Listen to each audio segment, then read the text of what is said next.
All right, hello folks, and welcome to another episode of working on getting my TDD game online. Let me see here. So let's go take a look at where we're at.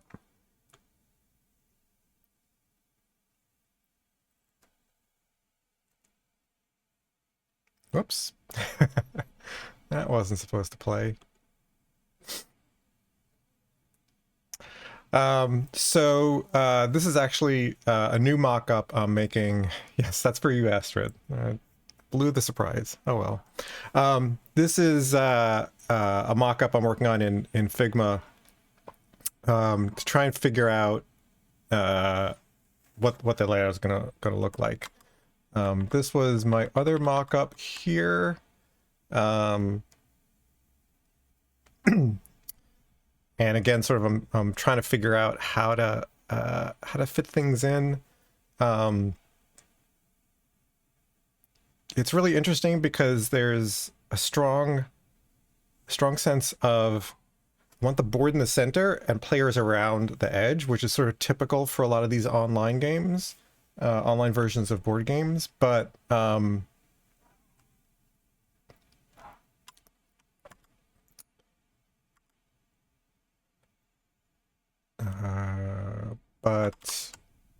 I'm finding I may have to shift that because the play area and my hand is just too large to put this at the center. So anyway, I'm playing around with that.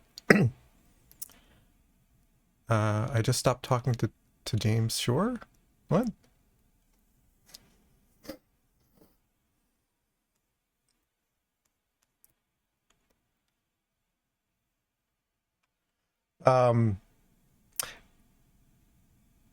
Reviewing novels. So let's see. So that's sort of the mock-up stuff. We're not anywhere close. Actually, well, we're not really ready yet for the game. The other thing I want to be able to do eventually is like one of the sort of the architectural principles. So let's go switch over here. Sort of one of the fundamentals is sort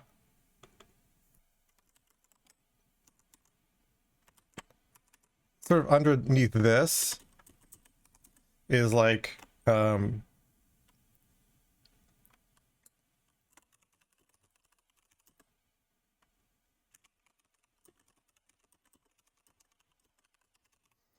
right, so because I want to I just know that once I get sort of an initial version up and running, I'm going to want the layout to change because I'm going to get feedback from people and they're going to say, oh, this was unexpected over here, or this was hard to read, or it was annoying to have to drag and drop over this and things like that. So I do want to have, yeah. So basically I want to figure out a way that if I decide to move things around, it's not going to require a lot of rework. Hey there, Jonas, welcome. So, I don't think that's going to be too big of an issue because each one of these things here on the screen, this will be basically an image. So this one's not going to be hard. Well, I take that back. At some point, you're going to have to figure out like where you are. I probably will not use this image. I will actually probably use this image because this is a bit easier for me to control. This is actually SVGs. But things like, you know, highlighting where you are, where the other players are. Yeah, so there's a whole bunch of UI stuff that we'll have to figure out. But where we left off last time was basically just starting to test drive it, and we'll scavenge from the previous previous code as needed. So we got to the point. Let's run our tests. Oh no, I didn't see the pull request. That's weird. How could I not see the pull request?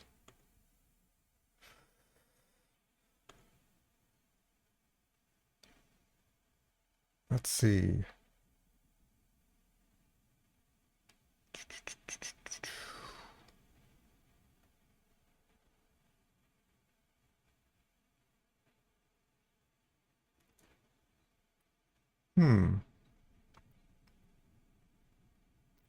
I'm actually looking at my email to see why didn't I get an email notification of a pull request. That's weird. All right, well, I'll figure out why my email isn't showing that. That's why I didn't look at it. Let's go take a look at GitHub.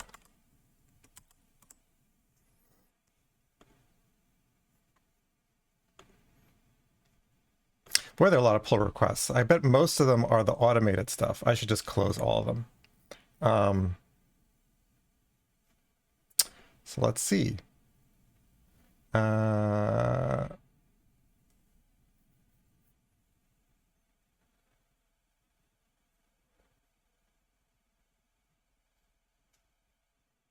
So when was this?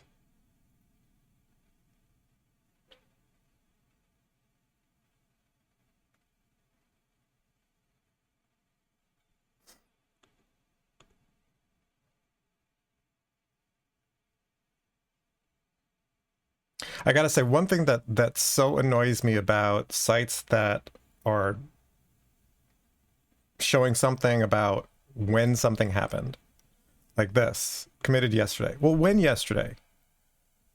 Like, and like, it really drives me crazy, especially when it's like last week or a few days ago or earlier today. Like, don't give me, like, some people may like that. I really, you know, there's many kinds of people in the world. Some people like that kind of general ambiguous kind of thing. I like precision. So give me that option of showing that. I have a feeling that Gmail has learned the wrong lesson from some of my GitHub interactions, my GitHub email interactions. And so I expect that it is not putting them in my inbox like it should.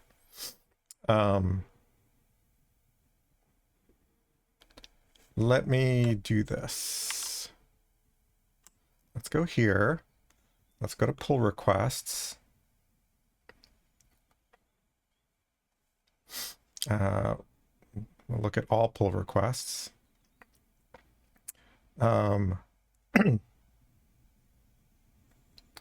Actually, hold on.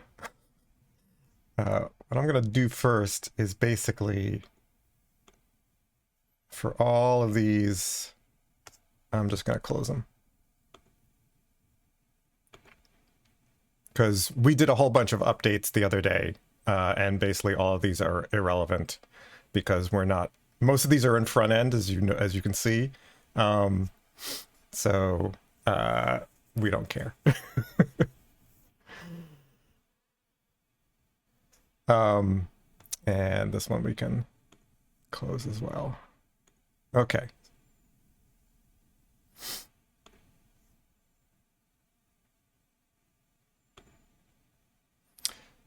So,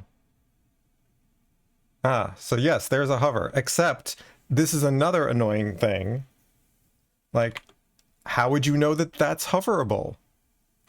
And Apple, I feel like, is one of the ones that started this terrible idea of, like, I understand, like, you don't want to, you know, underline everything and bold everything. On the other hand, discoverability, affordances is one of the most fundamental principles of good user interface design. Affordances. How do I know what to do? If you don't give me and Apple's gone off the deep end with this. They've become terrible. Like, I've lost all respect for them in terms of human computer interaction, because they've lost their way. Anyway, so let's see. So 6:30, 6:40 my time. Just want to check my email for when that was. Oh, look, well, now I got a whole bunch of you've closed all these Dependabot issues, but those we delete. Yeah, no, it didn't get in my email. It probably got filtered out. All right, I will check that later. Anyway. Yes, there are times I want to play a game, and there's times I want to get work done. Okay, so how do I refresh this?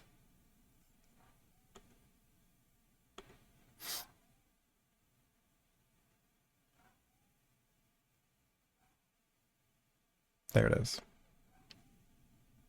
See, another discoverability thing is like, I'm used to there being a refresh button in the toolbar, but there isn't. You have to know to right click and refresh list. All right. So let's go ahead and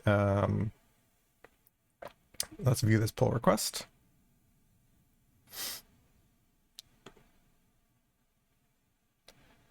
And we'll jump to source.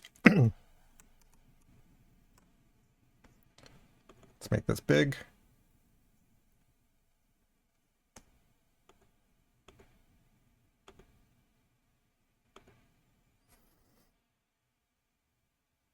Wow, this is awesome.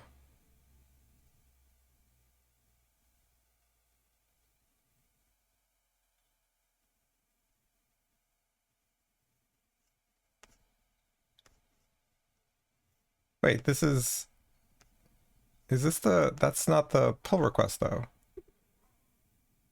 Let's see. Why did this look different to me yesterday? Because now the join game is up here. Maybe I fixed that. All right, this is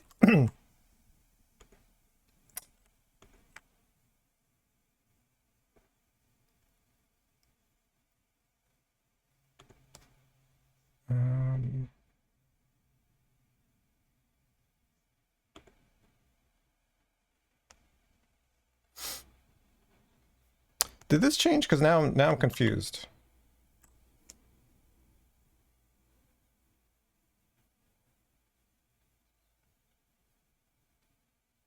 Okay, so this is the same, but it's not pulling in. Again, I don't do I haven't done pull requests using this UI in a while. Let's.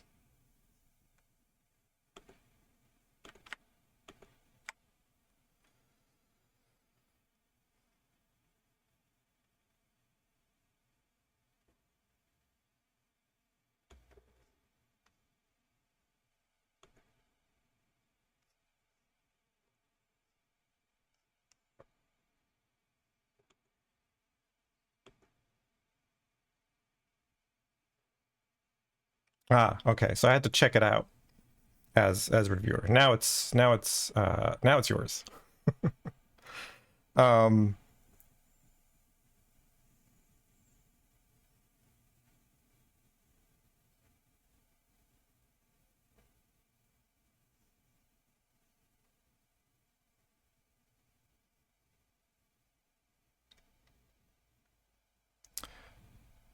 Yeah, this is much better. You were able to sort of get the clockwise cycle, which is great. So how do I feel about the endpoints? I don't feel strongly, so I'll keep them. So yeah, so this is too bad. There's no way to like quickly, easily do a visual diff. But no, I think this is much better. So let's see. So join the game. What should it do? Your only choice to discard. Your only choice to discard. Here you can add 3 to cycle risk. Right code for feature. The only way to get out of that is that.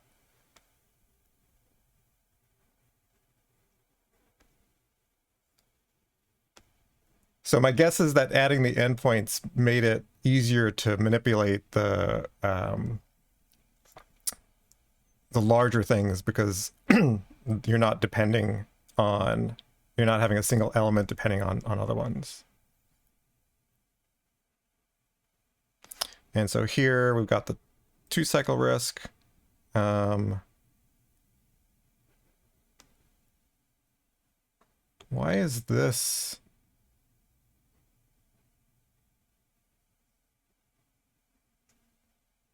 That's weird. This this label is sort of weirdly placed.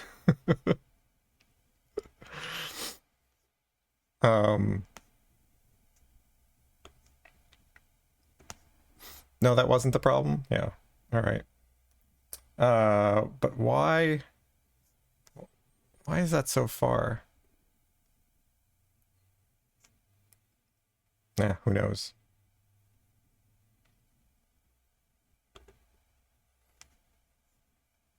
All right, well, I'll take it as is. That looks good. Yeah, I imagine, like, I mean, there's a certain amount that state machines are, the layout doesn't represent anything other than these are just the states. But the ability to make it look like this so it actually reflects the underlying layout of the game is awesome. All right, so let's go ahead and go back to our pull request. We'll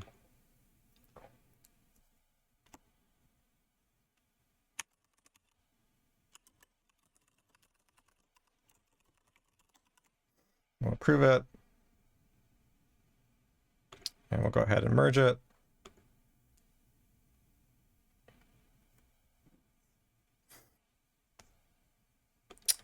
And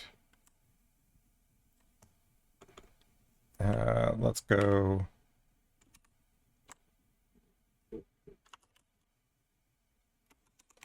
back.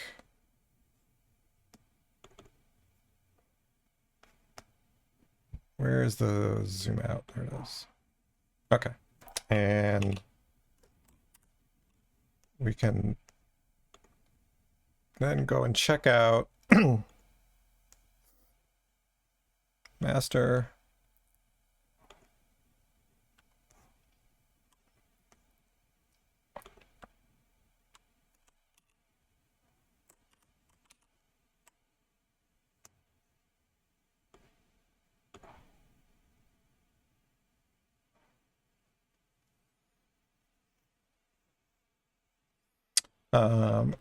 So now let's take a look. Yep, that all looks good. So yeah, so what I did was I was on basically the fork of your commit. I did a merge which told GitHub to do the merge, basically closing the pull request, doing the merge, and then I had to do an update to get. So it was not a local merge. It was basically pushed up to GitHub, say, yes, merge this pull request, and then basically drag it back down. So well done, everyone. Except for me, who's quite a bit rusty in... so the pull request is gone, and it's been merged. And we can see that here in the commits. There it is. Excellent. All right, so let's go and close that. What I know I'm going to have to do, oh yeah.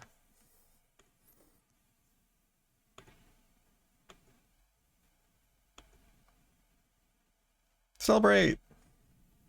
Woo!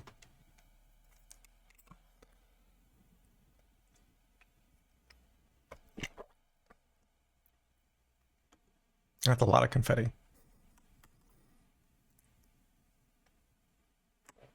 All right, so yeah, I'm gonna have to probably what I'm gonna do is I'm gonna not print it out, although I actually might print it out. But I'm going to export it to a diagram so I can get it sized full screen, because we're going to be referring to that thing a lot. All right, so let's see where we left off.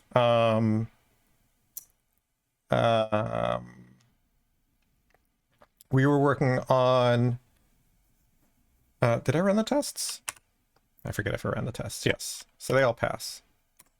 Actually, I'm funny this way. It's like, I like to see all the green check marks for all the tests. Some people turn that off and you only want to see the red stuff, but I like seeing all the green checks. So we've got some constraints.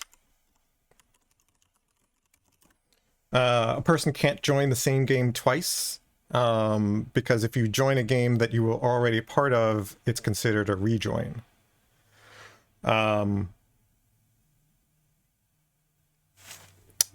So let's do that. I think I said I wanted this 4-player maximum per game constraint. So we'll do that after this one.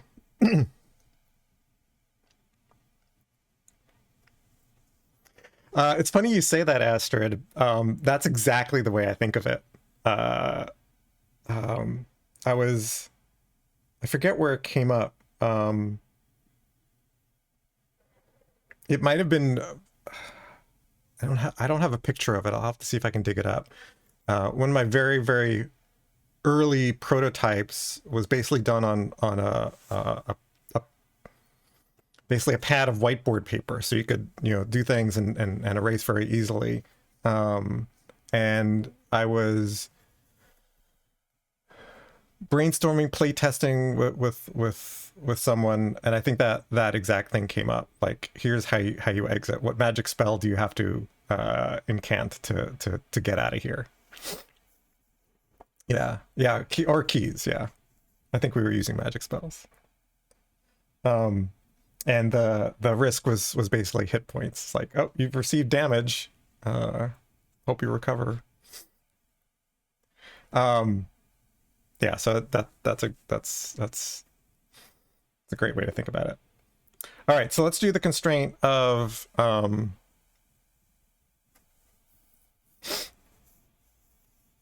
a person cannot join the same game twice. That basically it's a rejoin. So what do we want here? We want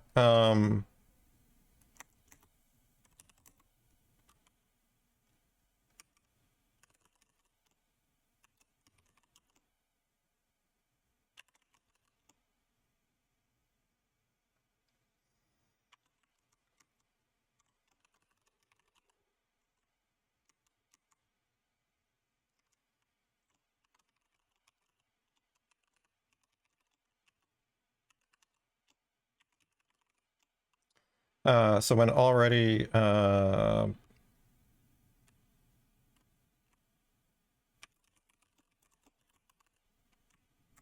like that.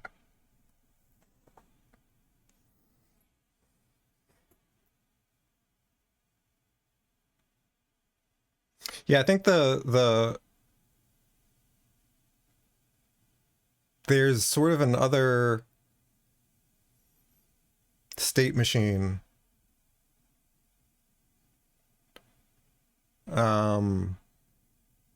Although it might not be worthy of a state machine, is the player themselves certainly has state.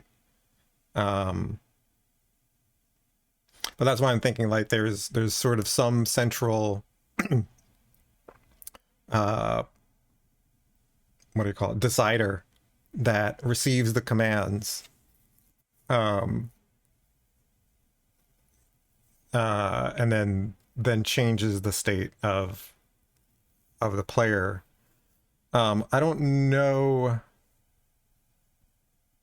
but the choices that are available very much come from the state from where they are in the state machine.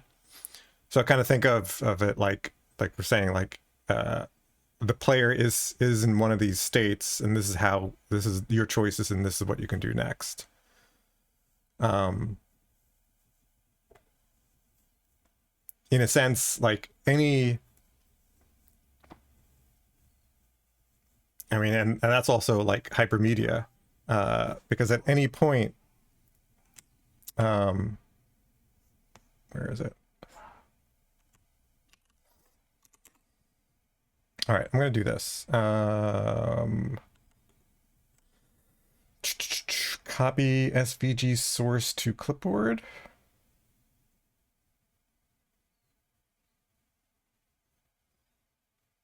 Let's see what happens if I do that. Yeah, exactly. The room you're in, the state you're in, you know exactly what your options are, because it's a combination of both what you need to do to exit the room, as it were, but also what cards you have available. So let's go here. Let's go here. Well, allow me to paste this in here. No. Can I paste as? I can copy as. I can do a file, insert embed.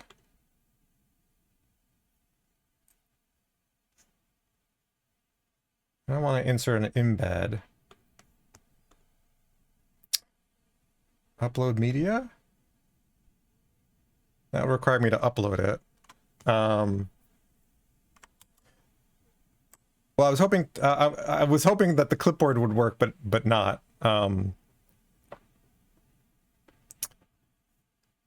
Something is killing my CPU. Hold on a second.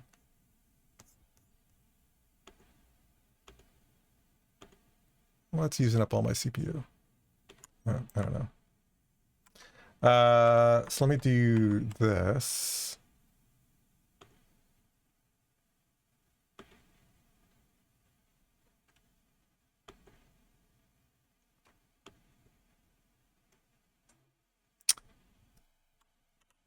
And what I want to do is just save it as an SVG file, because I do want it to be like not lose resolution. So let's save diagram. Oh, it won't give me an option to save it as an SVG? Well, that's a bummer. All right, I'm not going to worry about it. Let's go put it... we'll go put it in pictures. Oh, actually, you know what? I will put it in...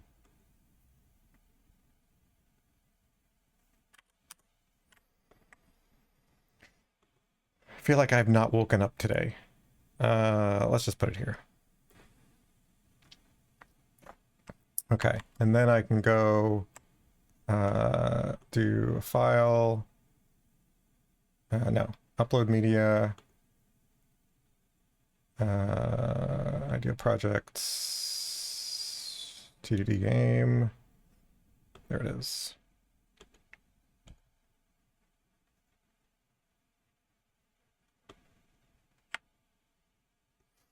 Yeah, so the downside of a PNG is it's not transparent and scales differently. But let's see how that works.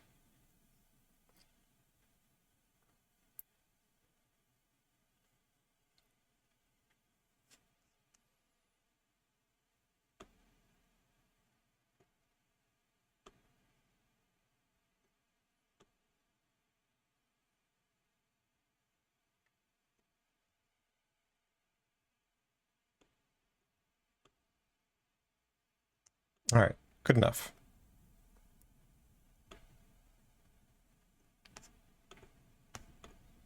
I might go into a tool and have it and create the SVG, because the nice thing also about the SVG is I want to make the text a bit larger in relation to sort of the pieces of the model. Yeah, I'll play with the SVG stuff later. Yeah. I am very happy with the way it turned out too. All right, so Person joins is rejoin when already player in game. All right, so let's minimize this.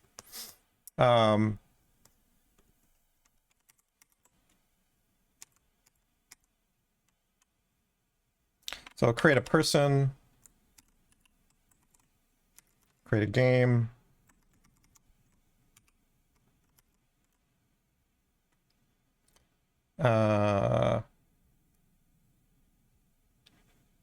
And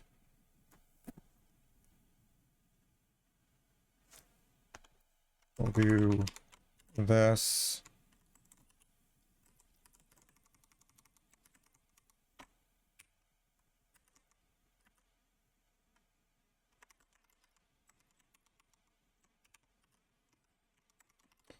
We'll stick in an other player.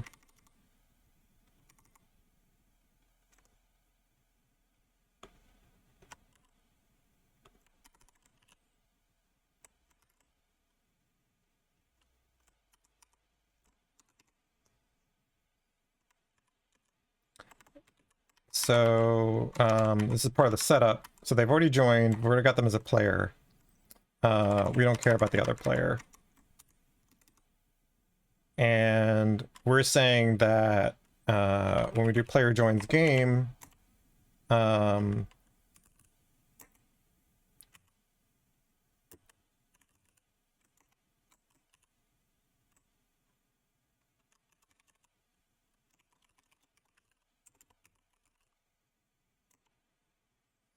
this is the join again player. What are we saying? We're saying that this should be the same player.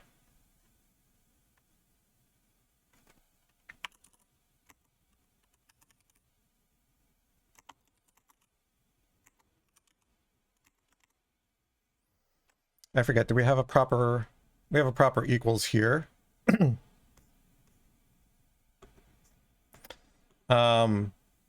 Is this gonna pass? No, because it does not look to see if they're already in there.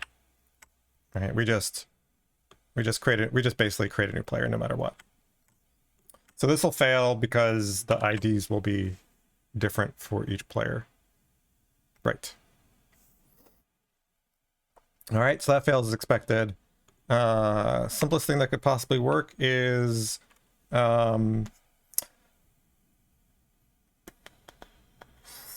oh, look, we're going to have to linearly search through the players.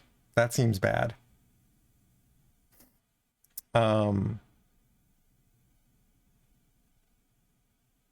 hey, we'll do the simplest thing that will possibly work. So if players... actually, we'll do players stream find first. Find any.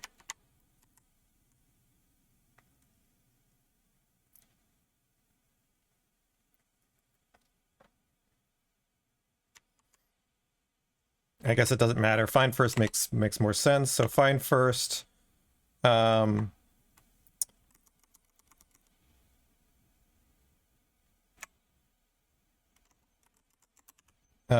first we gotta filter. Filter. Is there other filter where player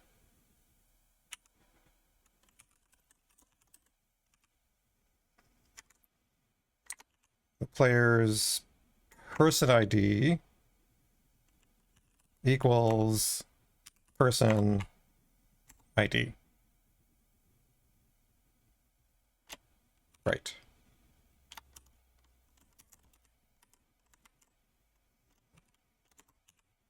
And now we want to find first.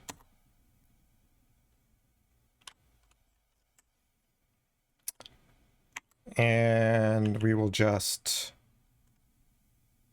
we'll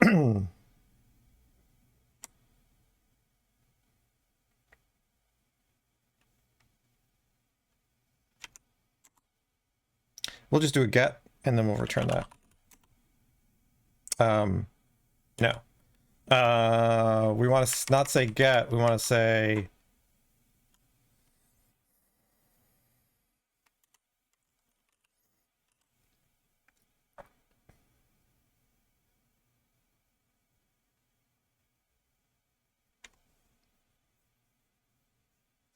I don't want to throw, I want, so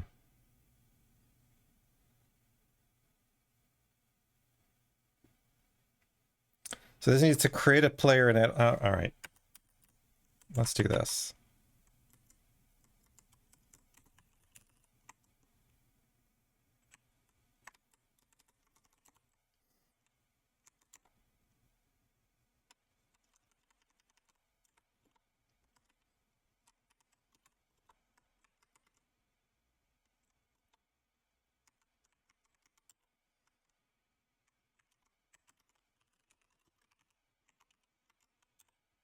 Let's do it as a loop.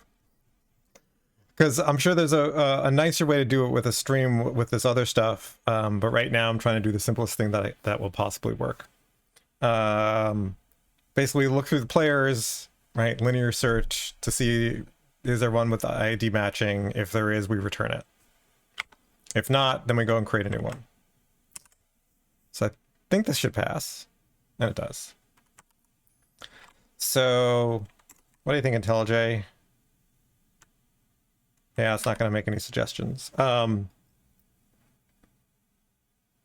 Clearly, if I'm going to be doing this kind of searching a lot, I'm going to want... I'm probably going to want a map instead of a list.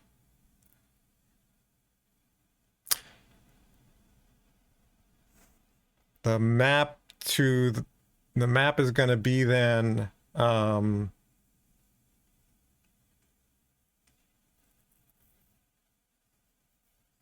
is it person ID to player?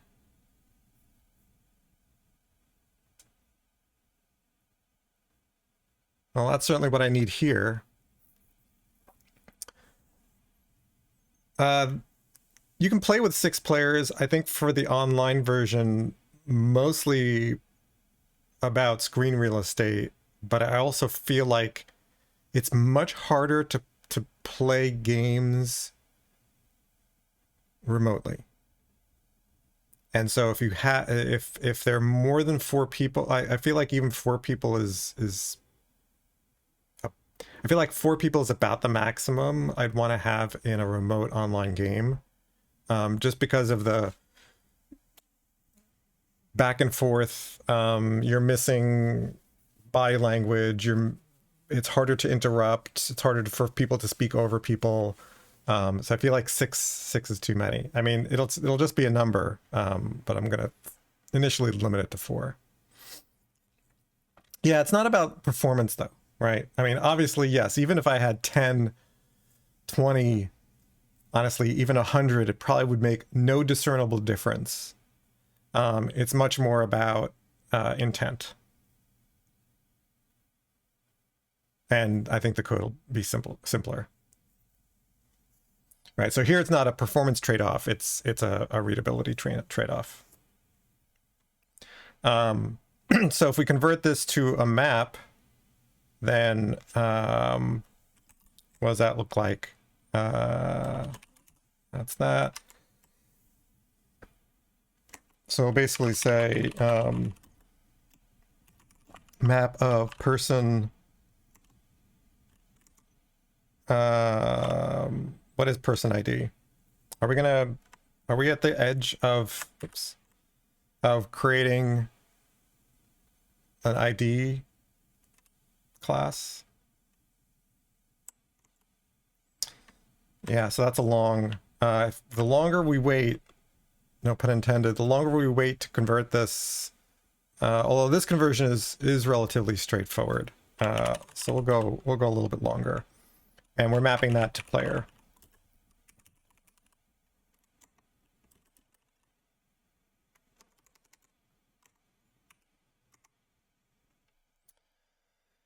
And so we're going to basically make this backwards compatible. So instead of returning players, we're not going to modify that yet. Here, players add player, but then player map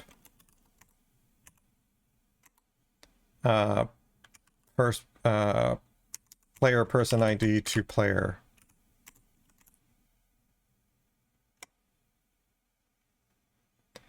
That won't change anything.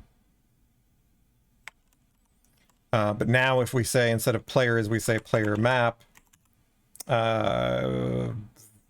values.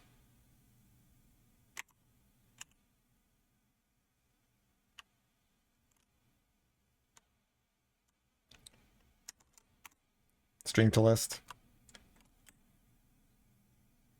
That should be the same. And it is. And then we can replace this now. So now we should be able to delete this ad. That should still work because we're not looking at that anymore. Oh, nope, I broke it because the loop, right. So let's fix the loop. So now we've got a failing test to sort of guide us on what we need to change. And so this is if player map contains key of player of person ID. No, wait a minute.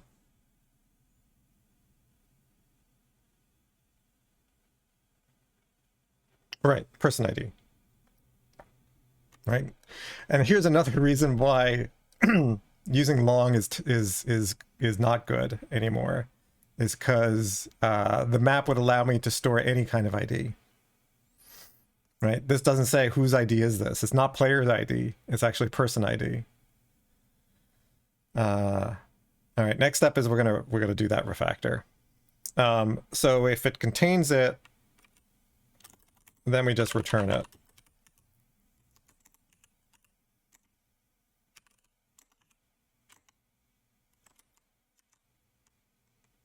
Yeah, I'll do some other modifications. All right, so now we're back to passing. Now we can get rid of this. Whoops. I think this should be final. So let's go do a commit. We haven't done a commit in a while. Somebody please remind me to do commits more often because I have a bad habit of not doing commits frequently enough. So this is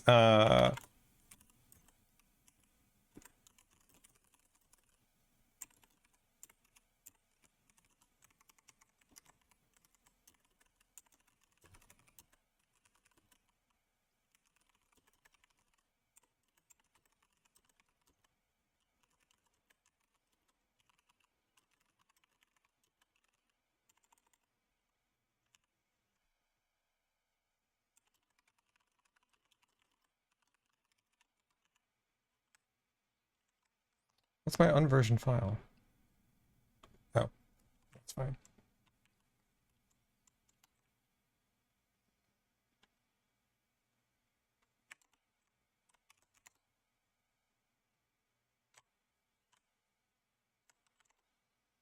I'm pressing the wrong keystroke. That's why it's not working. Okay, so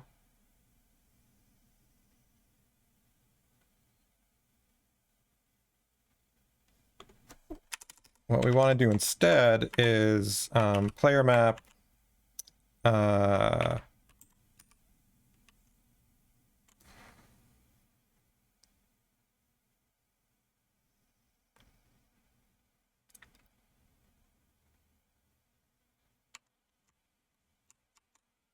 compute if absent. And so what we want is the key. Oh, I said I was going to change the key. All right, let me do this and then I'll change the key. So it's person ID. And then this is a mapping function. So the mapping function is, what do we get in? We get the person. And what we return is this.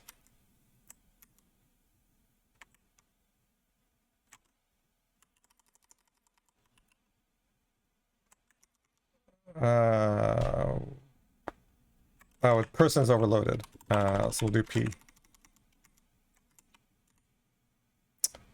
What is the type of, what is this? Oh, this map. What is this map? This map's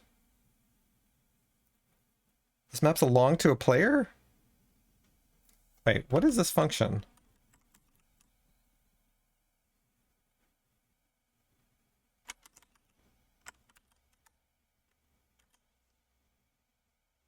Oh, so this is person. I'm not sure what the P is.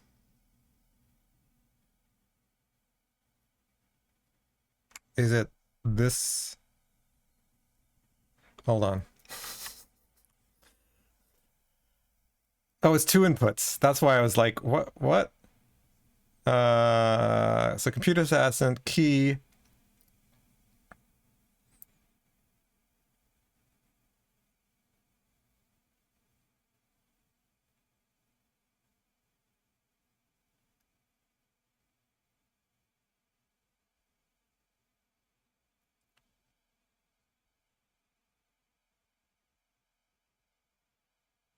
Oh, so this is P. Okay. This is basically the person ID. Right.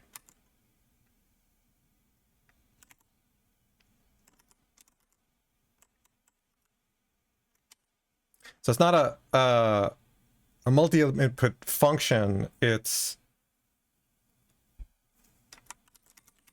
basically hands this along to here. And then it returns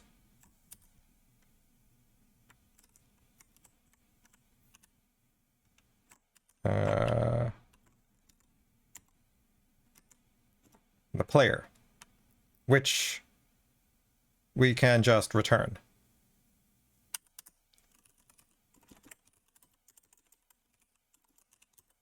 Took me longer to write return than anything else. So I think that's it, right? Hey, Suiji. Look at that. We just reduced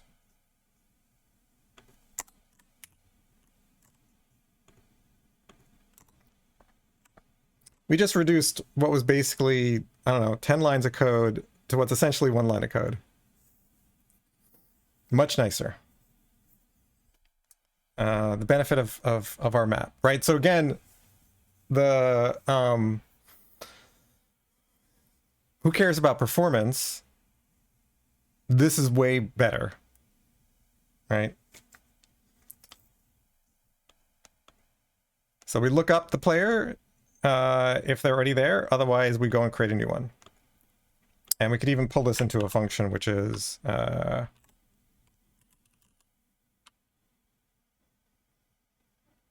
we could pull this into a function. What would this be? Create new player. Which I guess could be static.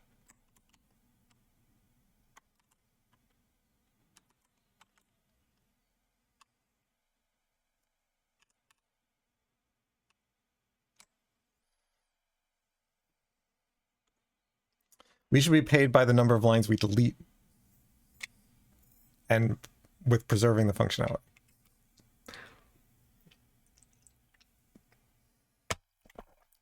All right, so all of our tests pass.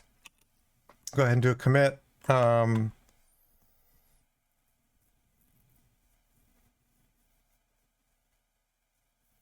don't think I want to, I think I want to shelve that.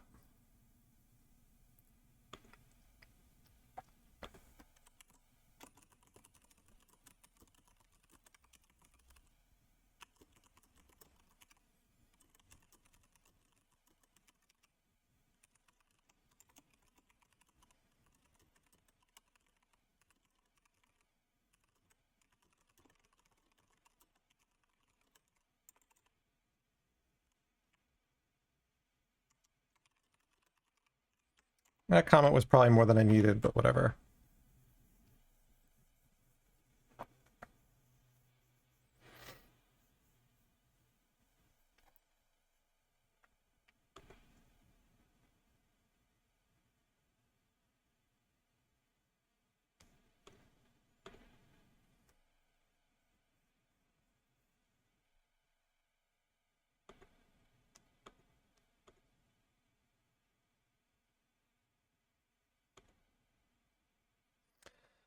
Okay, so I don't really know that that was needed. I think it's just as clear this way.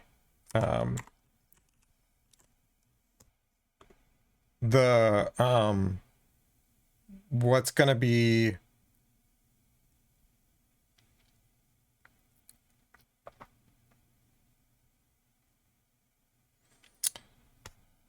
so the next step is I need to change this long. So let's go to player. Is it player person? Let's go to person.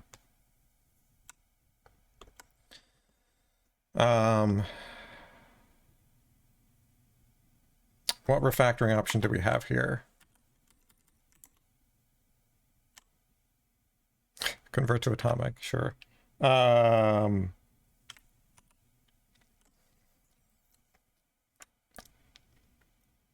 It's not a type migration. I guess it's an extract delegate.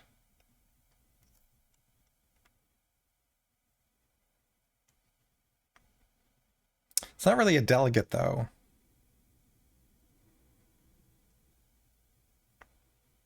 So what does that look like if I extract a delegate? And I call it person ID.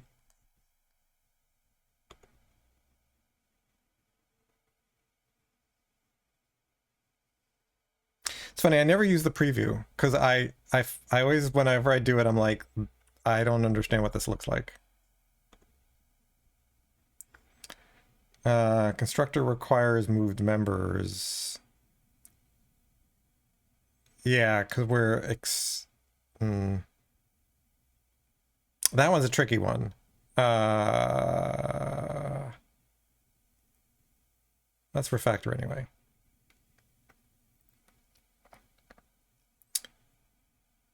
Right, so what we're gonna do here is where we're gonna assume that we have a person ID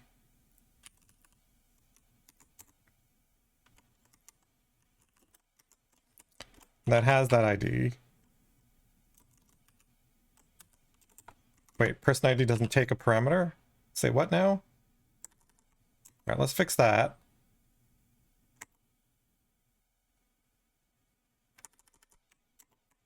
Convert it to a record.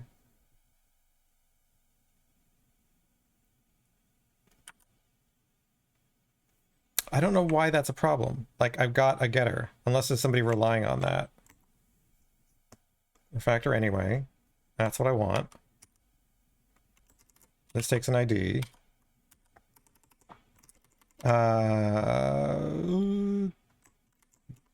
This is null.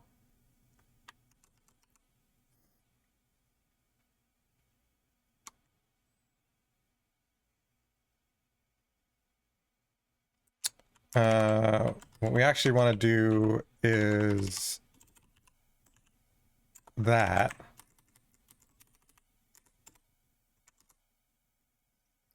Because now, assuming I didn't break anything else, yeah. Because now what I can do is I can introduce this as a parameter. No, I want person ID.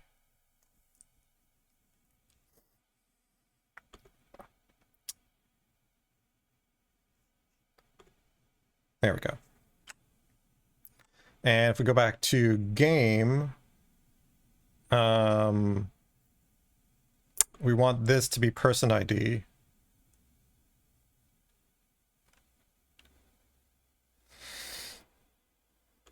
Wait. Oh, this is problematic. I'm just going to break it.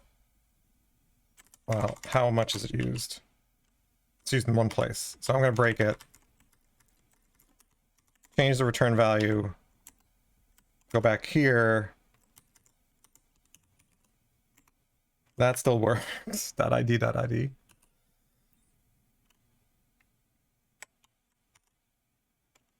Yeah. And then I'm just going to change this to person ID.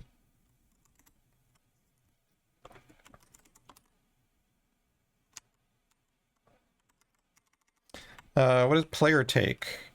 Oh, player hasn't been adapted yet, so let's go adapt player. Blech. I think this one will just do.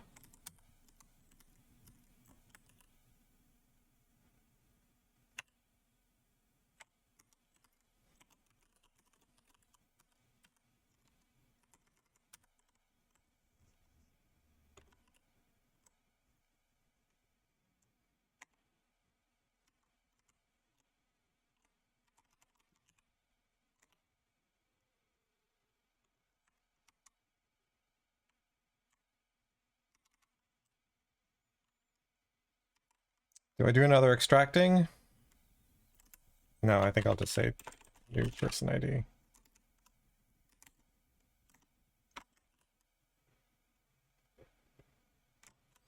Yeah, that's why if you wait too long to do these things, yeah, I'm totally losing on my only use automated refactorings. Just because there's like so few places that it sometimes it is just easier to make the changes.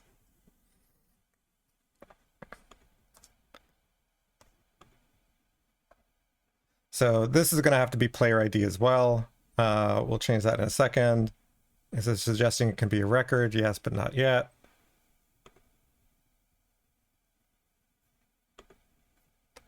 So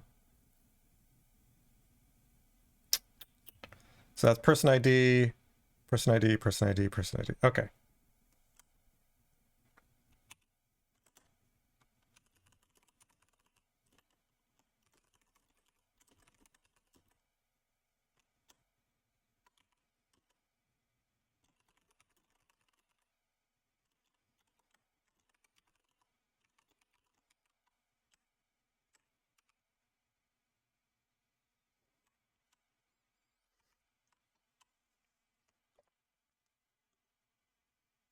And create a pull request. Why would I create a pull request when I push the commit to origin? That's funny. Okay, and let's go ahead while we're here. Let's go change player ID.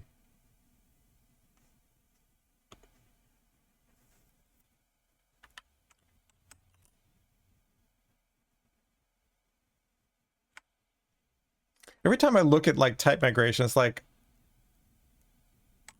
I want to do it. So let's. I don't think it does. It never seems to do what I want, which is like take all the longs and convert them into this other thing. But we have to create the object first. But let's go ahead and try that. So let's go and extract delegate. This is player ID.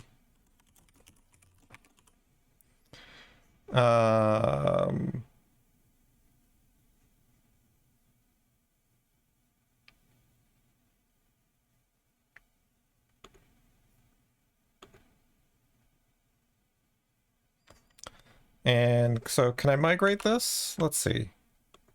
Because what I'd like to migrate it to is player ID.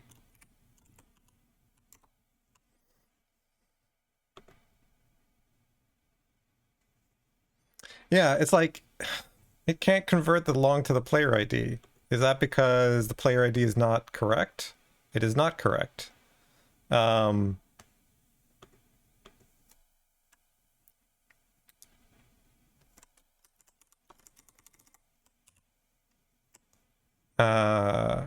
And I love how the file it created is actually wrong. Because I don't know why it created this empty constructor. And I've seen it do this every single time I do create delegate, when it makes no sense to have that constructor. Because really that constructor should be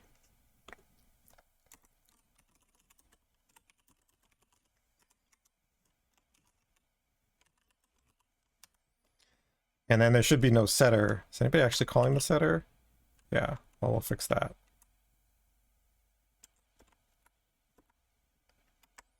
So we'll have a compile error because we don't have the setter.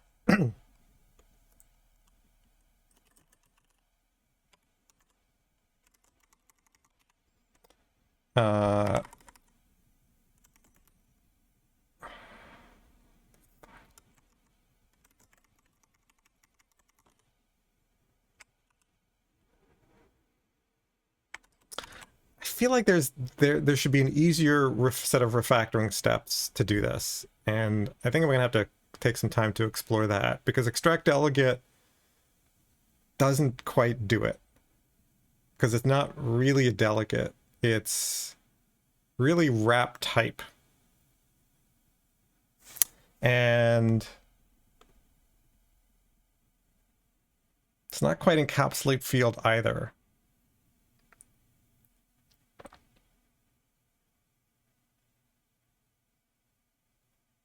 Like wrap method return value maybe is it. Type burrito.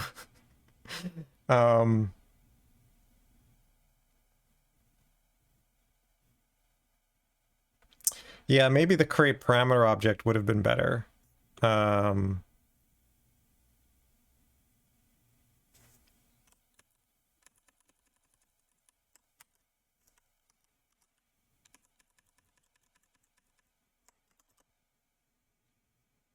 Let's try that. We're back to passing.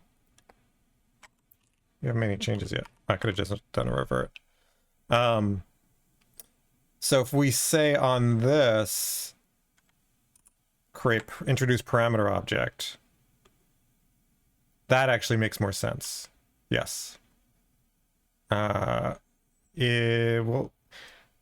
will it change though? Is this just going to unwrap it? Because what we want is also for this long to change. But let's do... So we're calling this player ID. And the parameters to extract is just the long.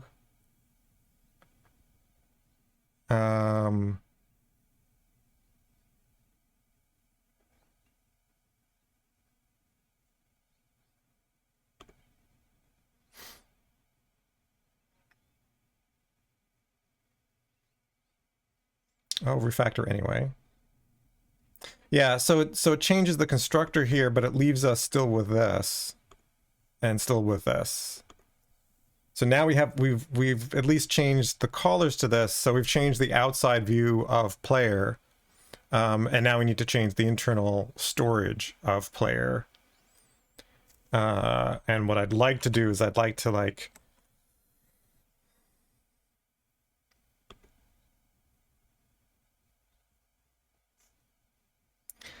this one always frustrates me because like this is not encapsulation.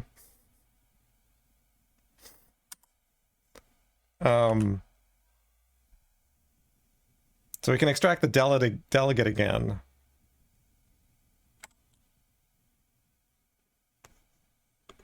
Yeah.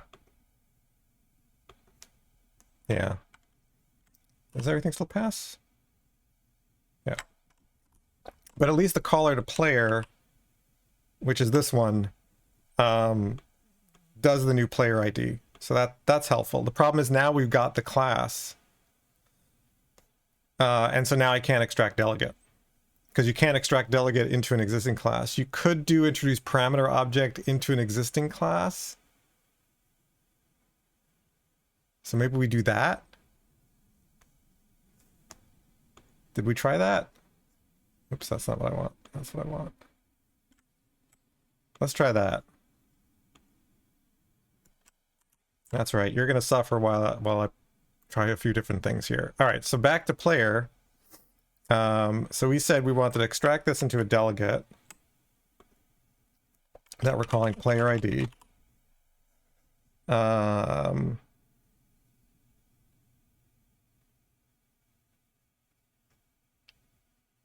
Refactor.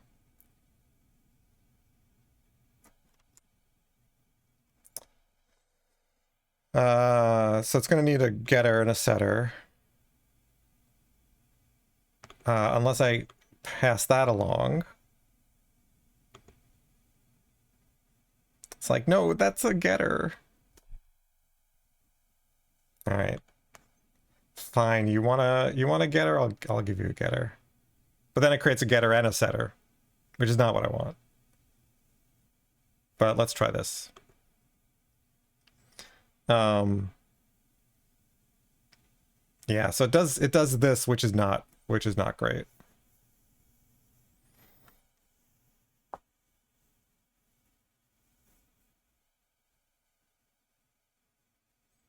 But I could, if we go to player ID,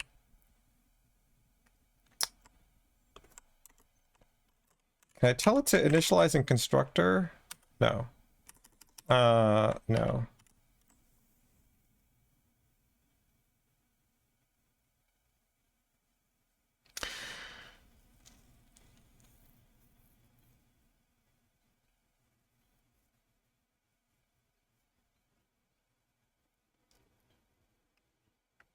Yeah, so basically it created this player ID with getters and setters, except this is not valid because it created this is final. And this conflicts with the fact that it's not coming in the constructor, which is just, I think this is a bug. Like if I extract delegate, it should at least create working code. Like, why didn't it create a constructor here? One bug. Did I meet my one bug report per stream minimum? This is a bug. So Suigi suggests create a new field, player ID with a query, player ID, use that in ID and inline ID. Could also create the field and inline the field.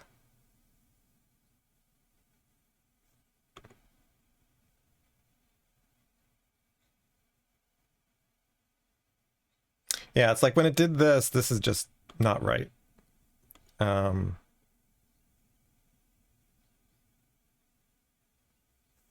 All right, well, I think I'm going to call it here. And we're just going to say this is new player ID with ID.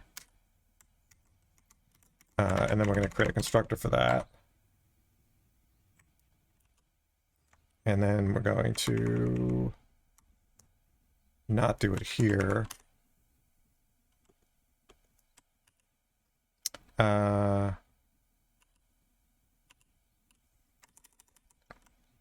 Get rid of the setter, assign it, and then convert it to a record.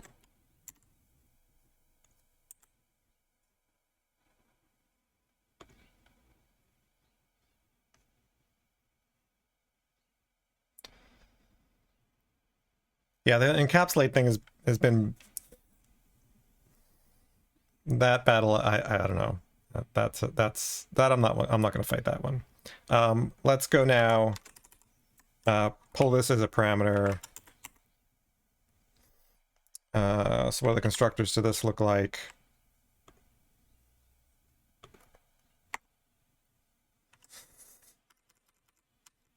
Might want to change that. That's fine. Everything passes. Are we where we need to be? So we've got person ID to player. Player has player ID. Person ID. Oh, this one we need to change. Let's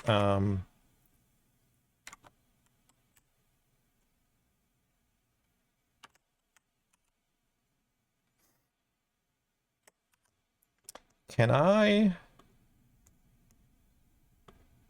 What happened to my menu bar? That was weird. Can I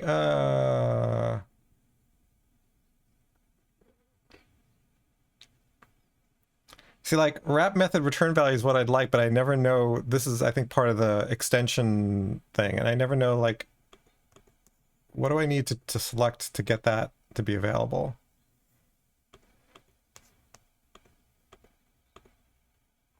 Oops.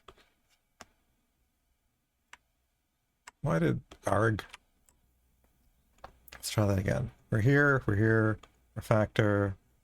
Ah, wrap method return value. Use existing class, player ID. Wrapper field is ID.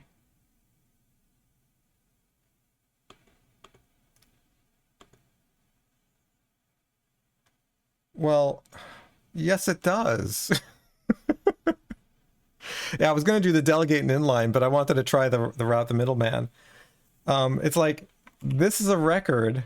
You know that records have getters for every single field. That's the second bug. We're going to refactor anyway because it's just going to work.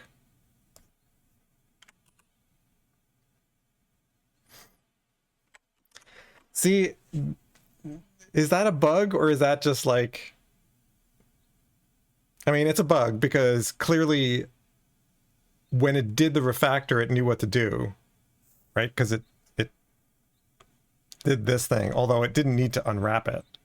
That's kind of funny.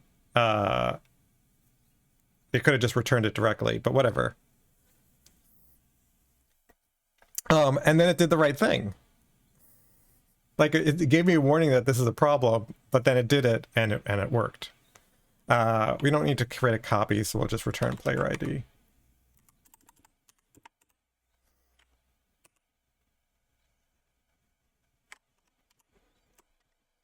But it does feel like the pieces of the refactoring that we'd want are there. Like some combination of what it's doing to get the return type correct, to get the internal state correct, to get to wrap things as a parameter object. Like it feels like if I could munge those together, if I had the heart to write a custom plugin, we could do that. But that may be I guess a feature request.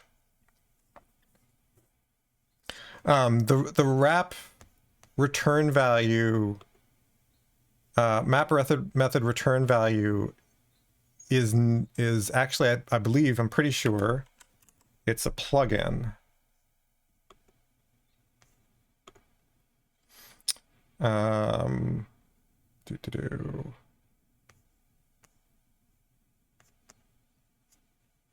Where is it? I don't think it's not Refactor X, but it was. I thought it was a plugin. Yeah, additional Java, staring me right in the face. So it provides these refactorings, and that's open source. So I guess I could look at that. I don't know. We'll see. Well, I expect JetBrains to be a little bit further ahead, but there is still quite, actually there's quite a number of places where it could have created, you know, the old this meeting could have been an email. This class could have been a record when it generated it. Like when we did the extract delegate, it could have just gone the additional step of just or even off the option of generating a record. On the flip side, it's one, you know, quick fix away from turning into a record anyway. So, but there are some other places where it'd be nice if it created the record right off the bat. But creating the constructor that was empty and you had a final field, no, that's a bug. All right.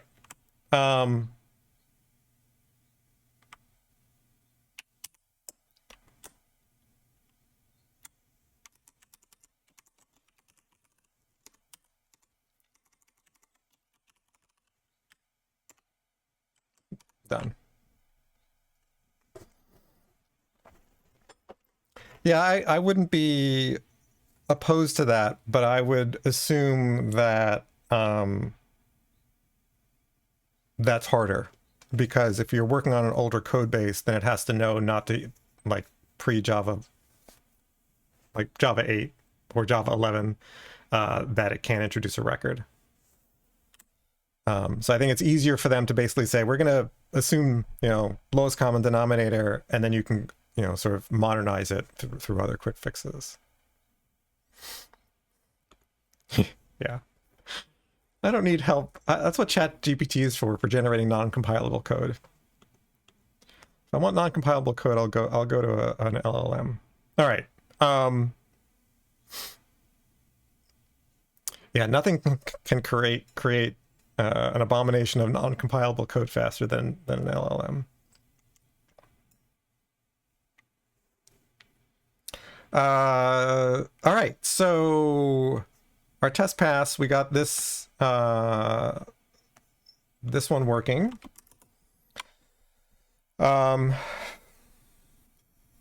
Let's do this constraint.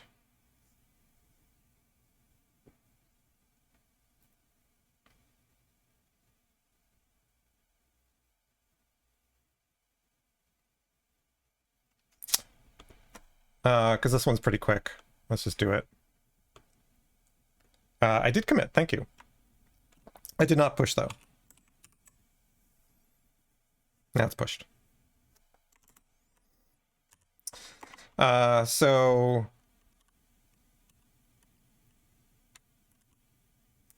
at this level, it would be an exception thrown if you try to have too many people. No, I do not want to create a view. I think it started doing that because I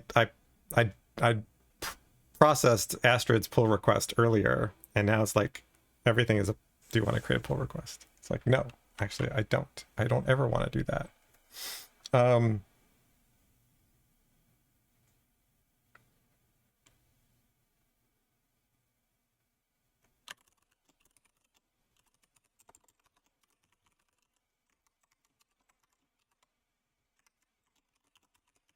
So I think what I'm going to do first is basically, are you full?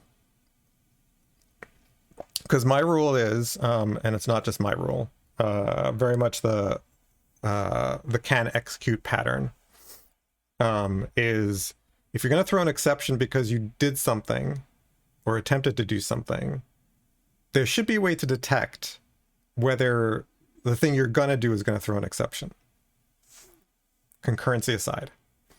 So if we're going to say that if you try to add a player, if a player tries to join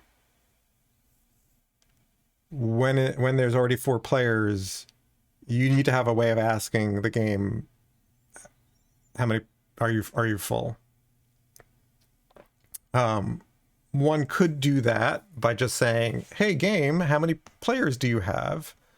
But deciding whether it's full is really up to game. In my mind, like the only time an exception should be thrown is because of concurrency. Like 2 people tried to join the game at the same, at almost the same exact time. First writer wins, the second one says boom. As unlikely as that is, but that's sort of my mental model. What's interesting though, in combination with this, is not all joining persons are new players. So if it's full, you can still rejoin.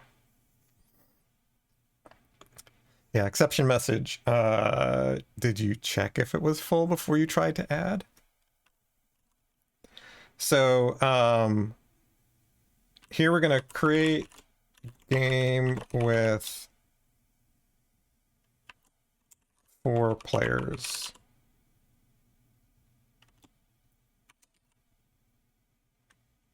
And that's going to be a game.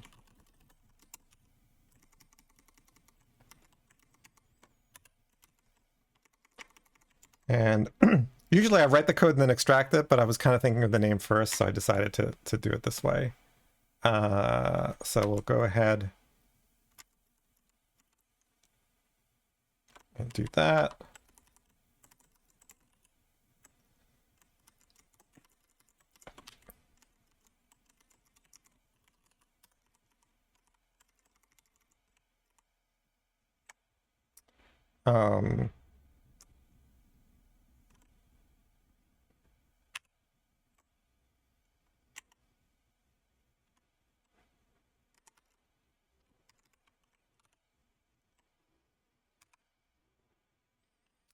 So we're going to say for long ID equals 17L.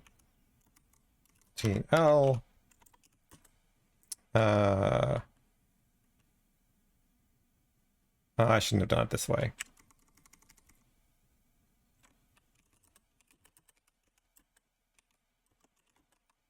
And I really shouldn't be generating this by hand. I think that's 5. 4. No. 4. Right? 0, 1, 2, 3. I guess let's inline this back and just say plus I.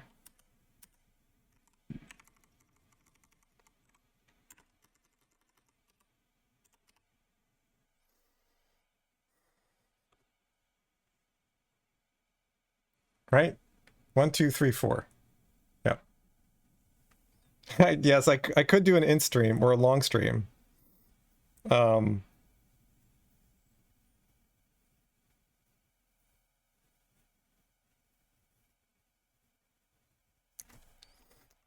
Would IntelliJ suggest that? Let's see.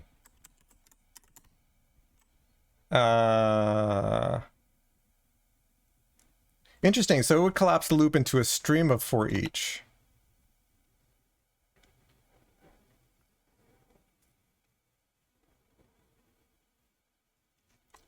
So interesting that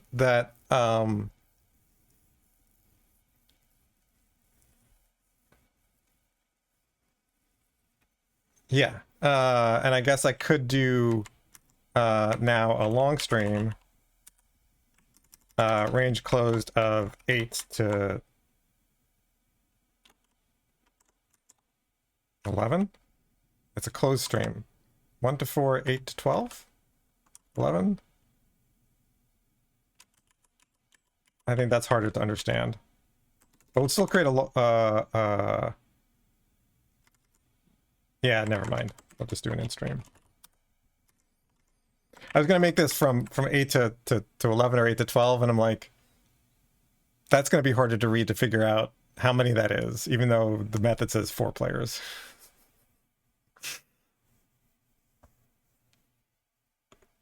I don't care that they're sequential. I'm not that concerned. I was just going to generate the long, and that way I don't have to do the addition here. That was what I was trying to avoid. So each player joins the game, and then we return the game. I think I'm not sure how much I like this better than the for loop. But certainly it's not worse. All right, so we got our game with 4 players. And what we're saying in this test is if we ask, assert that the game is full.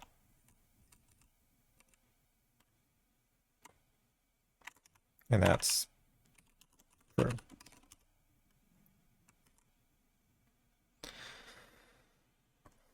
Range closed is unfamiliar. Yes, range closed is unfamiliar if you're not familiar with it. It's not a tautology. If you use it a lot, you're familiar with it. If you don't use it a lot, then it requires thought. So it has not become familiar enough that it's automatic for me. We'll create the method, and it's a Boolean, and we'll return false. Except this makes me realize that we don't have the 0 case or the not full case.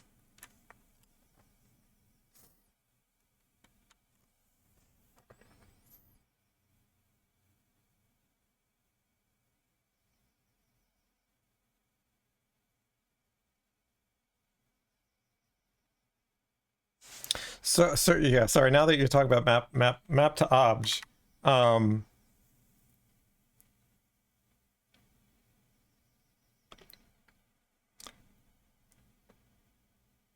yeah, it's I mean this will go away when value classes finally come in. So not much longer before we can stop differentiating between primitives and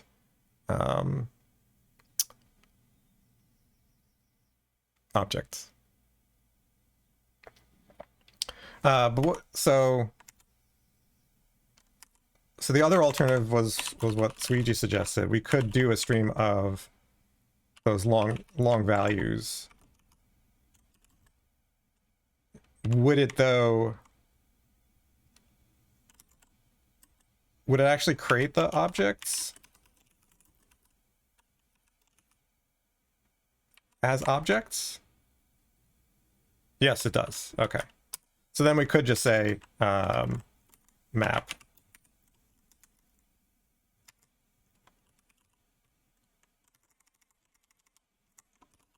I wasn't sure if it would lean towards creating primitives for these. So value classes are part of Valhalla, which is so there are a bunch of these umbrella projects that are doing a bunch of things. So Valhalla includes value objects, which brings a number of things around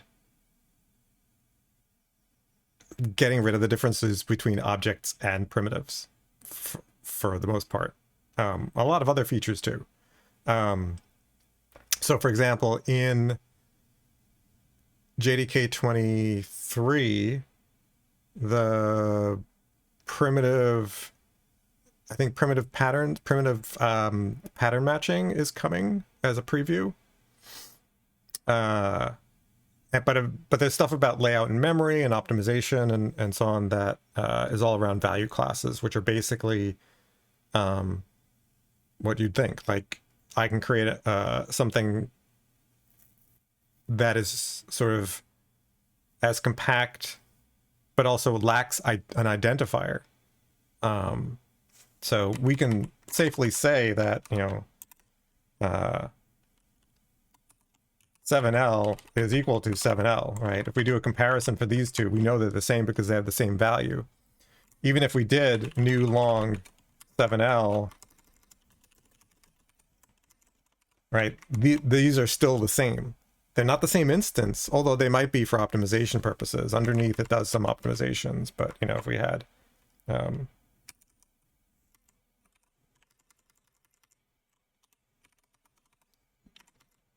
right, it's not going to cache. There are some optimizations for not creating new instances, but even though these are technically separate instances, they would be treated as equal. So all sorts of interesting stuff comes out of that.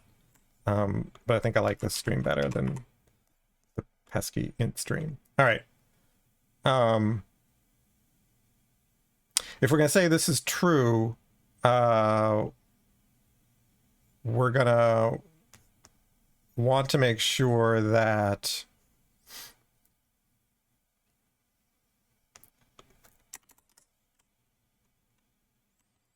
let's put this on hold for a second.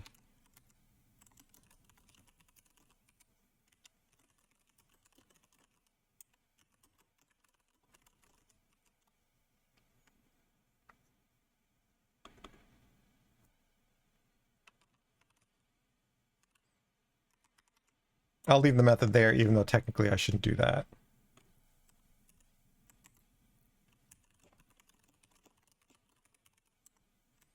So we'll create a new game. What does it take? So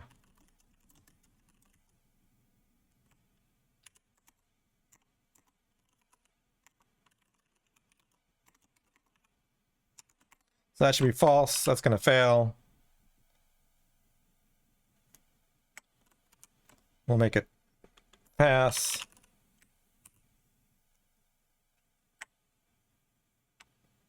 So that passes. Now we can go enable this test.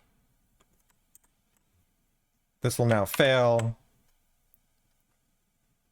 And the only way to fix it is to basically make this computed in some way, which is return player map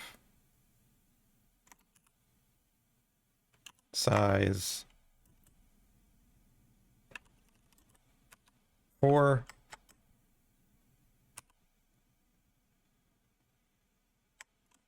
And that is now passing. Yeah, so the next test I'm going to write is you can still join if you're full, but I had to establish that full worked first.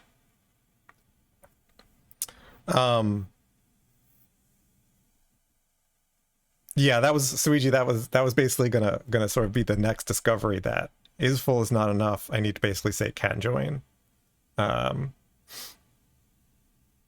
We can preemptively do that.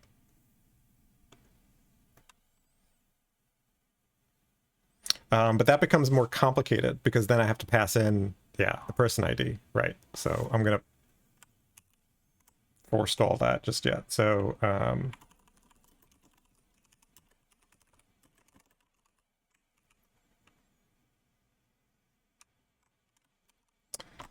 And so now, did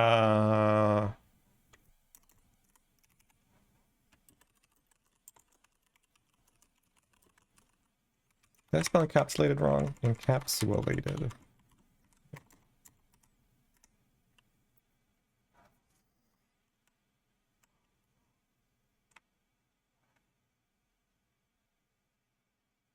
Yeah, whether an admin can add players to a technically full game is yeah, I don't know.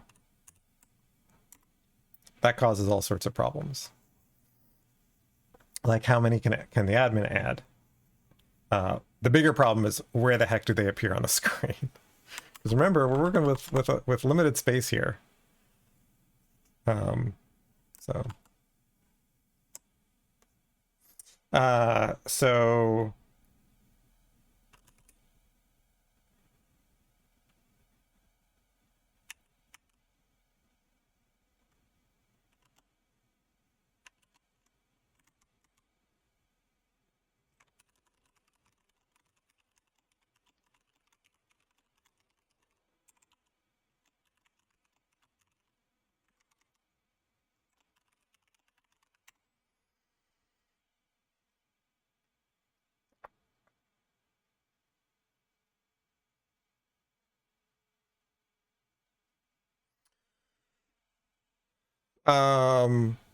there is an adapter aspect to it, but I think it's, and so I am predicting a bit what I need. The alternative is I have to ask the game, is this player already in the game? And then do something different.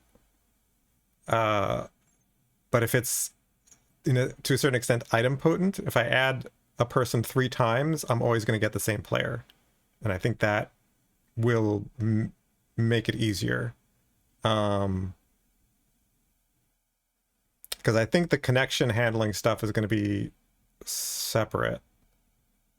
I could say player 4 and then see if I get something. I don't know. I am guessing a bit, to be quite honest. This is sort of the problem of inside out writing ahead of the known needs of the UI. So let's mark down this point as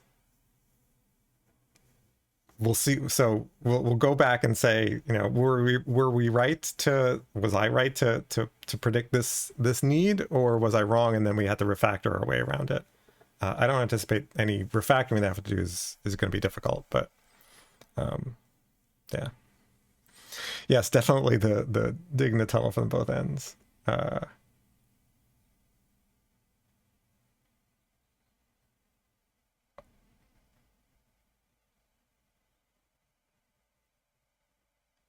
Yeah, I may have gone too far. But that's it. This is the last one before we move on to trying to get a full vertical slice. So if we create a game with 4 players, then we expect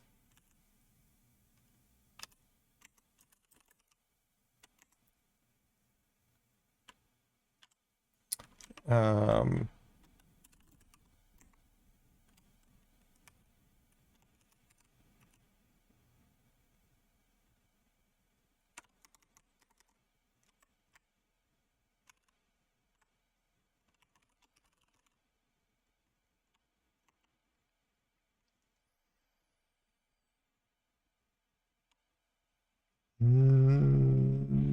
I don't want to do that. No, I don't want to do that. Yes, I want to do that. No, I don't want to do that. IDs might conflict. So maybe that's a bad idea.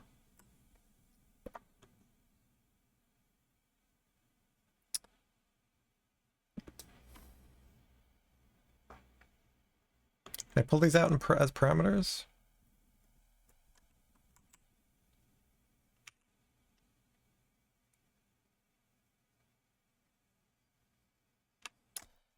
Can you do var args? No, no var args, darn it.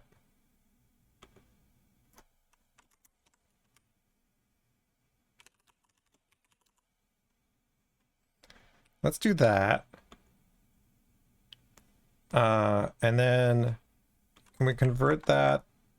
Yes, convert that to var args. Awesome.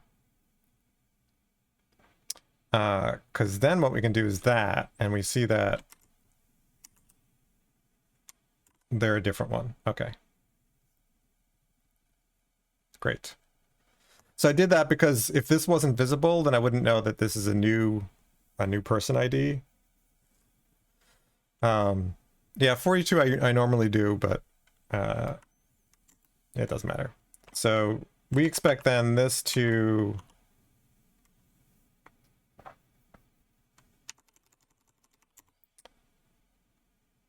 oh, it uses I don't like that. So the custom postfix uses an assertion that I don't like to use. Assert that illegal state exception, that's our temporary go-to, is thrown by that.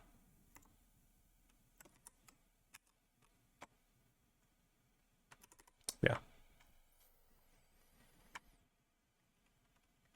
Yeah, in this case, I mean, I could make it 42, but I actually do care. So this will fail because we're not throwing any exception.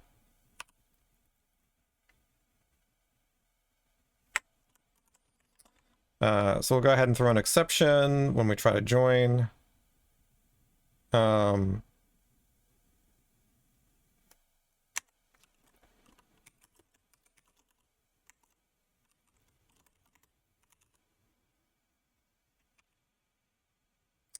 It's not an illegal argument exception, it's a legal state exception. Oops.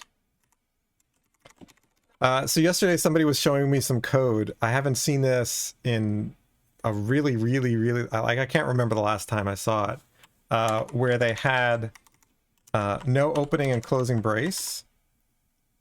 And the intention was for this code to be inside the if block.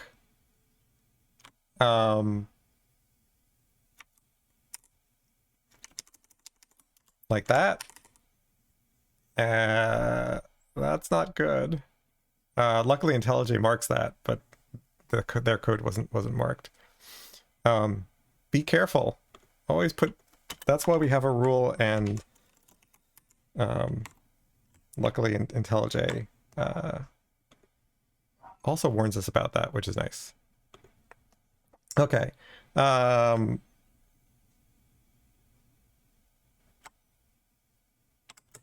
This should pass, and other tests should not fail.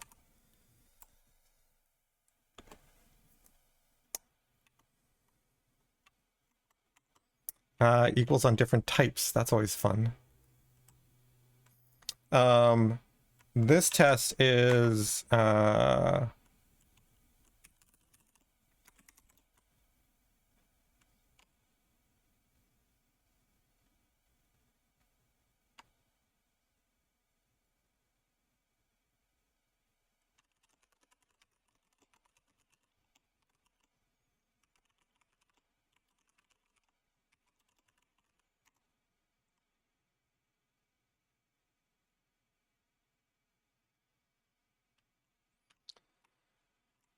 so here we'll actually do just about the same thing, but not that.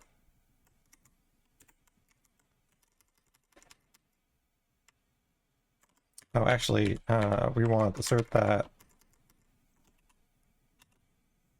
no exception is thrown. We'll make this 11L, but we'll pull this out into a named variable.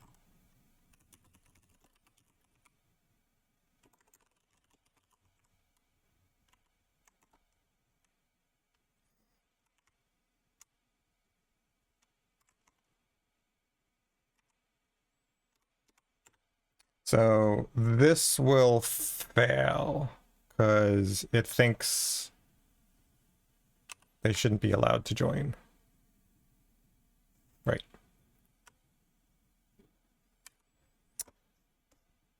I'm going to disable this for a second because I'd actually like to add with message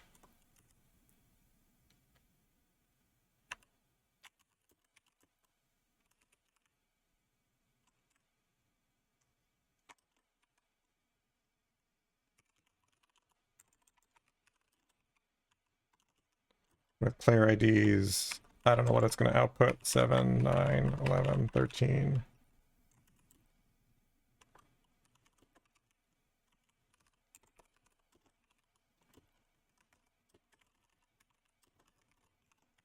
Something like that. That's going to fail because we're not throwing a message. I actually ran it.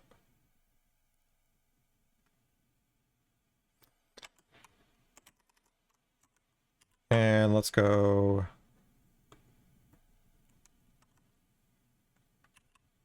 put that in here.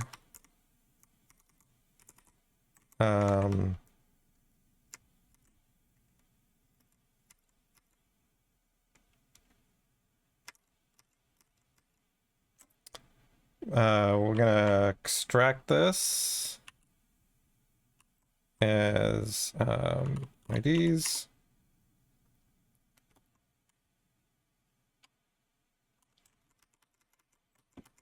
And this one will extract as person ID. Is it player ID or person ID? I'm getting confused. These should be person IDs.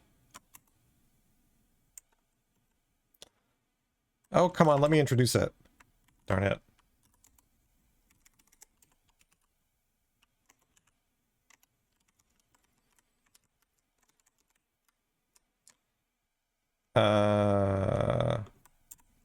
Does that work? And then I'll have to change it.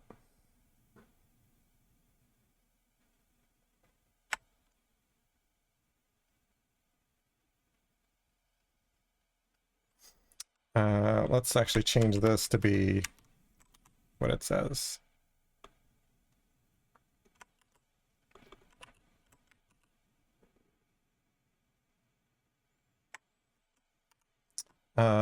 This should be person IDs.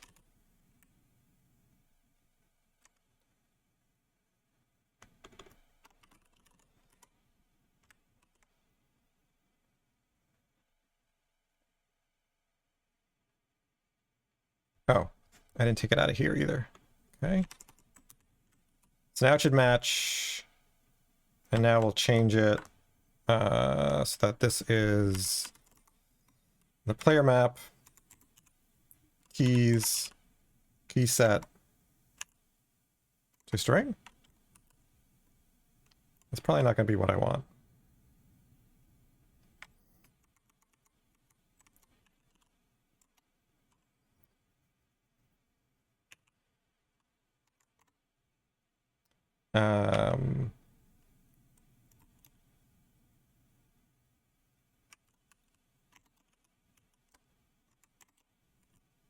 How about that? Oh,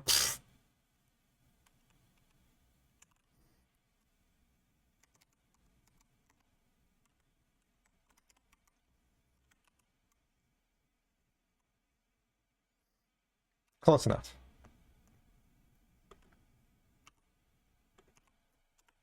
That's really kind of messy.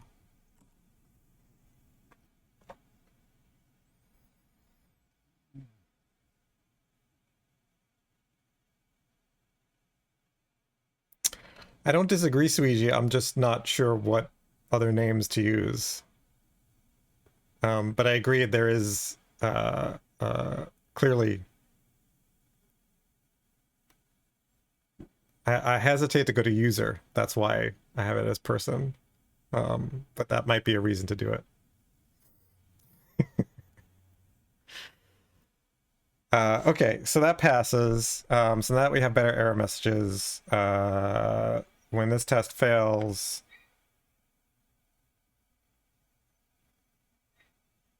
which it does, right? Oh, no, it doesn't because I disabled it. Now it will fail and we'll get the message.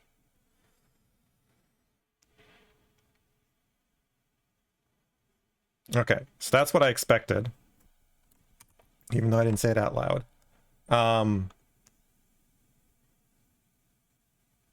What's interesting is that now we get pressured to do what Sweetie said before, which is full is not fully a function of how many players there are, but who's trying to be added.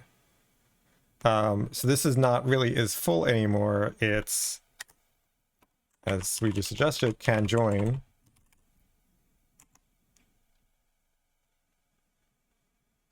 Although it's not really can join, it's actually cannot join.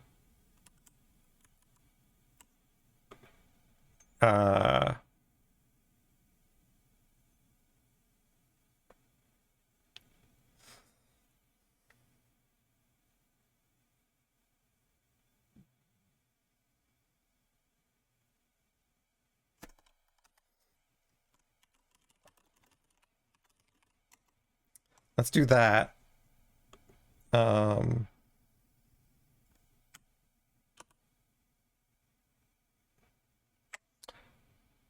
I didn't commit because the test didn't pass.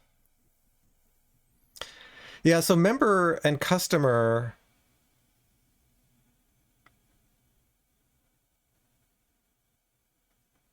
feel like they're in a different subdomain. Certainly customer. And to me, member has the connotation of they're special in some way. 404 not found, yeah. Astrid, go to sleep. If you're tired, go to sleep. All right, so let's fix this, because what we'd like is so new game,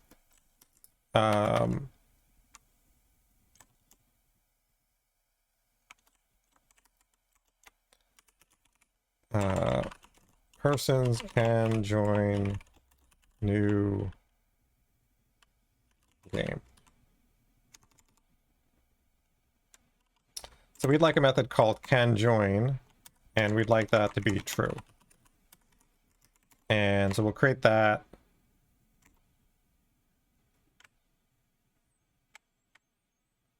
And we're going to basically return the opposite of cannot join.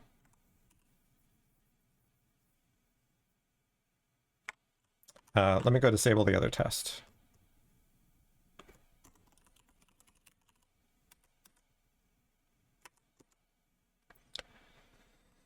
What else is calling cannot join? This one.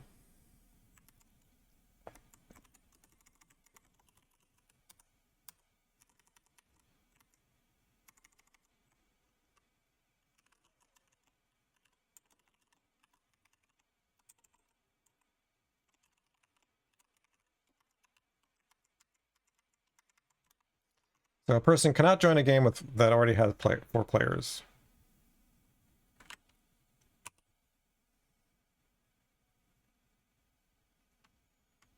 Sleep is overrated on Friday.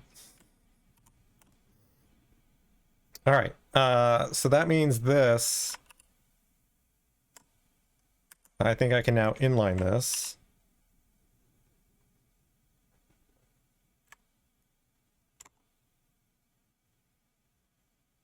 Oh, I didn't want to do that.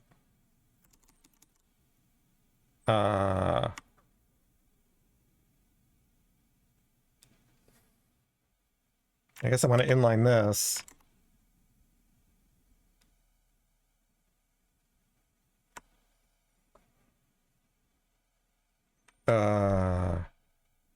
No.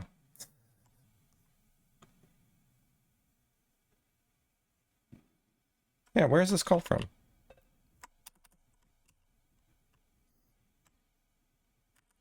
I want can join. This should be, oh, I just need to flip this. This is can join, not can join. Right. And then this isn't used by anybody. Oh, now we can inline here. Yeah.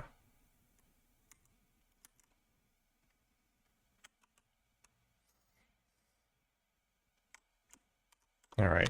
And then we can say, all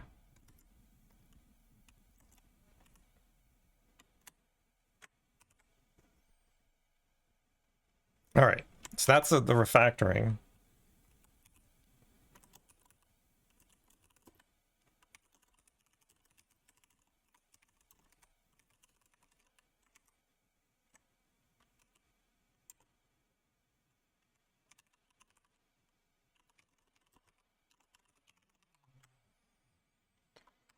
So commit that. And now we can say, at least more easily say, so hold on, do we still have the word full anywhere? Yeah. So exception if thrown, a player joins, exception if thrown, if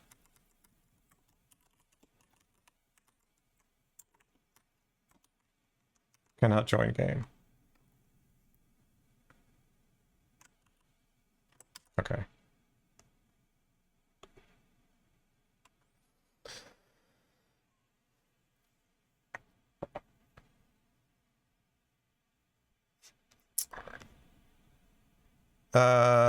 Yes, expect that no exception is thrown. Yes. Assert that no exception is built in. There are two variations of this. There's assert that no exception is thrown, and there's also assert that code, and then you put the code here, and then you say, whatever. And then you can say does not throw any exception. So this one is sort of is phrasing it in the opposite order. One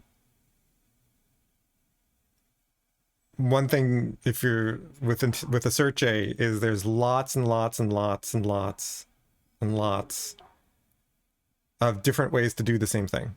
And this is one of them. And all of my assertions that I use, every one, is all using assert J. And so there were a bunch of ones that were, and the Spring project uses assert J as well. And they've actually, some of the folks that are Spring engineers have contributed, like, we would like it this way. And so they've contributed back, like assert that, this one, assert that illegal state exception, since that's such a common thing.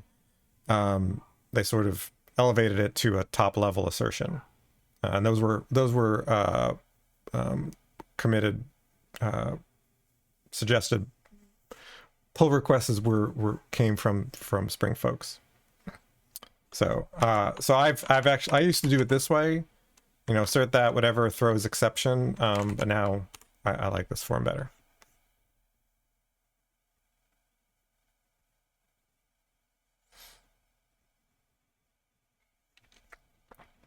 Yeah, it's not often that I say something like this, but it is quite a targeted test. You could say, well, any test that does the join where it's valid won't throw it, but this is a lot more explicit. Yeah, when it's a no op and there's like nothing, like you could say, well, again, this is part of this test. They're doing a join and no exceptions is thrown here. But if it fails, this is going to be a lot more useful.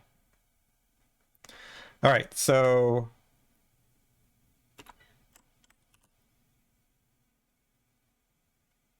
right, so we're now here, where we want to say that we don't want to throw an exception. Right now, there's no way to say that existing person, so what we need to do is change our code.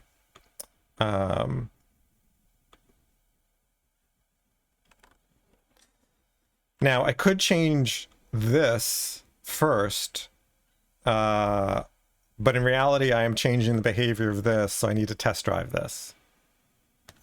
So we're going to redisable this test.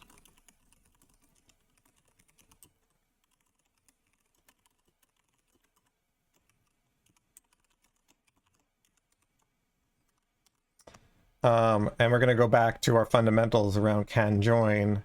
We're going to say can join should now take a player.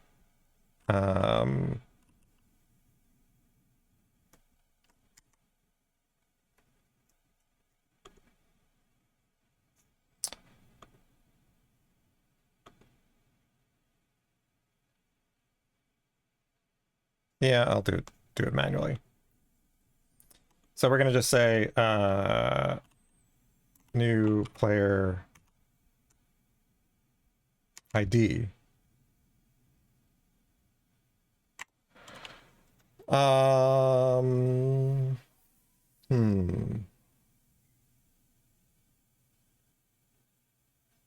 one of the other problems with doing inside out here is I have not been clear about my aggregate boundaries.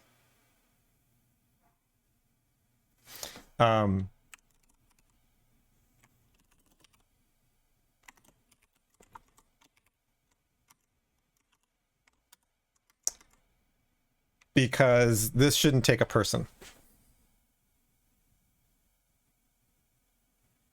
Because a person is a separate aggregate.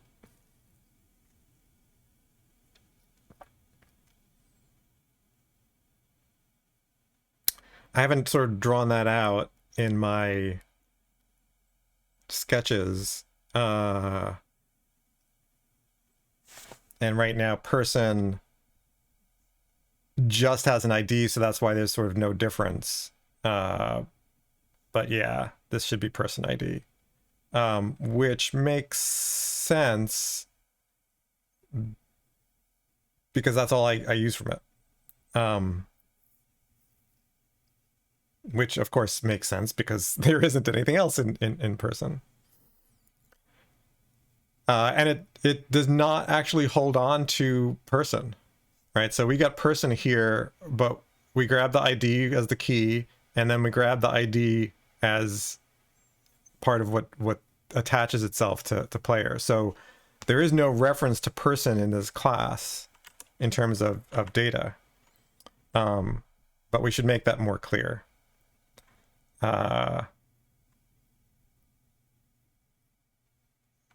Let's finish this. No, let's make that change. This should be person ID. So what we're gonna do is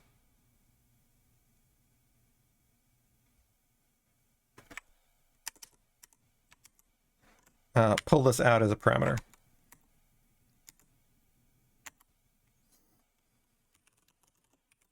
And it will remove the parameter, and so all should be good.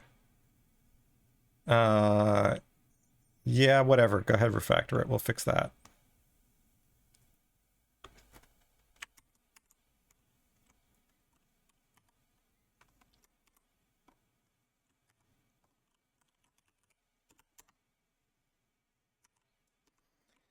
It's not as readable. I'm not going to worry about that right now.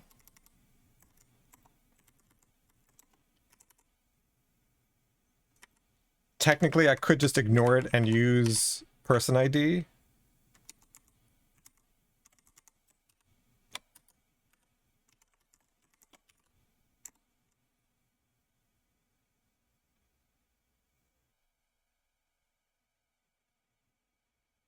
This coloring is interesting. So this, you may not be able to see it.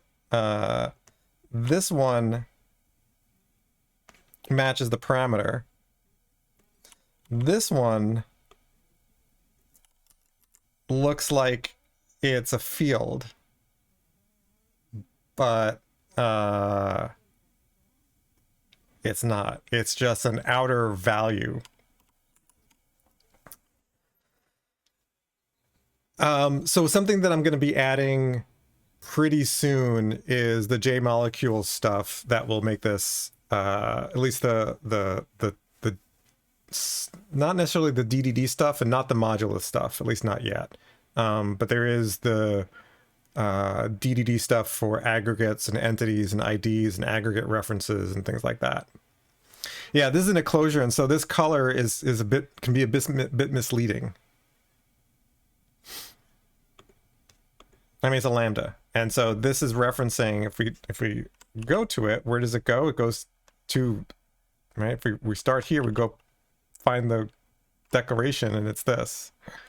I don't like this color because that's confusing. So something that, you know, which is why whenever I switch to dark mode, I get lost, is because we are pattern matching against colors. And I'm going to go on a little tangent. Let's go look at our editor color scheme Java. So this would be what?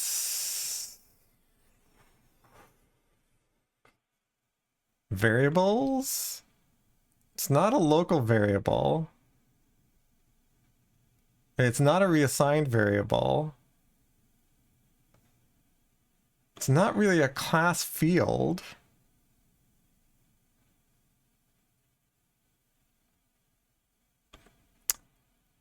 It is a lambda parameter. But no, in this case, it's not the lambda parameter. No, I didn't say dark mode. It is... I guess it's treated as an implicit anonymous, even though that's not what it is. Yeah, BDSL, exactly. That's every time I do this, I'm like, which thing do you think this is? So I can go change its color. Like, I don't think there's any way to do that. Like, change color.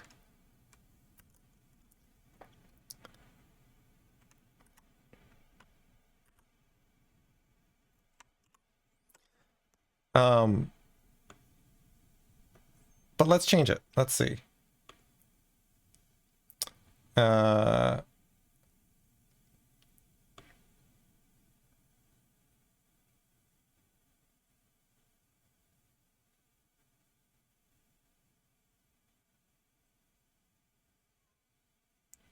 really kind of a darker brown.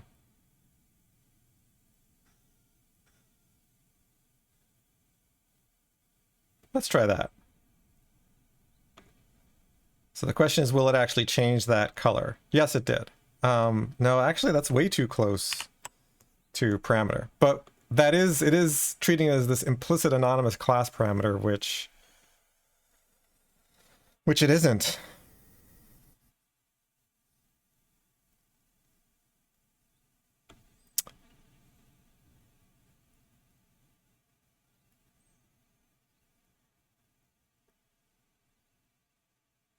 Let's try blue.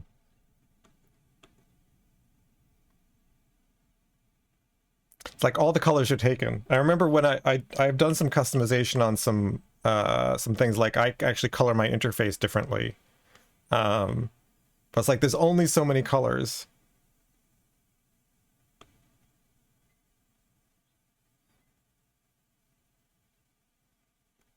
How about that? Yeah, that's good enough. Yeah, you can italicize it. You can underscore it. You can put a border around it.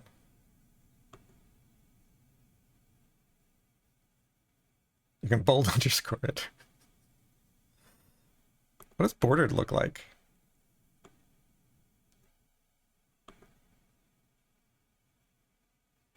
Well, you have to border it with a different color.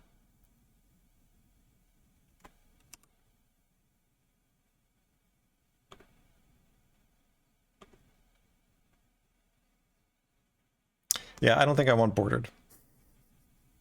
But I could want underscored.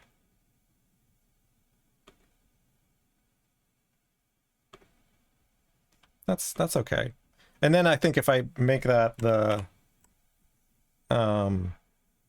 what is the, not type parameter, what was the color before? We want parameter.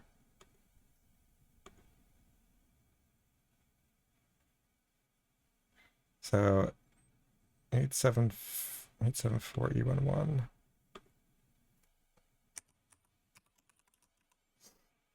There we go. So make it parameter, but we'll underline it.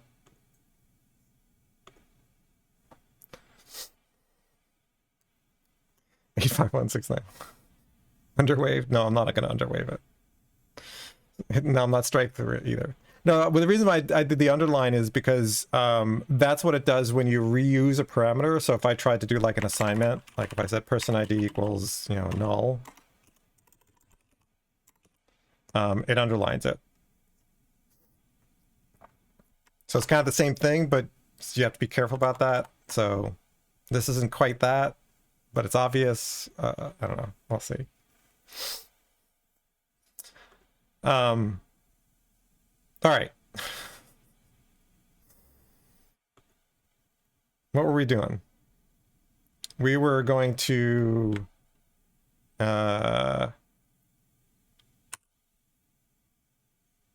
something's not right.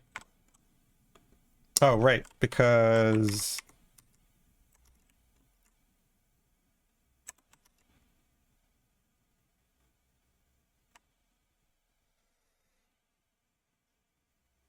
what happened here?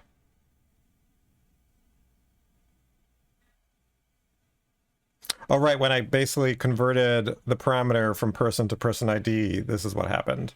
So we can just grab this and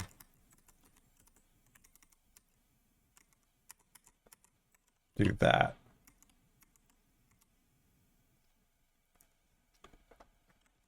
Oh, and it looked like it did that everywhere. Okay. So here, that's existing person ID.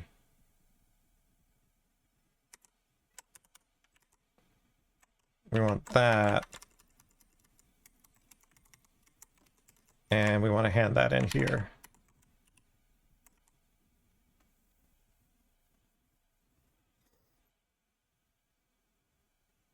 Now I'm finding that underlining a bit too strong, so let's give it a more grayish look. Yeah. Was that it? Okay. Right, so we changed it to be person ID. Let's go commit that.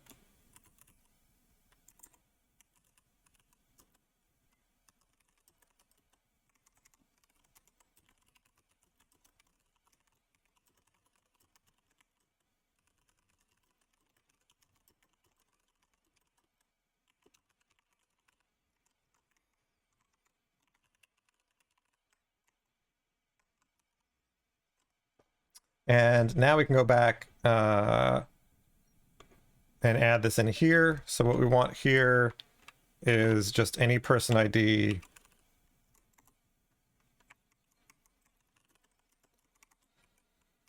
And I really do want an of.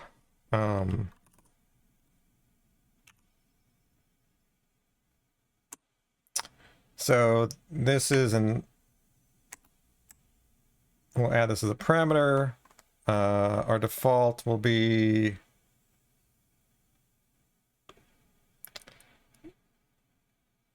sure. Let's try that. Actually, let's use any var.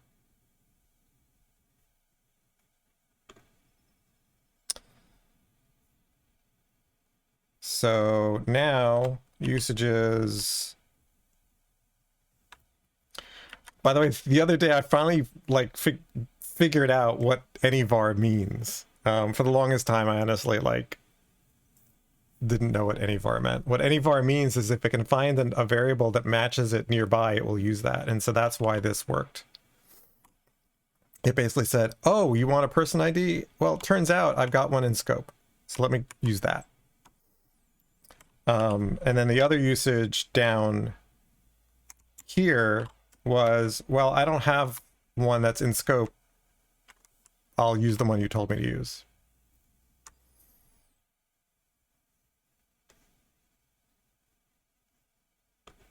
And this should really be new person.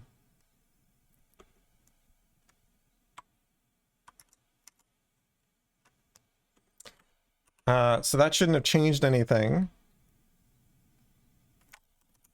So now we're done with our prepare refactor.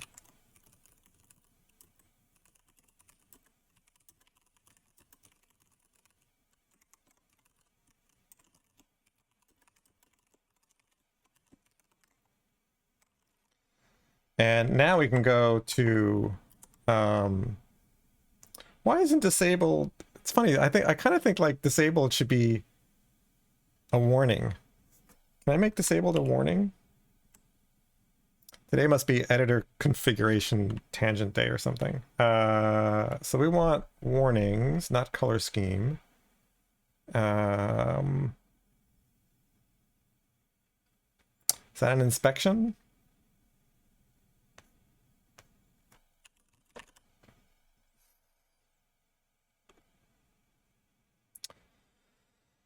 So let's see. What would that be? There probably isn't an existing one.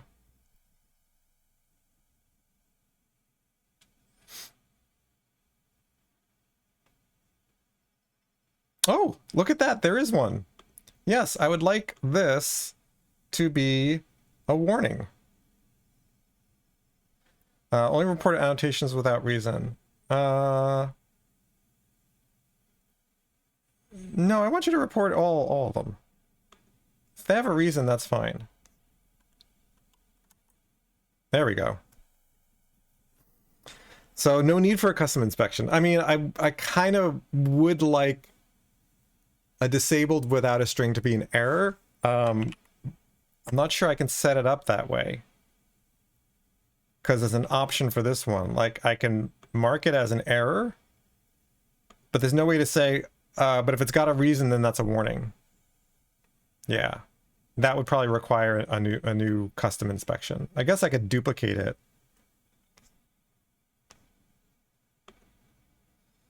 I'm not going to do that right now. I didn't see a duplicate, but it could be I can... Can I copy and paste it? No.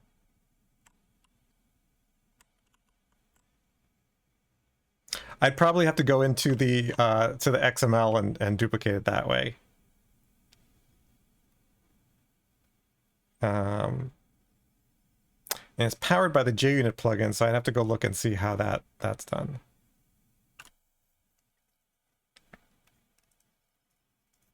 So I want a JUnit inspection for error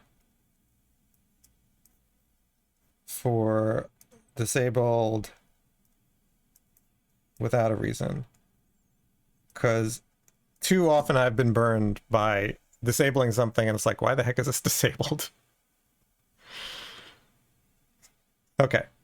So now we can, until it can join, can take a person ID, which it does. So now we can re-enable this. This will fail because we're not looking at the ID. And now we should look at the ID.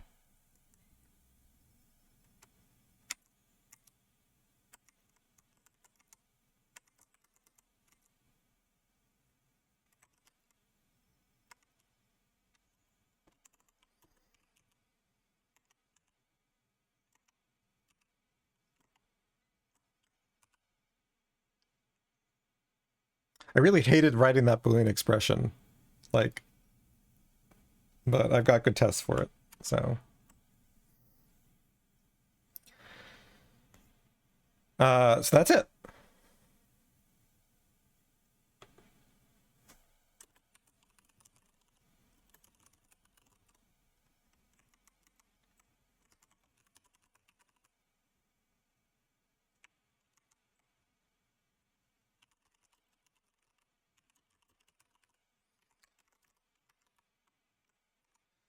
Um,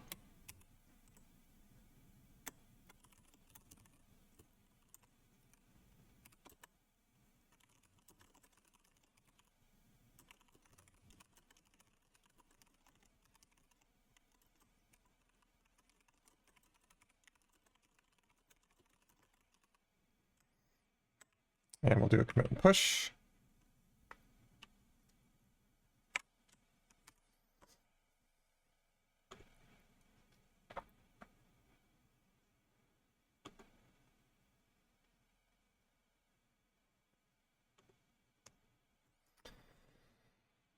Thanks for the caffeinate.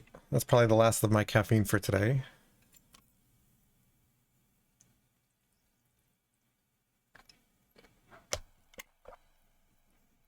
Let's see, did I miss anything in the chat?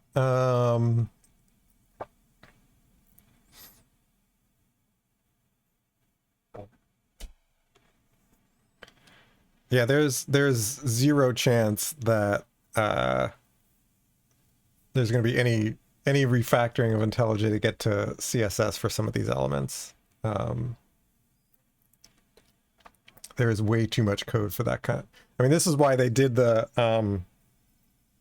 fleet stuff and the code with me lightweight client is they basically, my understanding is those are sort of rewrites using a more modern architecture, but they have their own problems.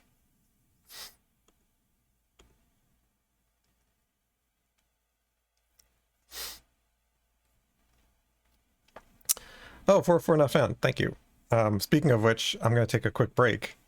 So those of you who have not enjoyed it yet, you will enjoy it now, or not.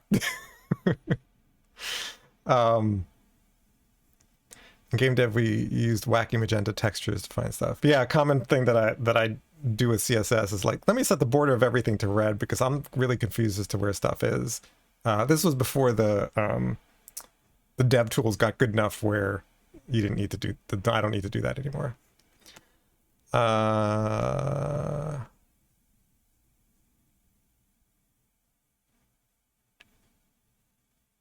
right, I don't think I missed anything in chat. If I did, if I didn't respond to anything you said, feel free to say it again.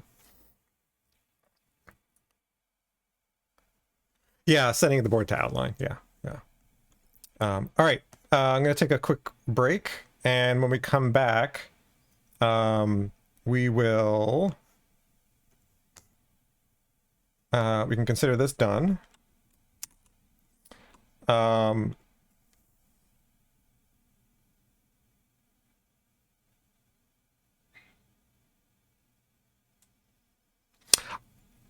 I'll let you all decide. So here are the two options. Option number one,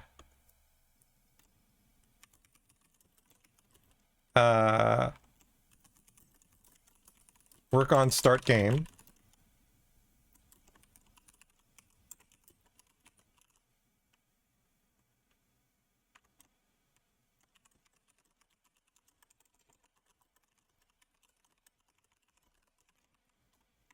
And option two, so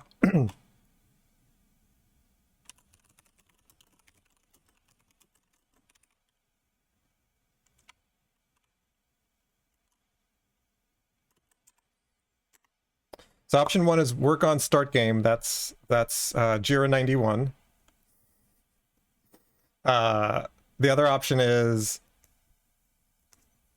basically create the UI, the adapter, all that stuff to actually connect the outside world to that. So you go vote while I go take a break and enjoy the coffee break. Thank you. I got to figure out how to fix that. All right. Thanks for the celebrates. So what do we decide? 1-1-1 to vote early and vote often. Is that what you're doing, Astrid? 1-1 Y'all are making this hard. 1, 1, 2, 2. Why fix it? Yeah, okay. We'll celebrate every time I come. Because if I switch back and forth between this and the drawing, the physical game camera, then that's going to be annoying to me if nothing else. So I didn't... I'm not sure I see a clear... so let me clarify what choice number 2 is. There will not be... Oh, there may be a poll thing. Yeah, I tend not to use the Twitch tools. It is one. The UI is not going to be the final UI, right? So for those of you who haven't seen, this is my starting mock-up. This is I'm using Figma to start laying out the real thing. But since I am nowhere near done with this, it is going to be like a text-only UI. So just sort of representative of the information. It is not going to be anywhere close to final. And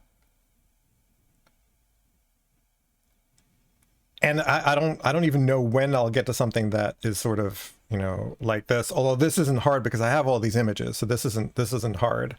But anyway, like not getting to this UI.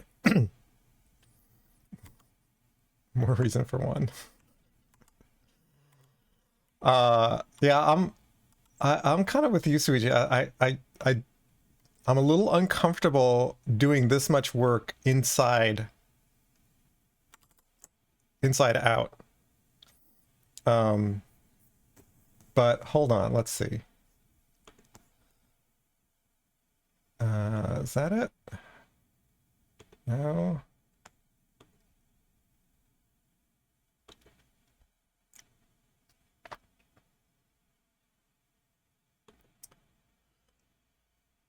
Oh, there it is. Let's create a poll. All right.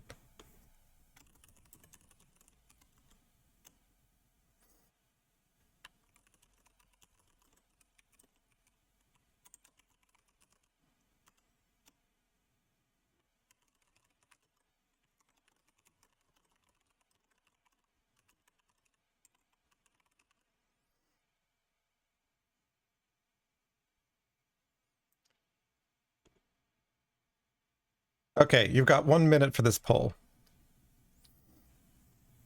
And I did not turn on the option where you could stuff the ballot box by spending points. So go ahead and vote. This will be the binding vote now that it's much more clear what you're voting for.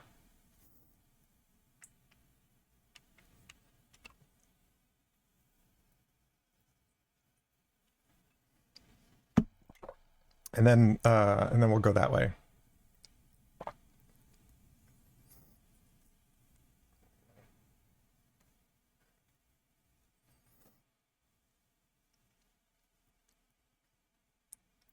No comment, Astrid. I think, and this is a binding vote, and we will take it at face value. This way, anyone who didn't want to appear in the chat can also vote and not feel exposed. All right. Oh, you got to be kidding me! It's a draw.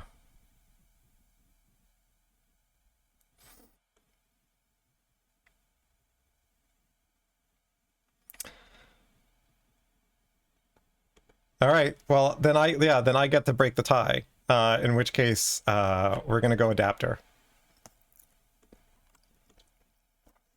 All right. So,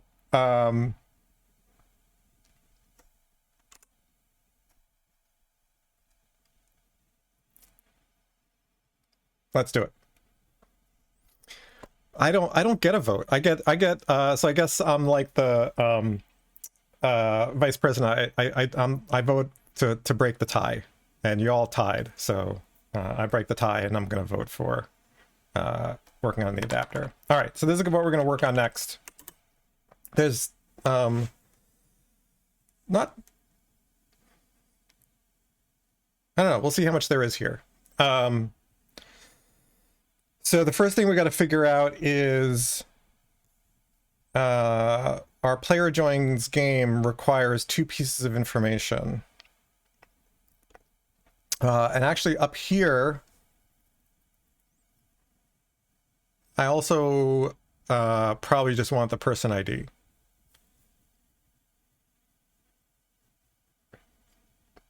But I think we have to add some stuff to the person before we can get to the ID, which is, I'd like to have some names.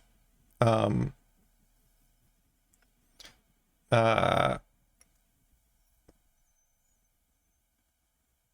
least,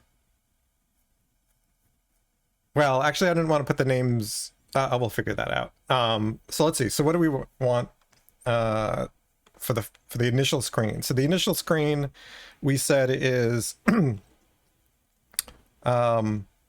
have to pick who you are. So we have to know who you are, and you have to pick from. Yeah, technically both of these are identifiers. That'll become clear. Because one thing we're not seeing is where to go, is the game creator. So we create a game, we get a game, but really we get the game's ID. So 404 Not Found asks why text-based game. Well, because I don't want to, because basically I haven't finished this. This is not done yet. One of the issues is you need to see your hand, you need to see your play area, you need to see the deck so you can draw another card. You need to see the board, which is a little on the small side right now. But you also need to see everybody else's cards. And I have not figured out yet how I want to squeeze that into this area. I may have to raise my lowest common denominator of resolution. This is currently based on 1280 by 720, which would fit anybody's screen, even small laptops. But I may have to raise it because I may not be able to fit it on this small of a screen. It is a lot of info. And even with basically 1080p, right, 1920 by 1080, there's not all of that much more. Yeah, so one of the things I can do in terms of tightening things up is you can see, so over here, you don't actually need to see the contents of the cards. I might actually not show that in this sort of zoomed out view, because really the only thing that's important is what is the title of the card. The rest are instructions, and you clearly cannot read that. I can't read that. And so the idea would be, you know, some kind of click or hover, and you'd be able to sort of, or actually I'd probably have a special key to sort of zoom in to read the whole card. Because really, you zoom in,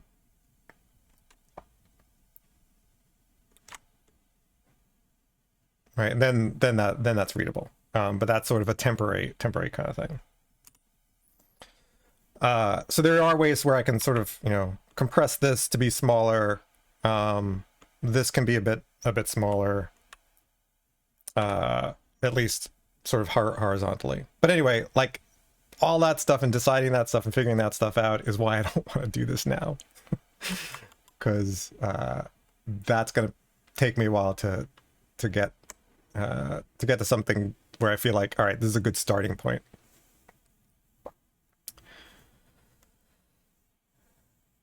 I don't know what it is in inches. It's basically resolution. Yeah, so many bike sheds to paint. Okay, so we want a page where we show basically who are you.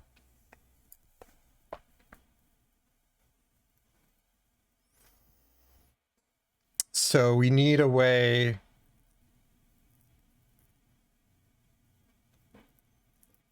so we need All right, so let's start from the page. Yeah, the resolution is pixels, yeah.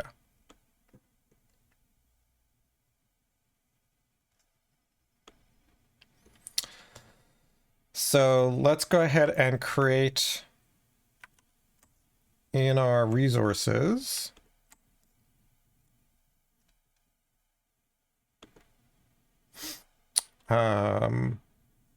Templates.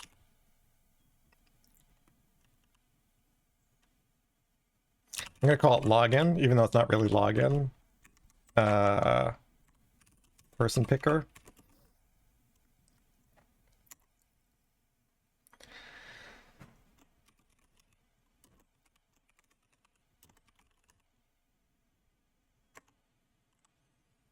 I guess it's more of a pawn picker, but pawn is equal to person. Why are these all starting with P? We've got player, pawn, person, darg. Yes, this is the pseudonymous anyway version of login. Because I didn't want to add security right off the bat. Yes, and pile.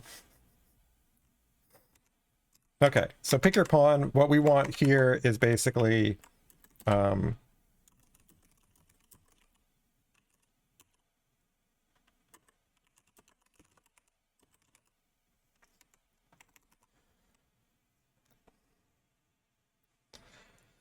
so I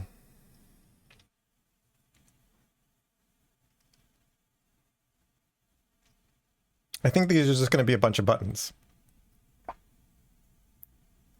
So we're going to do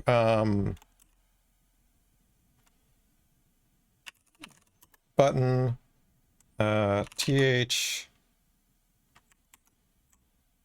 each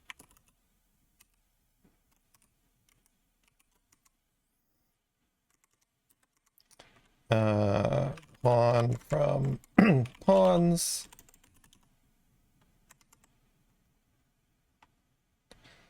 And the th text will be pawn. Something like that. Let's move that over here.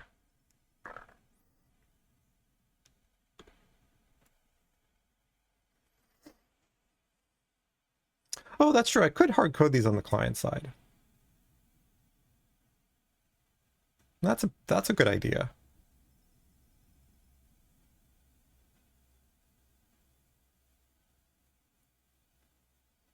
Let's see. So that would give us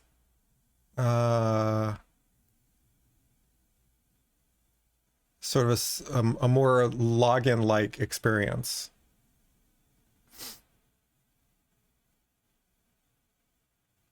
Sure, let's do that.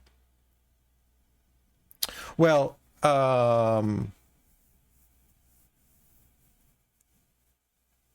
basically it's login with your name, but your name has to be one of these four things. I'll just validate on the submission side.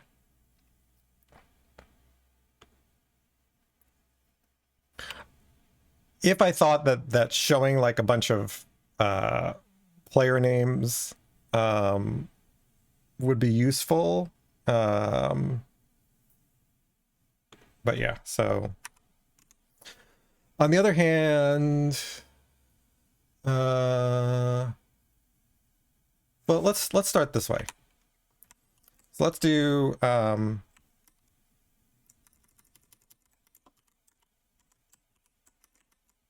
what are my colors? Blue, green, red, and yellow. And we'll add in a couple more colors so that we have for other games, black and white. Those match the colors I use for the pawns in the real game.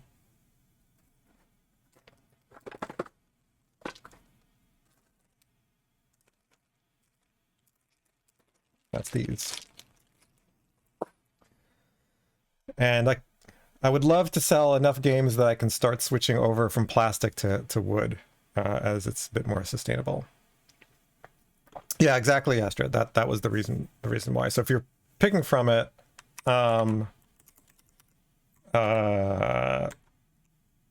you could still do a post, right? Craft a post of your own, but then I can just quickly validate on the back end.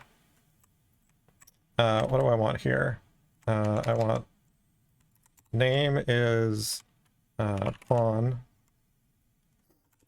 Well, we'll call it person.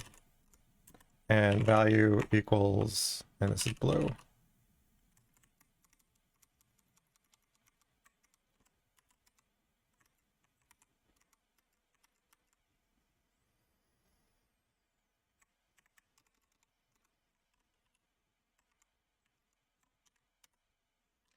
Green.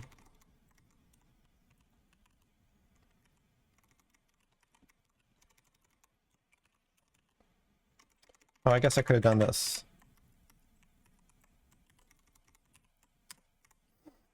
It's really interesting. Like I almost never use search and replace anymore, because I either do a refactoring or I do multi-caret kind of stuff.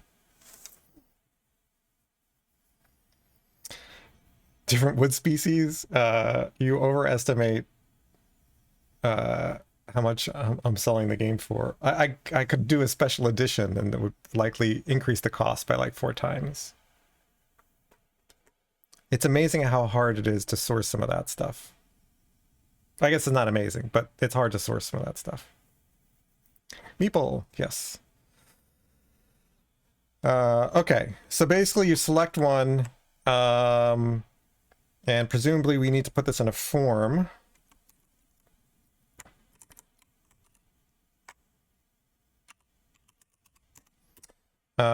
And the action is going to be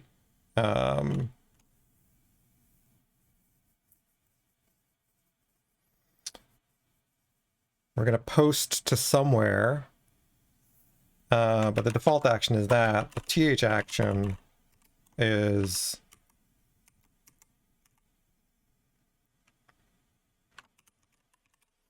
we'll just call it login for now. And the method is going to be post. I don't think I need anything else.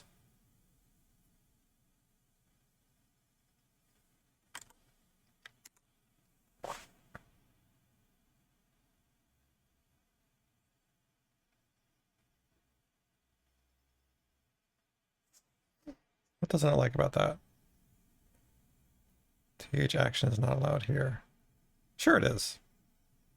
Okay.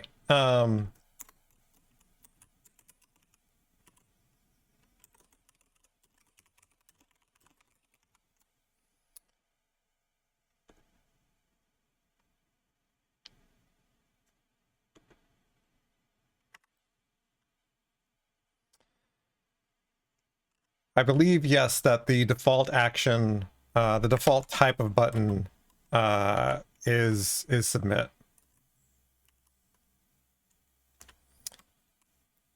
This is the default. The attribute is not specified.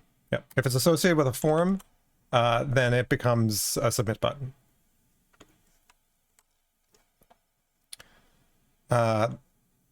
Do we get a name and value back from those? I believe we do.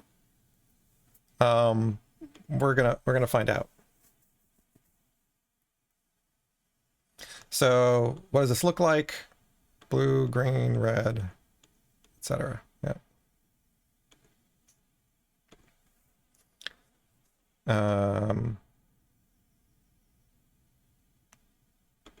Could color these.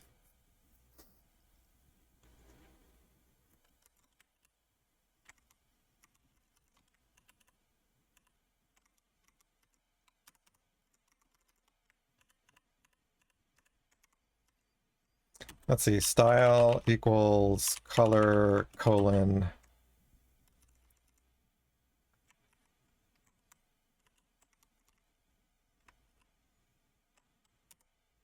Let's see how that looks. That's fine, except for the yellow and the white.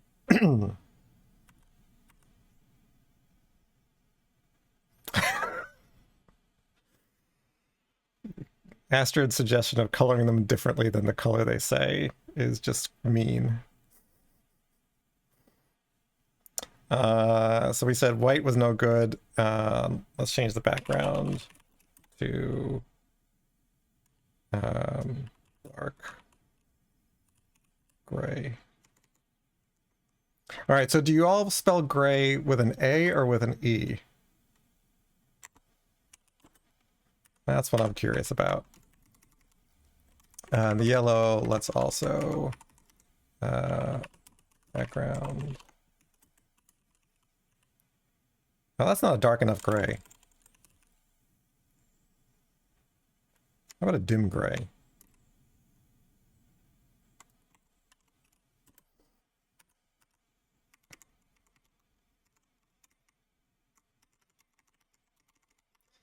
So clearly they prefer the E version. No, they have both. Okay. I was going to say they prefer one version, but we'll just go that way.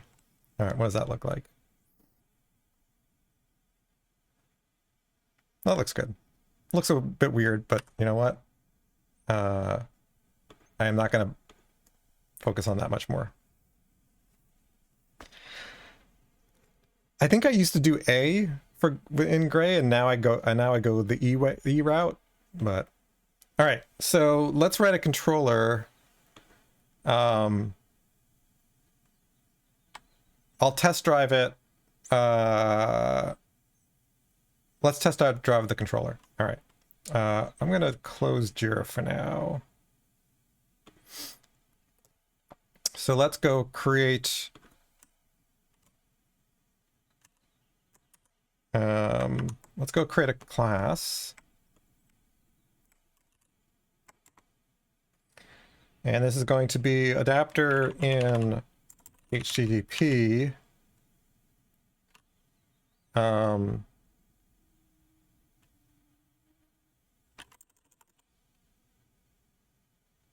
Yeah, we'll call it web. And this will be our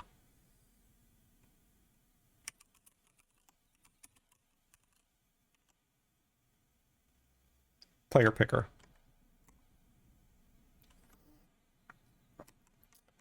This will be a controller. And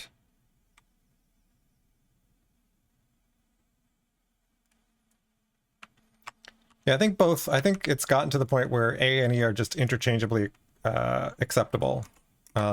Because you'll notice that in HTML and CSS, color does not have a U in it, but both gray with an A and gray with an E are acceptable.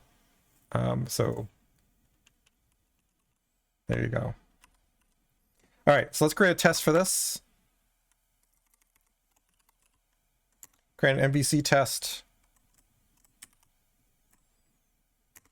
And this is a web MVC test for player picker class. Why does autocomplete not work? That's a bummer. And we want to auto wire a mock MVC.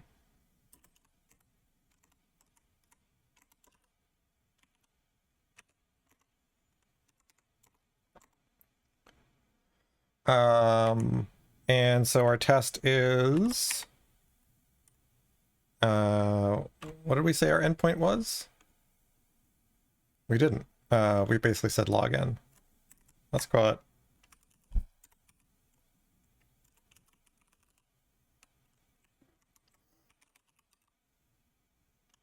pick player. Player.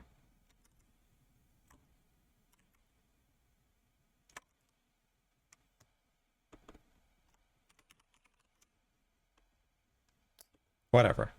Pick a player. Now,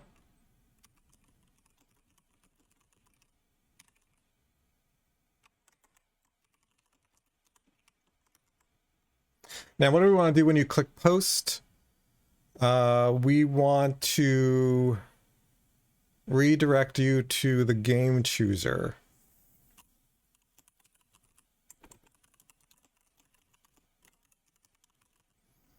Although at this level, we just say it redirects.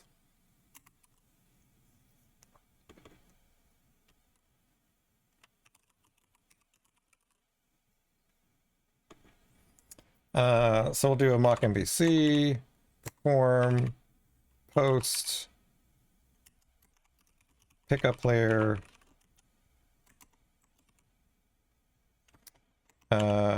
with param, person,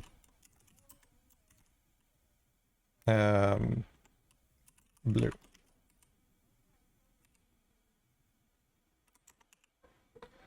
And expect status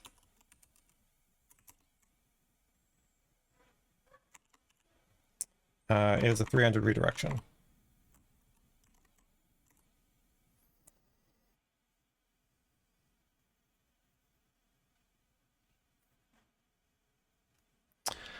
In a sense, I'm implicitly starting a session when you have picked a player, because what do we do when we authenticate is we're trying to figure out who you are, what your identity is, and your identity is your color.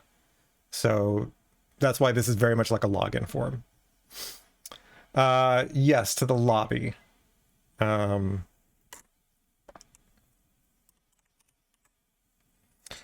So this will fail because we got nothing. We should also tag this.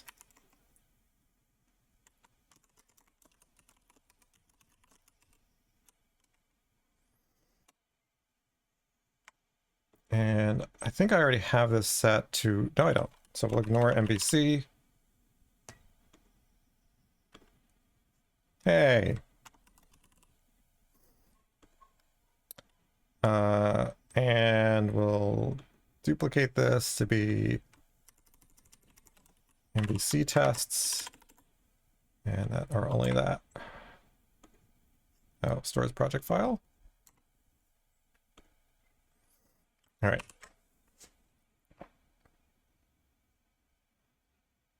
Test ignored. Ha! I'm like, what? I'm like, oh yeah, I did not set this up as a Spring Boot project.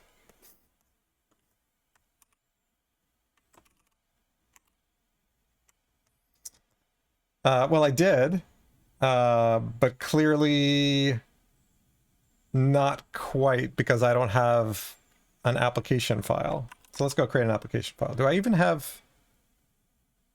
I don't even have WebMVC. So let me add a few starters here. Hold on. Did I add Lombok? I'm kidding. I'm kidding. So we'll add time leaf. Oh, Spring Web's already in there.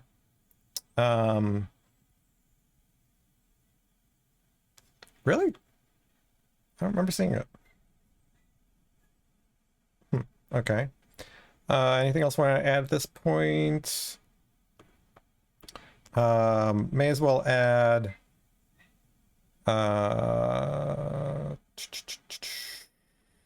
actuator while we're at it.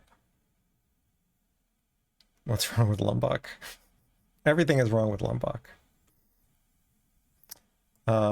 What's wrong with Lombok is it is a kludge. It does things that it shouldn't be doing in terms of the way it generates classes. It generates code at weird times and makes life miserable for refactoring tools. Yeah, no. Where is web? There's WebSocket. Ooh, all right. That's bug number 3. So remember when I said I didn't remember seeing Spring Boot Web? It's lying. Spring Web is not in there.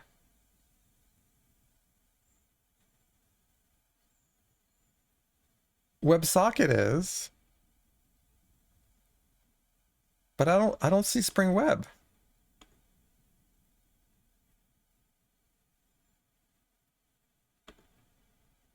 Right? You think it's transitive through WebSocket? Let's go look.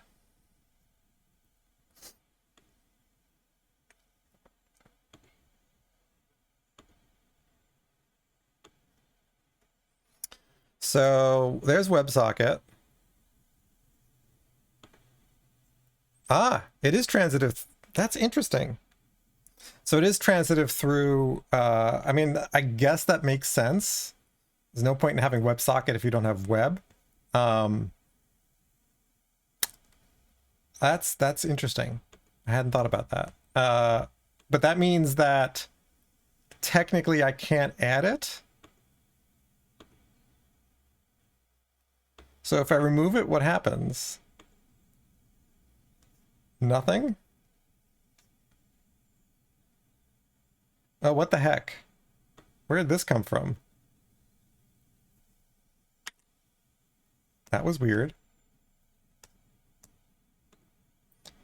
But every time we go in here, is it going to show up? Yes.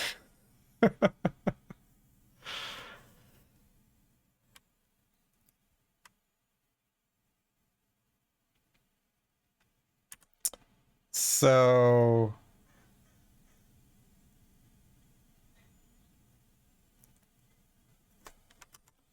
I guess we have to add it manually. I mean, I could rely on it coming through transitively, but that's probably not a great idea. All right, but that's interesting. So the edit starters is looking transitively at everything that Maven imports.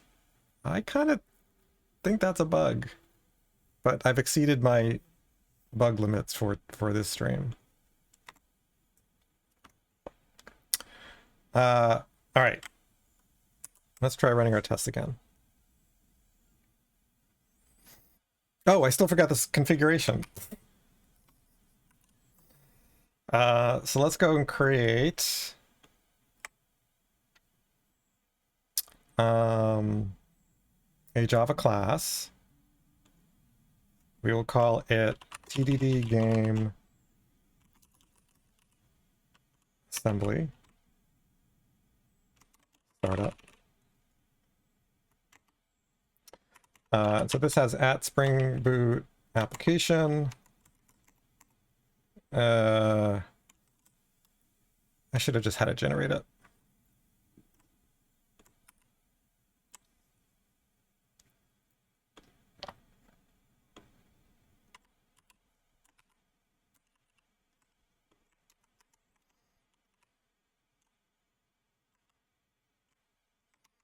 All right, so now we've got some basic configuration.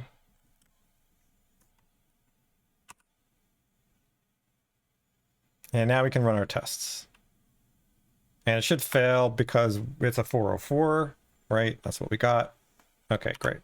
Let's do a commit. Added MVC. Actually, let's just add that stuff.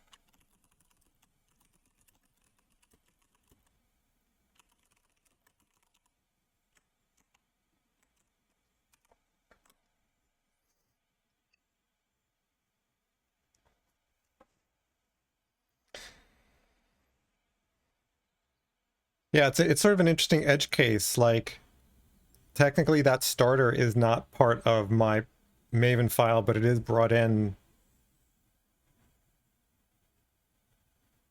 And if I drop WebSocket, then all of a sudden stuff would break. Yeah. All right.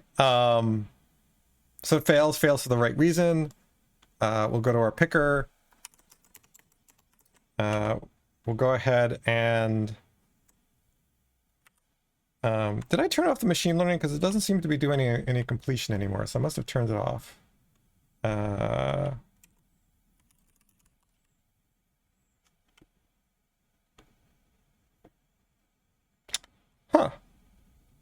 Oh, I probably have. Do I have the plugin enabled that's preventing it? No, Cody is turned off. That's interesting. Because I haven't seen IntelliJ try to suggest anything. So this is a get mapping for, what do we call it? Pickup layer. Oops.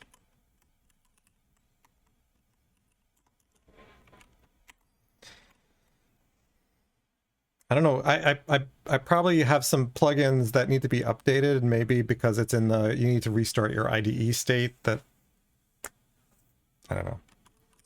We're going to do a public. What are we going to return here? We're returning a redirect. So we'll do a public string. For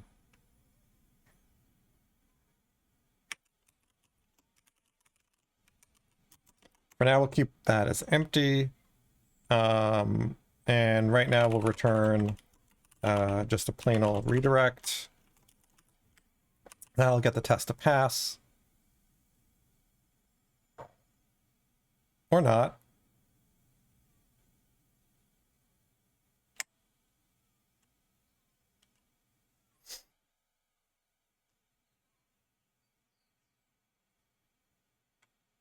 Oh, 405. This is not a get mapping. This is a post mapping.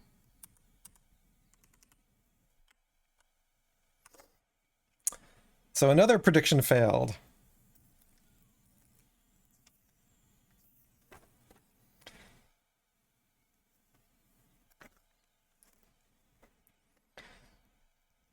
Let me add to my list of failed to predict. So this is May 10th. 3:05 p.m.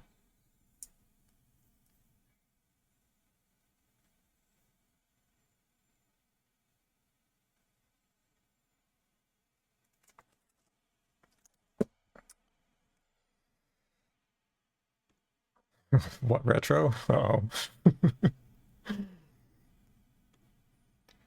First rule of improving process is examining your process.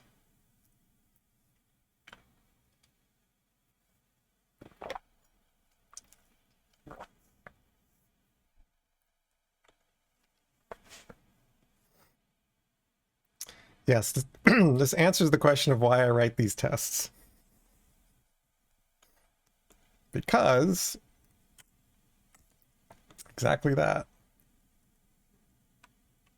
Technically, that wasn't a failure in prediction. It was a failure to get it to pass, which, according to the game, that was still a failure to predict. All right.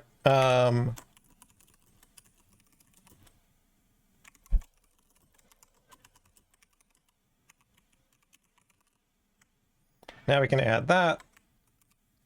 I haven't pushed in a while. Let's go push. Now we can write a more targeted test. Although technically, we can close that.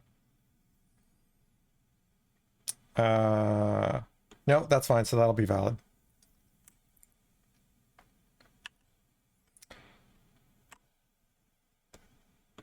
Oh, I knew you were joking, and that's why I was like, and that's exactly why. Oh, you're joking about something else. Oh. So let's go and we want to create a test. That's interesting. That's a different way to get there. Player picker test. This is not an MVC test. This is a regular old test. So one of the things I want to do is make sure, yes, I already did that. Okay.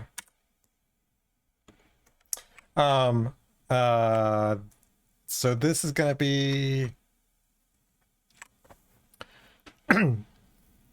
post does a redirect to the lobby. There'll be some other stuff too, but I'm not sure what that is. Let's start with that.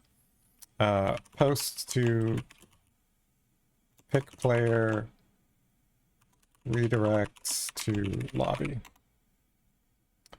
So we'll create a player picker and player picker pick player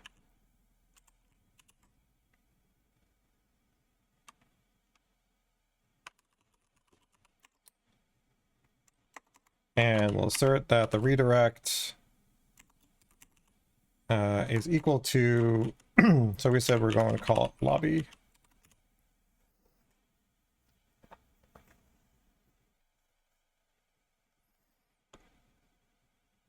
So this will fail because we're just redirecting nowhere or root to root.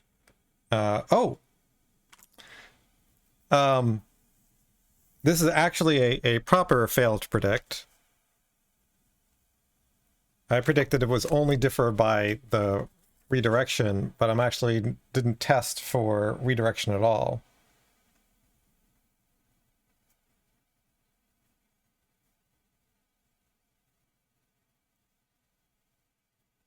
Because I was so focused on the destination, I forgot the redirect. So now the only difference should just be the lobby instead of the slash. That's better. And so we'll fix that. Put it in the right place. And then I'll now pass. Commit.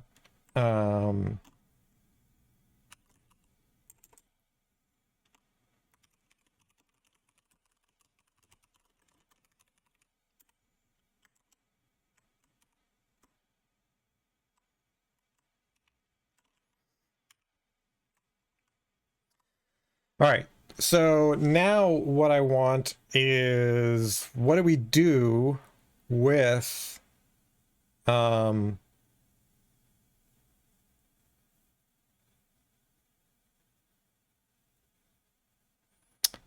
with the incoming information?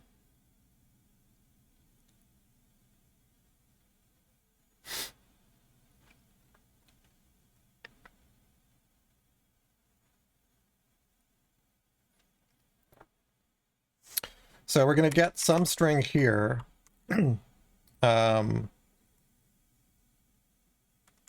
Which is going to be a string for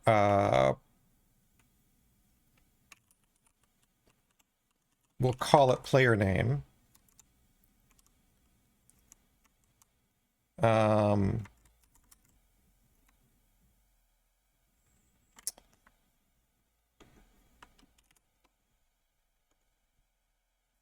And we'll say request param.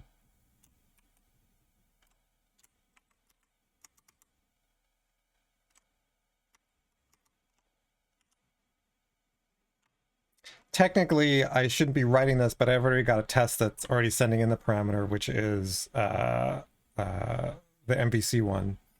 I don't remember what I called the variable. I think I called it something else. Let's run all the tests. I don't have one for all the tests. Let's go run all the tests. I expect this to fail because it's a 400 because we're missing the required parameter. Yep, there it is. So let's go fix that.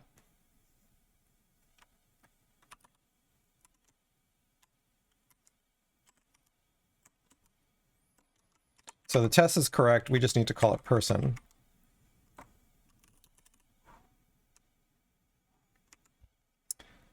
That should get those tests to pass. Yes.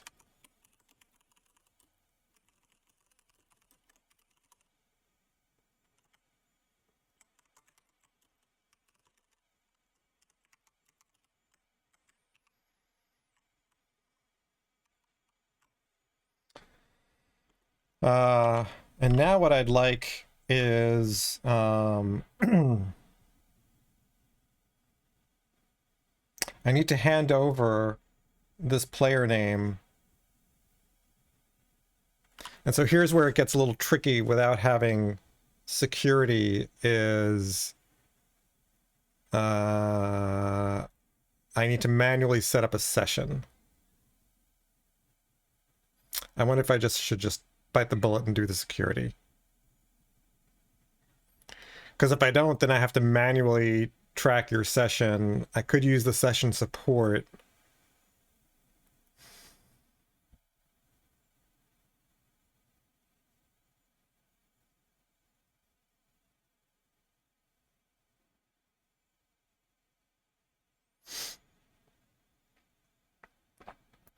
Um, and I'd like not to do work that I basically am going to have to undo later if it's not that much more work to add the web security adapter.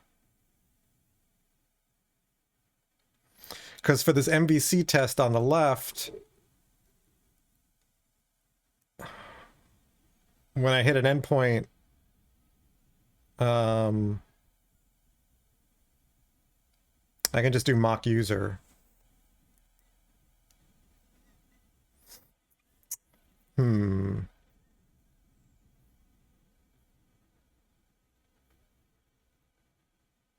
That was weird. Because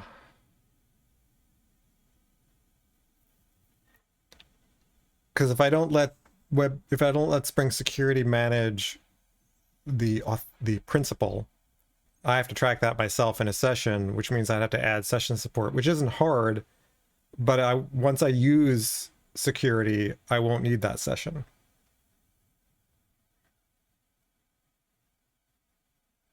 Or I won't need to be explicitly using it.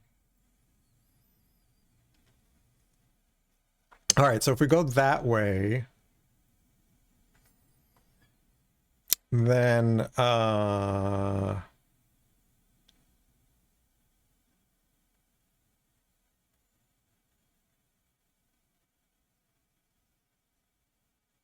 mean, the other way I could do it is I could pass along the player name using the Flash redirect attributes. Sorry, not the Flash, the redirect attributes. But that means I'm getting what's essentially the user in a way that I'm going to have to throw away and redo when I add security.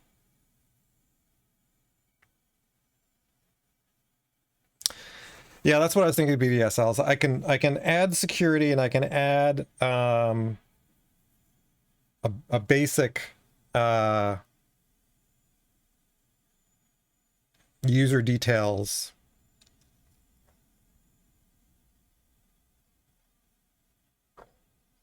Because right now the point is like I don't care if anybody just logs in once I deploy this, because a primary goal is I want to get this deployed and available as soon as possible, so I can start doing continuous deployment.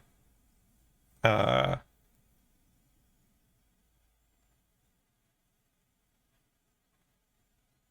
I didn't want to just have anybody be able to log in.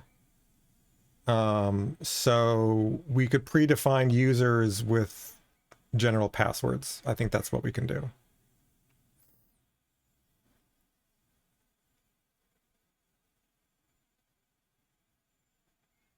And this is where I'd want AI to just generate it for me. Like, can you generate a login with user details? Because that's pretty well known.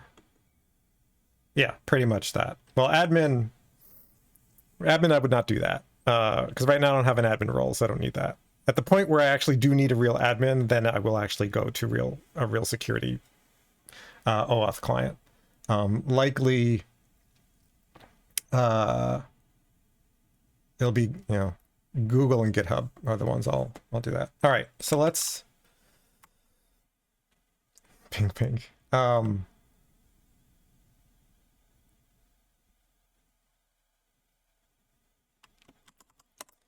Should we try out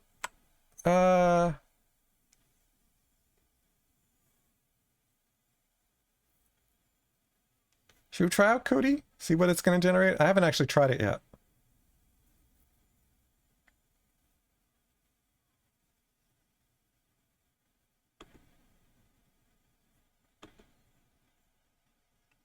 And let's just restart the IDE.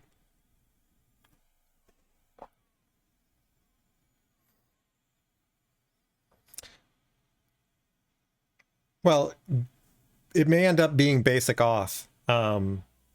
But Spring Security will handle that stuff for me, so I don't have to explicitly do anything. That's fine.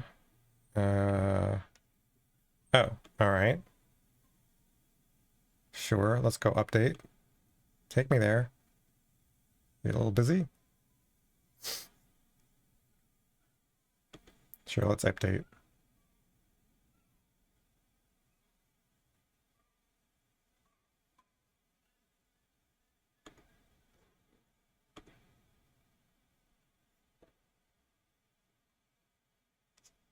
Update, update, update, update. You're gonna make me restart again? Fine.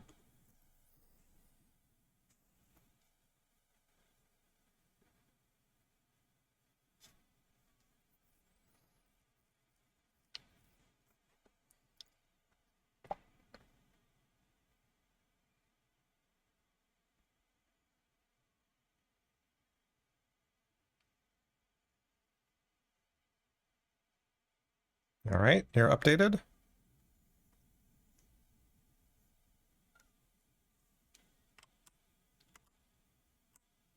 They are really nice, aren't they? My illustrators did a great job.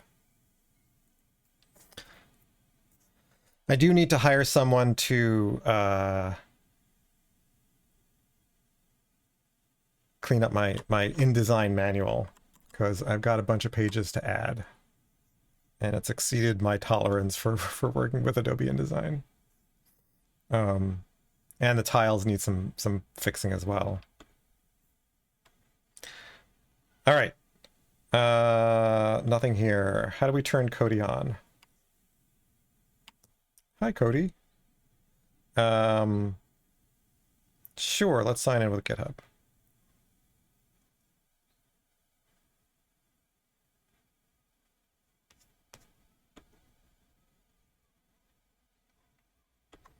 Okay, that was straightforward.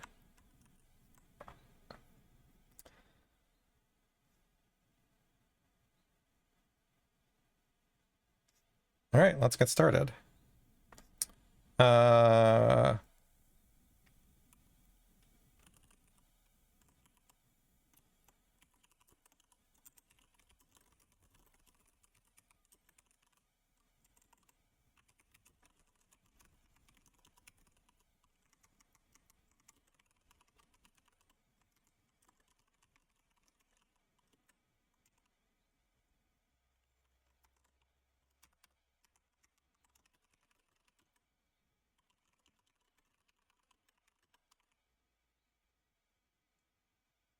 Oh, I should probably, before I ask Cody to do that, we probably need to go into our POM and add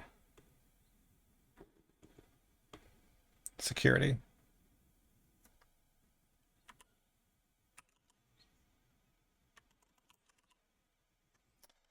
We'll add Spring Security. We'll add the OAuth to no, I won't add that yet.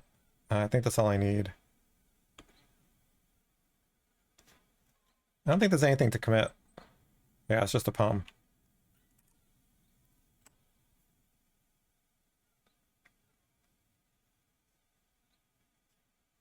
Well, it's going to sort of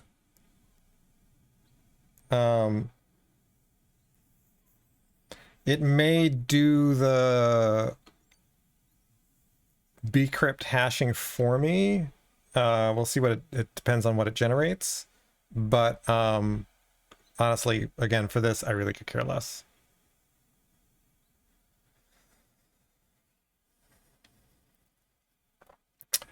Doop-doopy-doop-doop-doop-doo. Yep, that looks good. Thank you, but I already added Spring Security, but I appreciate that. That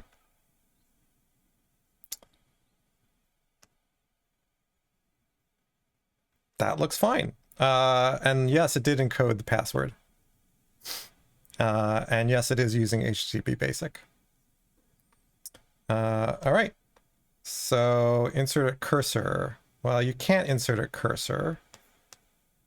Can you? My cursor is not in any place. Let's put my cursor here. And what happens if we say insert a cursor? Yeah, I was afraid it was going to do that. It's like, No. It really should have a create new file. Yeah, that would have been nice.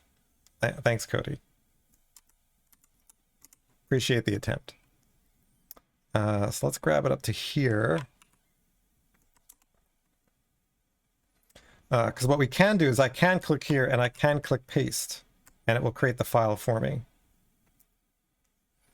I was going to say, I think it's outdated because it's not this anymore. Isn't it security whatever? Does Cody know? Let's see.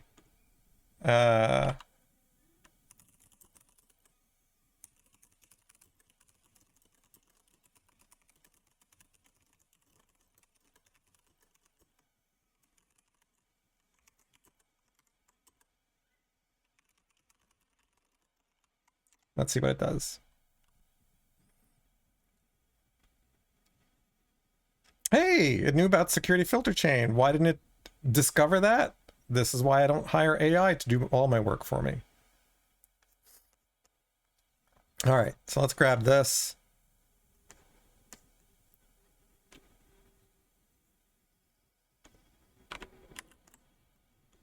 And we will just replace it. Whoops.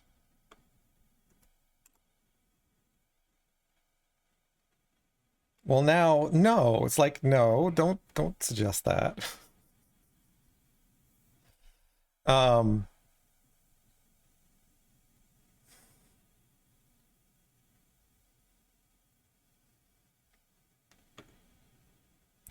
Let's see. So can I ask Cody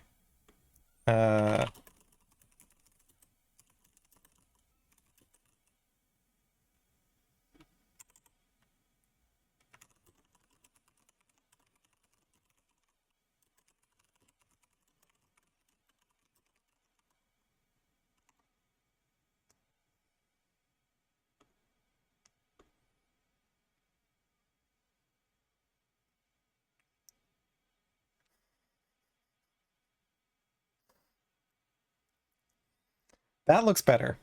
Let's grab that. I don't know why it didn't generate that before, but you know. Yes, we want with defaults. All right. So we want blue is blue.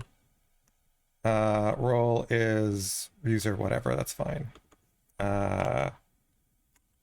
This seems like a really slow way to do this, so how about we ask Cody to do it for us.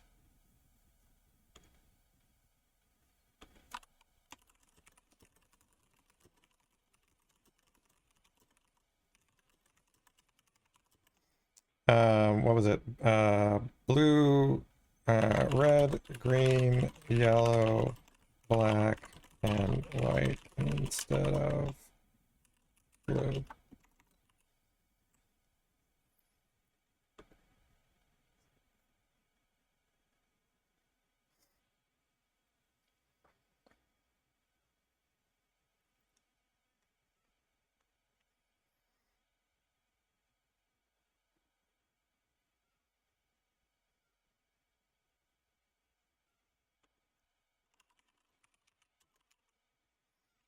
See, the thing is, it didn't refactor this.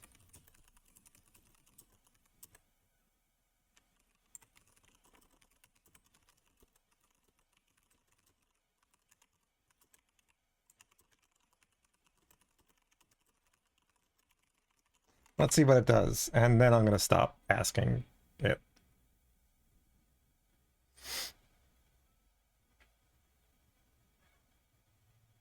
All right, that's not bad. Where's the create user? Okay, great. Thank you.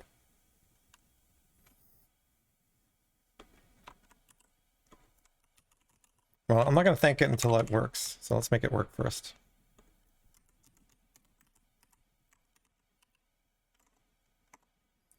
That looks like it'll work. I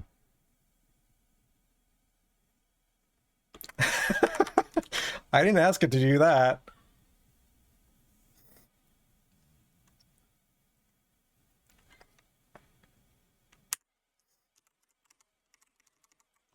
We just created a back door.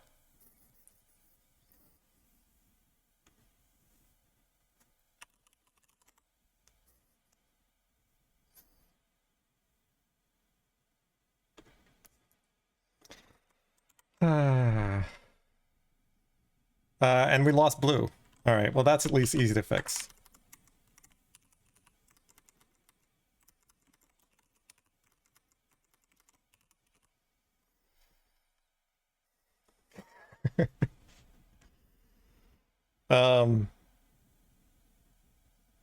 Do we think this works? So we're basically authorizing any request. We're using basic auth.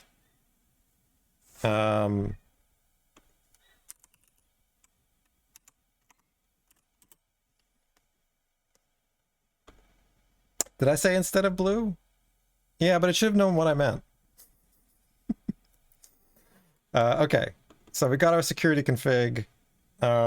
This will likely fail now because this doesn't have, but we don't care. We have a home page. No, we don't. Yes, we do. What do we have? We've got our person picker, which basically we're basically going to say is obsolete. But let's see if we can hit that endpoint and what happens. In this case, we're just going to... Wait, why are you saying red? Oh, because you didn't clean up the imports.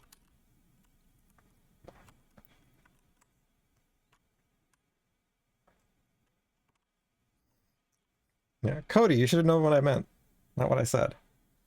Let's run the game.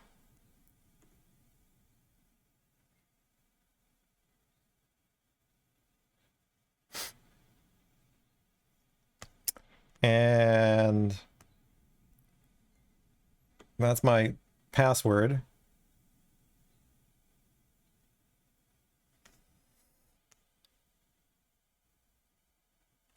All right, let's go see what happens.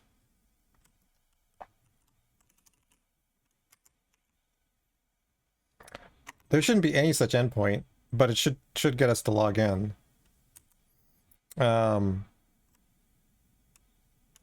So we said blue. That's interesting. Bad credentials. Is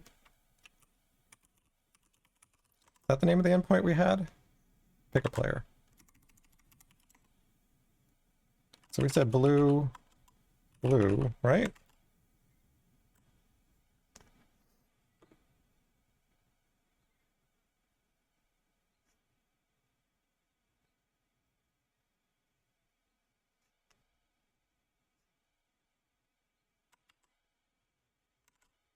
Oh, you're kidding. You're right. I'm like, why isn't that working? How many times I've done that? And that one I basically just clicked in the wrong place. Oh, classic.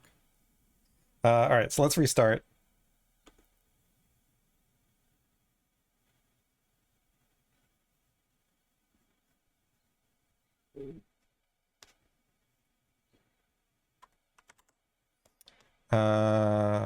Let's try it again.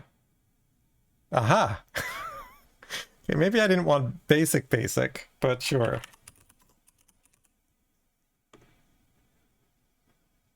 I think it's because, well, we said basic. We weren't kidding. We probably want,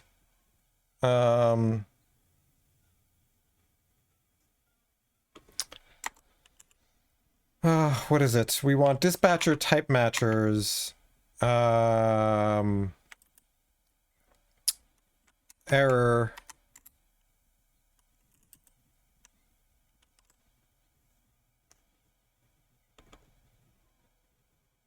forward and request to be permit all.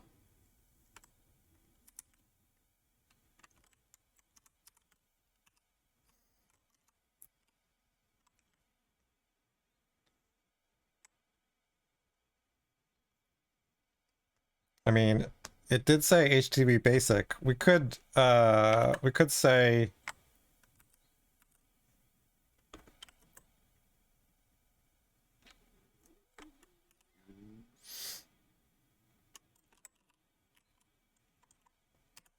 well, let's just see what happens there.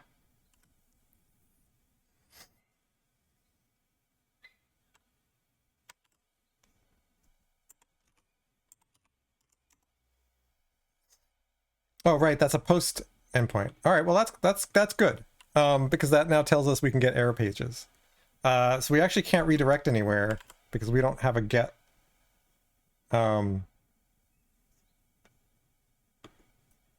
We can close that, and we can close that.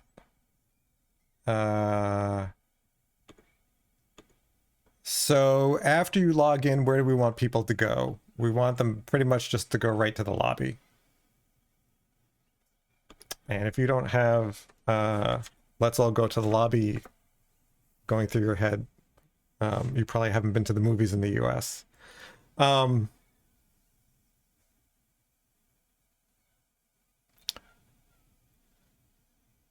So if we're going to assume that login gives us user, then we need to kind of throw this away. So it's not pick your player, it's now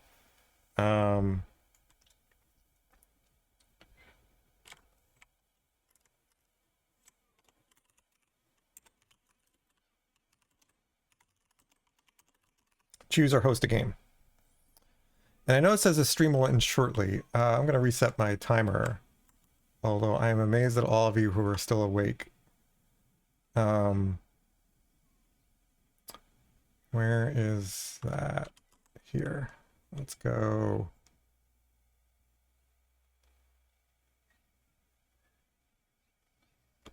I might go until here. Okay. Another 4 hours. I don't even know how I could do another 4 hours. I'll keep going until my brain is dead. Yes, let's all go to the lobby. Thank you for that. All right, so let's rename this file. We'll just call this lobby. The action here is, so this is, we need to, not which player are you, but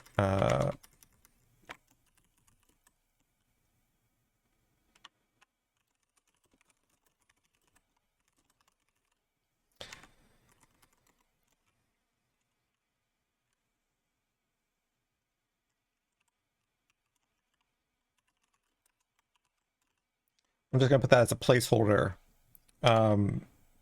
because the first thing I want to do is do the host part.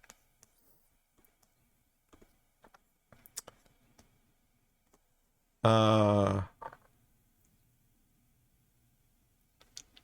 you log in, you go to the lobby, you buy some candy, and then there are no games, so you're gonna host one. So we're gonna say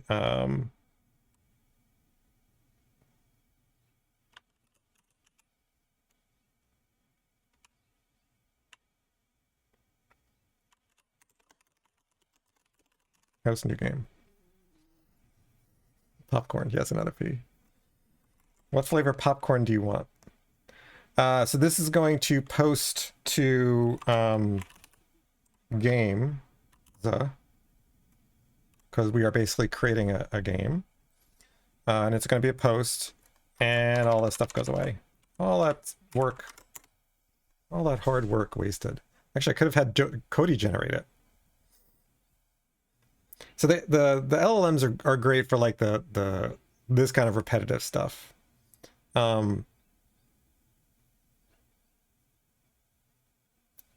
Mushroom flavor. So what do we want here? We want an input field. And there's a text.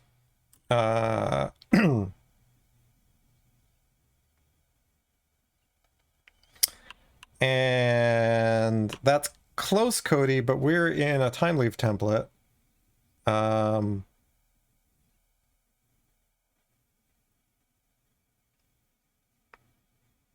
But sure, we can do that. And then we want a button. I prefer button, though. Can you complete with a button, please? Thank you. Actually, Cody's not bad here. It took my direction. Although Cody, we don't need the type equals submit. We learned that.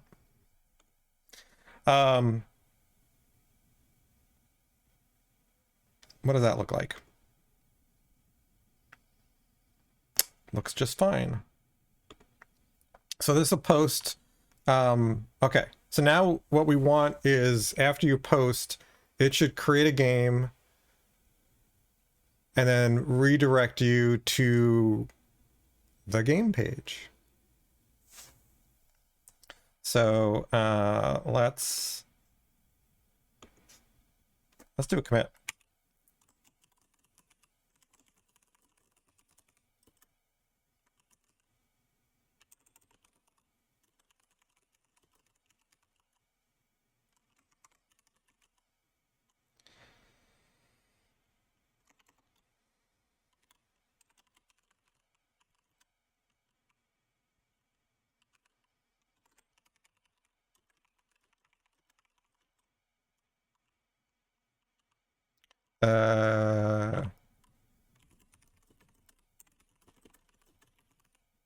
Okay.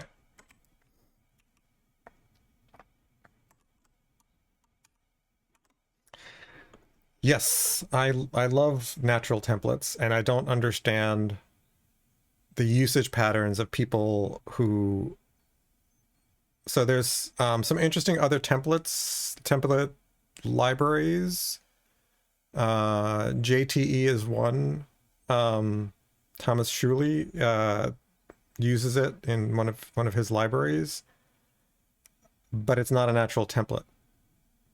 And so I always wonder, like, then how do you work with designers? All right, Suiji, go to bed. Have a good night.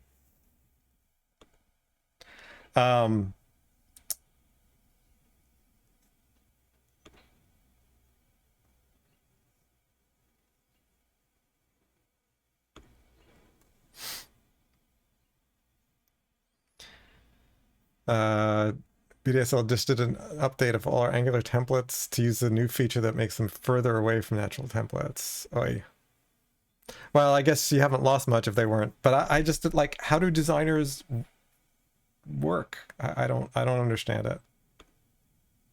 Maybe it like, I want to be able to at least view the template. It may not have all the information filled in, although there are ways you can do that with time leaf. But yeah, SPAs make that just so much worse because it's not even all in one place. Okay. This test goes away. This is no longer player picker.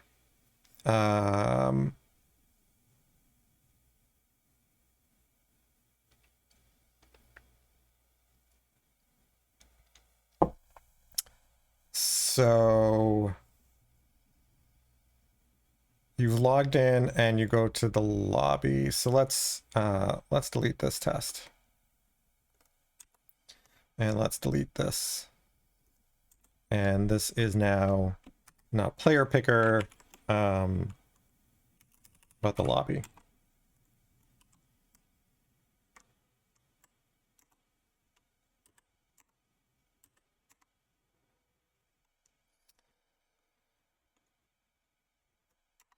All right, so the test we want here then is when we hit the root of the site, I'd like to redirect to the lobby.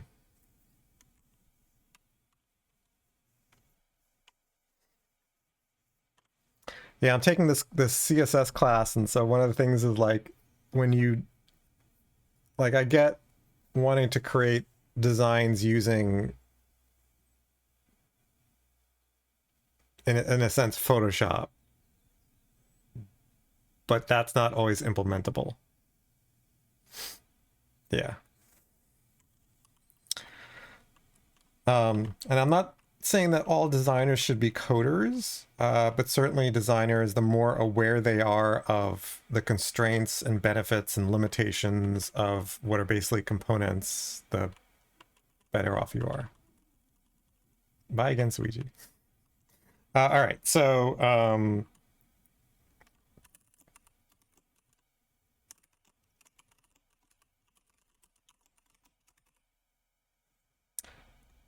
I have to say, Cody is certainly way better so far than the JetBrains AI assistant. Because notice that it got the perform correct. It got the slash correct. It assumed because of the redirect that I wanted to post, but actually I want to get. But I'll accept most of it. It also did redirected URL, which I guess I'll do here. But can we? Okay, and we want this to be a get. What?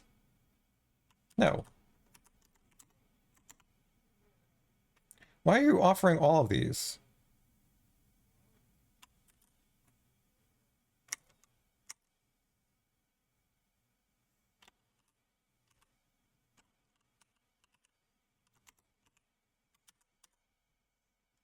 Oh, because it pulled this in.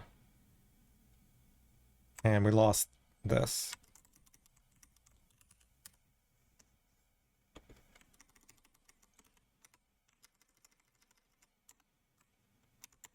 Okay. So this will most certainly not work because we ain't got nothing. Does this even compile? What happened here? Oh. This test is completely wrong anyway.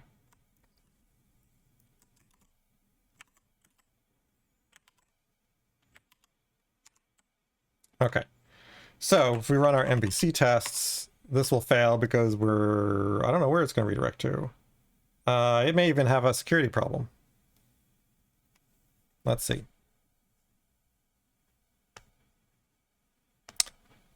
Yeah, so we got an unauthorized. So let's do with mock user and blue. Because the error that I want is a 404, not a 401.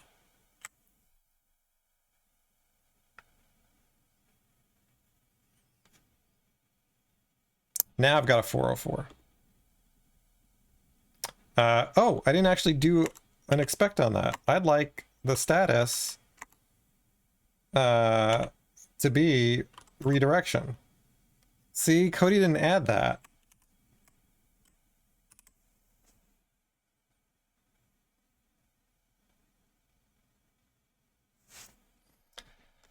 All right, so now I've got a 404.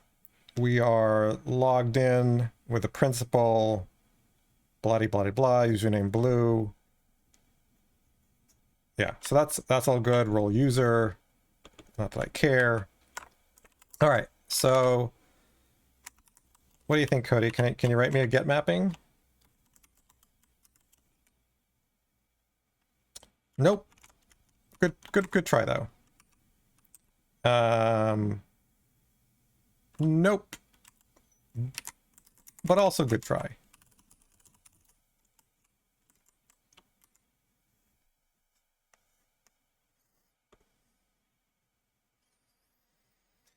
So get, we redirect. I think that'll pass. Yes. We'll call this redirect to lobby.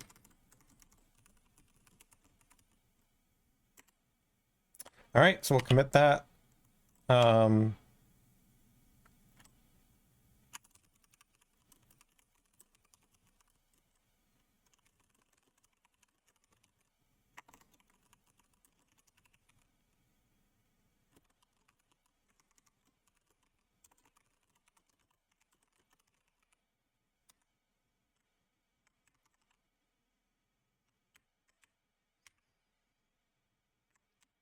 All right. Well,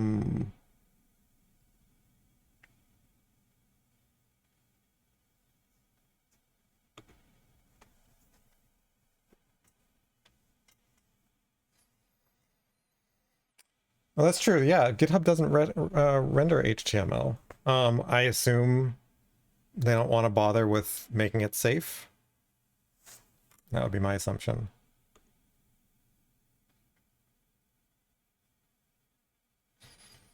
All right, so we can stop with this test, although we should rename it.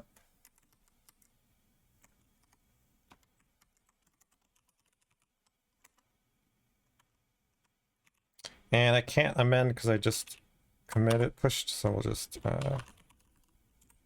rename.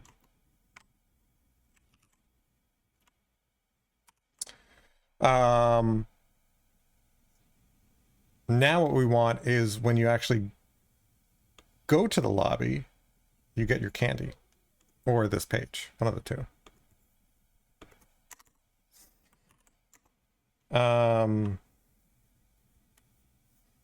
So this is get to lobby. This we want to return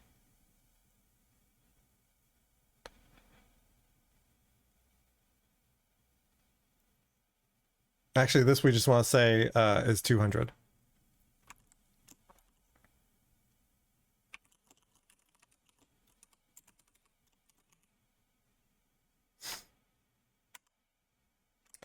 That's very nice, thank you. That will fail because we don't have a get at that endpoint. So we should get a 404 because we do have a mock user, and that's what we get. So now we can go ahead and do a get mapping.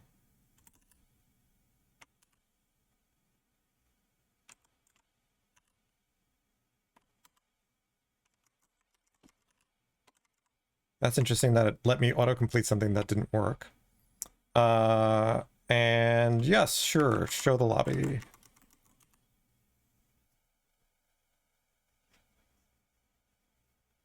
Yes, it's 2000K.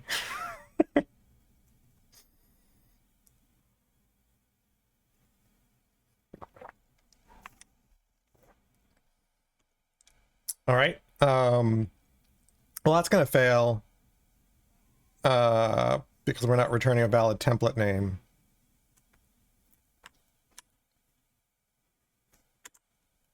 I may as well just return lobby. That's fine.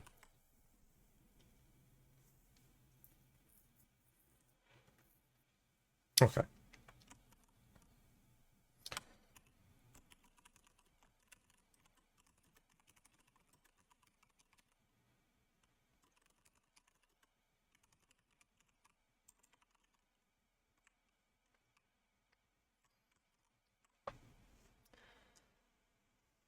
Yeah, well, big corporations that have lots of profit, just because they have money to do things doesn't mean they will do it. Even if it makes sense to us.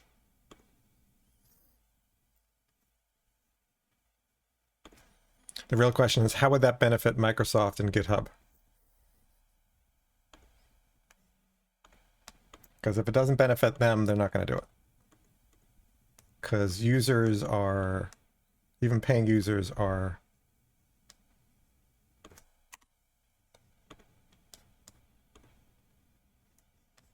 something something capitalism. Okay, so we now have a get mapping for show lobby. So, which is an actual page. Let's try it. Actually, let me run all the tests.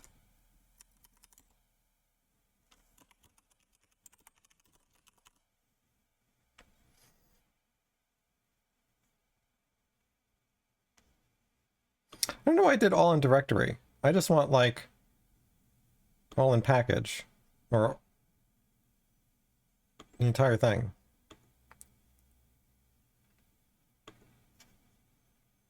That's fine. But I did want to edit it.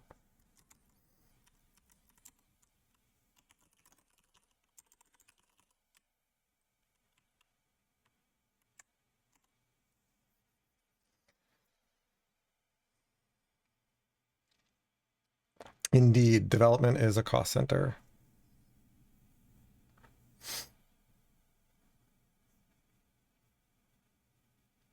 All right, so that all works. Is that? It is not. Let's go store that.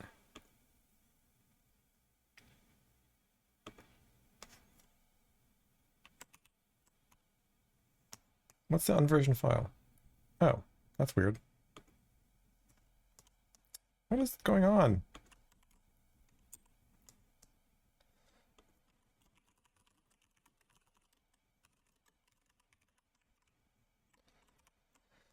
All right. Now what? I was going to run the application.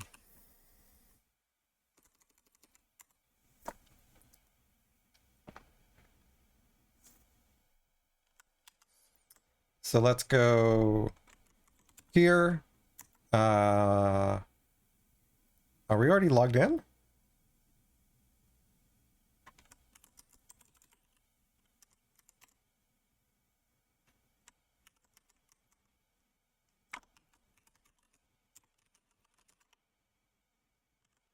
That's interesting.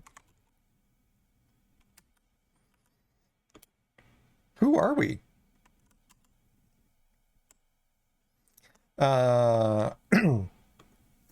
Let's stick that in here. So we're going to do a P. Hello. Span.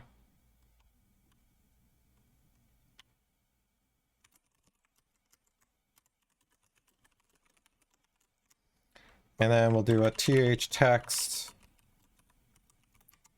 of person name.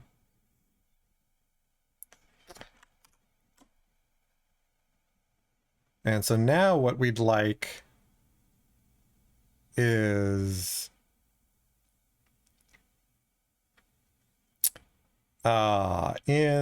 if we're going to have with mock user, so not only is the status okay, but we'll expect the view. No, not the view. We know it's lobby. The model.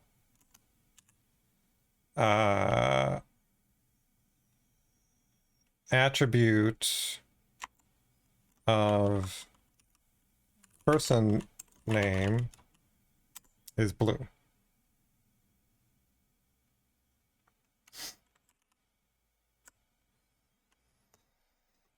This will most certainly fail.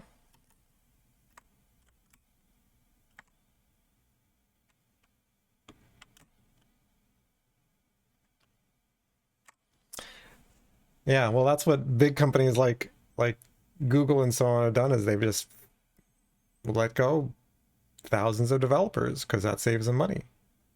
And maybe at Google that was fine because maybe they weren't really doing anything terribly useful. But at other companies, maybe they were.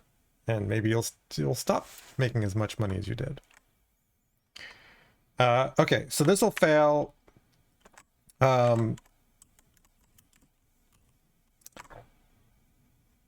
Because we're not pulling anything into the model.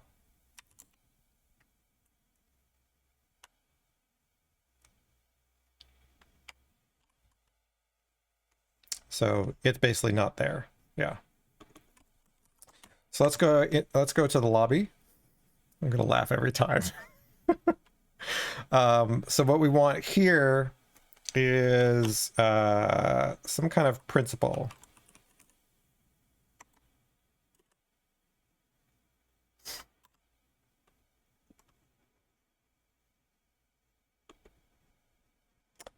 Is that the right way to do that? I don't think that's the right way to do that. But we also want the model. Oh, look. Thank you. Why are you suggesting logback? I thought I excluded you. I thought it was authentication principle.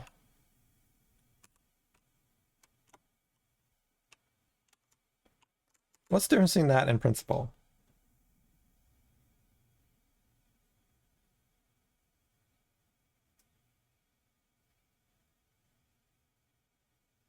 Oh, okay. So they've already been, so authenticated principle.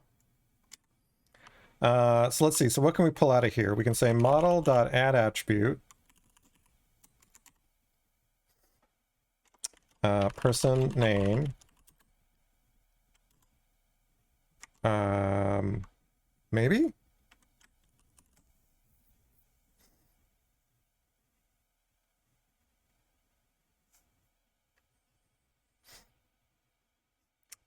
I believe this has to have any fixes you'd like to give me here. I think this requires authentication principle. And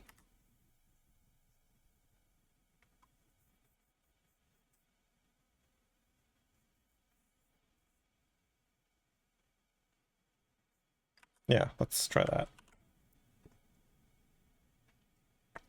See, this is the kind of thing that I want AI to do more of. Is like, this won't work by itself. You need this annotation. Principle is null.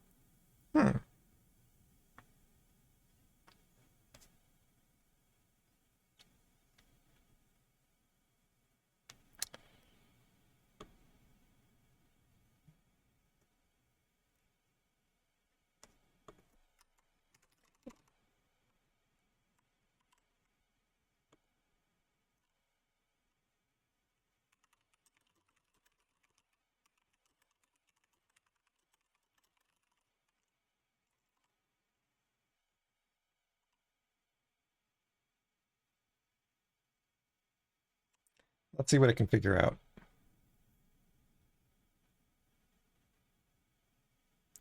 I didn't, because authenticated principle supposedly has more stuff in it. Well,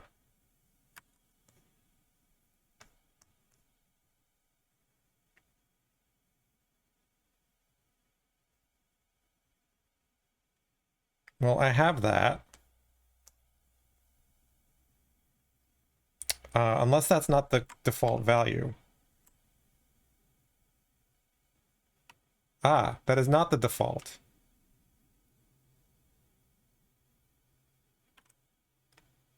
So let's try that. Username equals. Although that still shouldn't make any difference.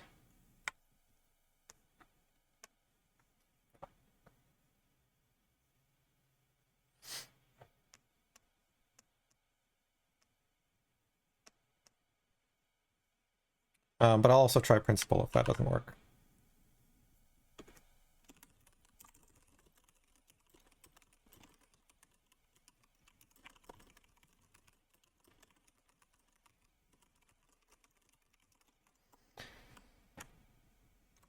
Actually, what yeah.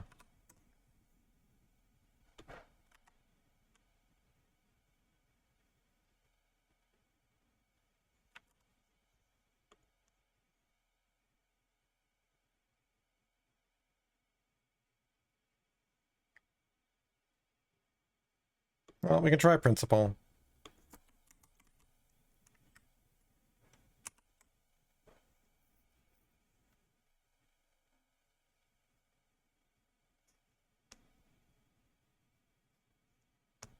Yeah, I feel like it's not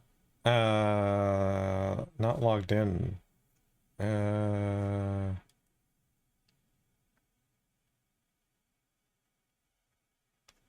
You think I don't need the annotation?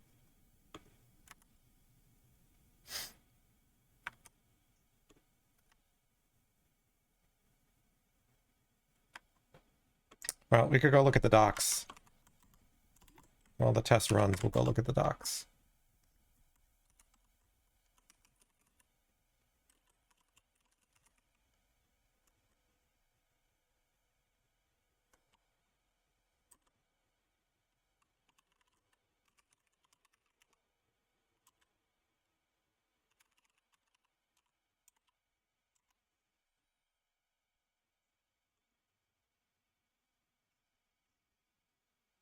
I could do that. I thought the annotation would be enough. Is the annotation not enough?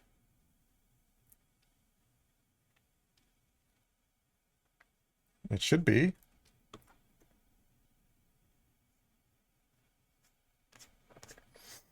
So that looks right. And that works. Interesting. So I guess authenticated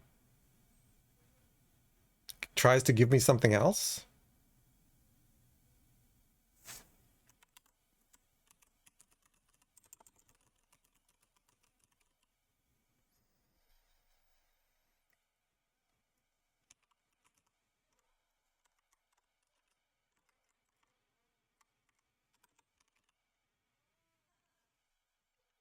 I wonder if that's only with...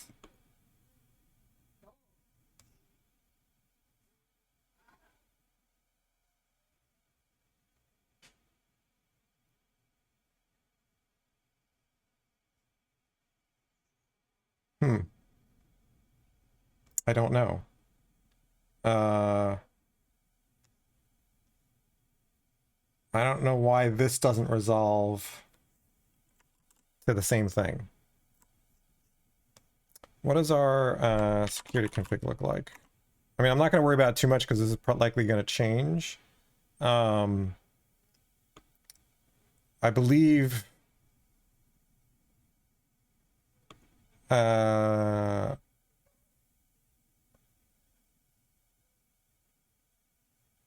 is this never used?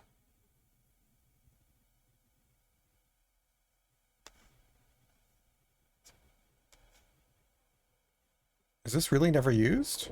That's a little concerning. Let's run the app.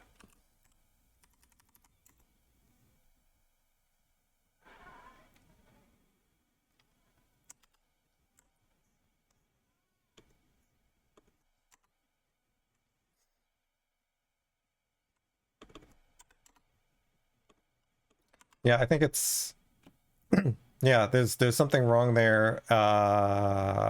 And I'm not sure why it thinks I'm logged in.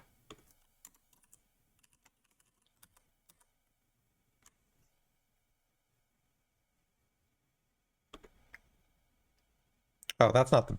yeah, that's the...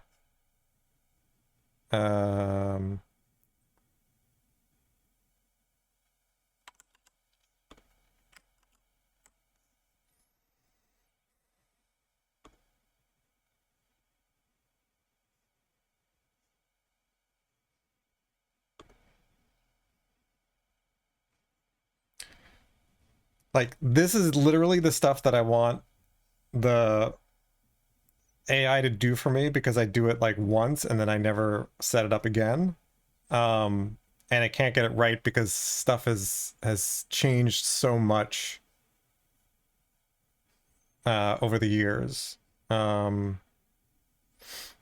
Let's do this. And in here, here, here. here.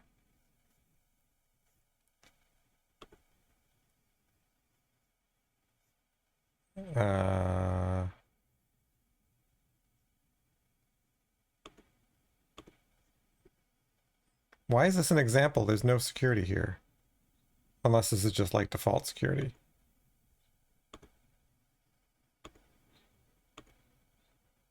Here's a security configuration. So we got enable web security. We got our security filter chain. Oh, we can add form login. That's what I'd like to do because that's a little easier to deal with.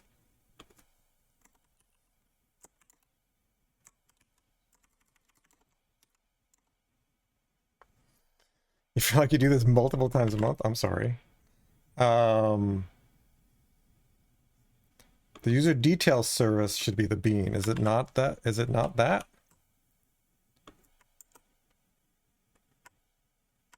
Yes. With default password encoder. Let's try that. Then I don't need the encoder.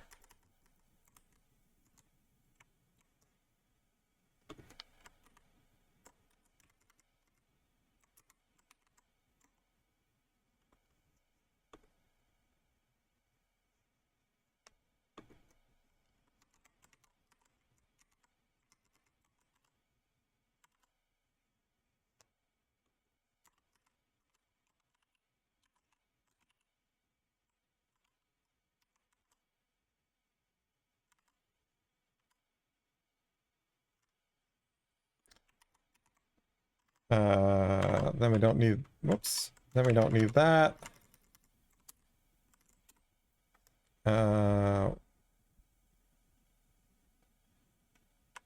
That's deprecated apparently.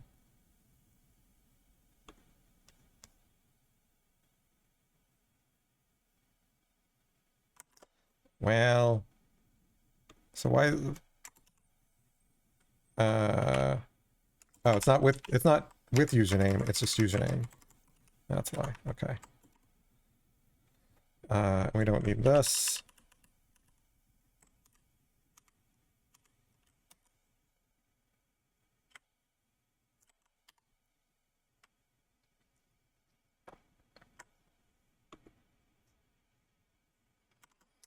How about a better example?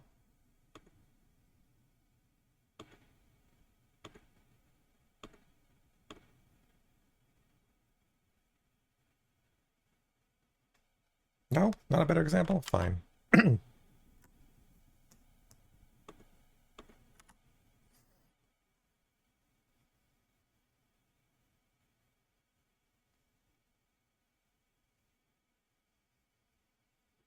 Well, it's acceptable for demos and getting started. That's fine. Otherwise, I use the other stuff. That's fine. The question is, does it work?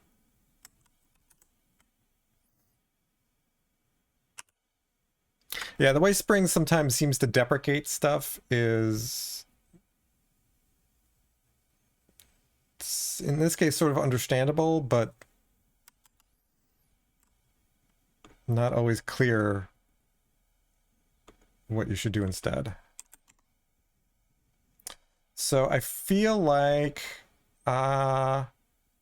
it thinks I'm already logged in.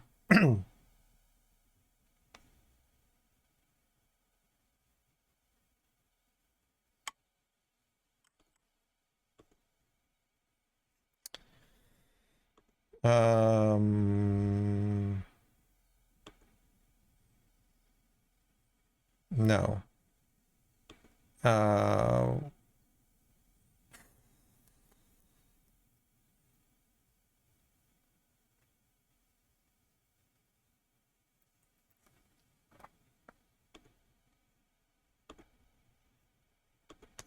Let's see if I can log out. Yeah, I'm looking for the cookies, but I want to see if I can log out. Okay. So I think because I now have the form-based version, the logout works. And I think I was logged in, but it doesn't seem to have enough.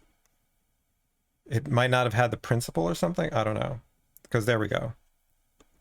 and it knows who I am, which is what I was trying to get to. Okay. I don't know. I forget where the cookies are. They're somewhere. But this is what I want.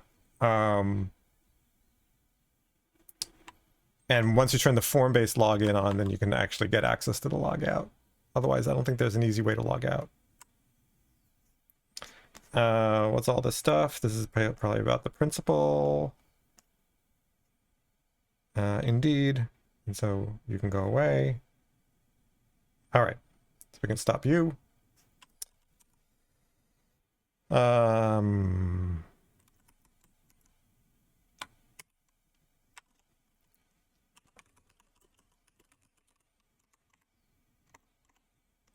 What else do we do?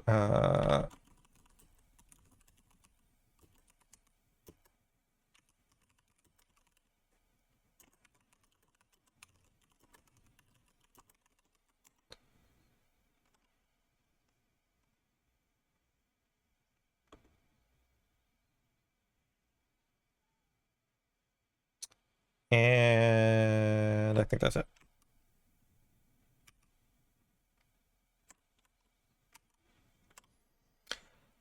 All right, so what's next? So we've got our lobby. We display this, that's fine. This is placeholder.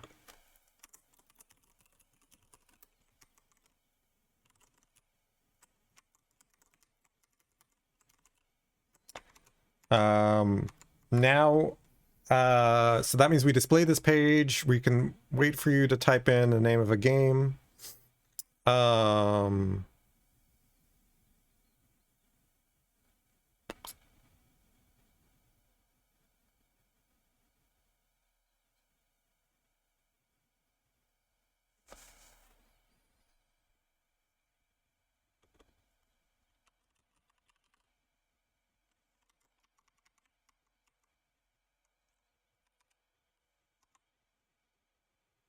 How does that look? Looks fine. Okay, so when you host a host a game, it should create a game, and then we should have some way. I think it would basically create the game and return you to the lobby.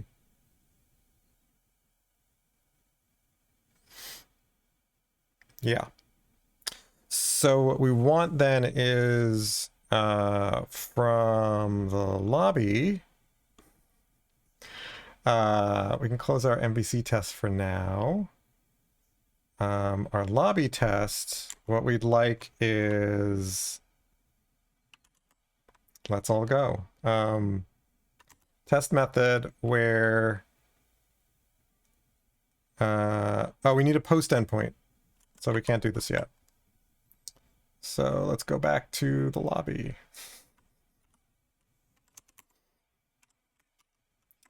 So we need a post endpoint. So post to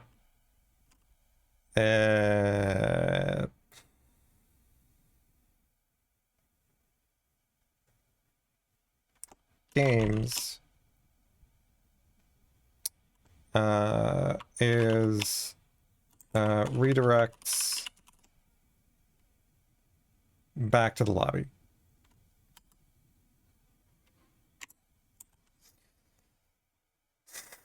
I like how it keeps getting this wrong. It's like, no, this is a post.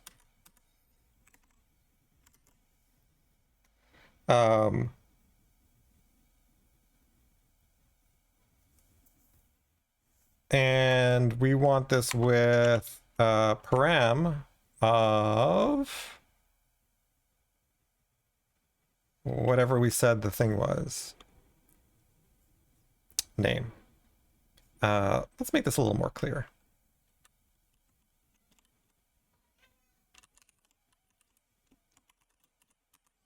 And note that I'm using type number because initially, at least when I deploy it, I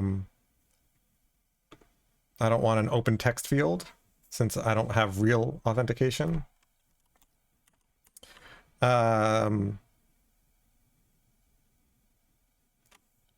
No, I literally just changed it to new game name.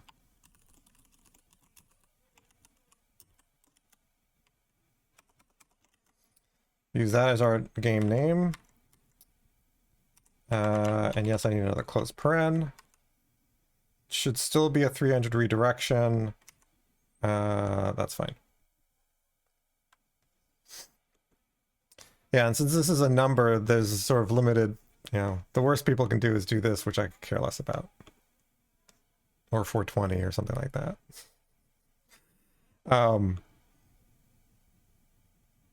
So this will fail because we don't have a post endpoint.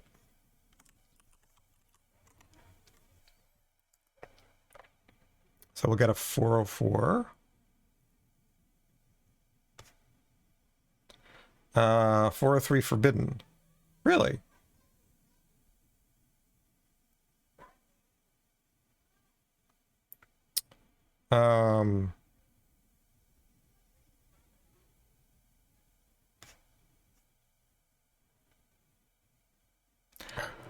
Is it because... Does it turn 404s into 403s? Yeah, I mean, you could put 69 and I don't really care. Again, there's limited attack surface. That's interesting that... Oh, yes, the CSRF, because I didn't turn CSRF off. Thank you. So where does that go? Not here. I think it goes here with... Yes. Oh, now you tell me, Cody. Thanks. Thanks, Jonas.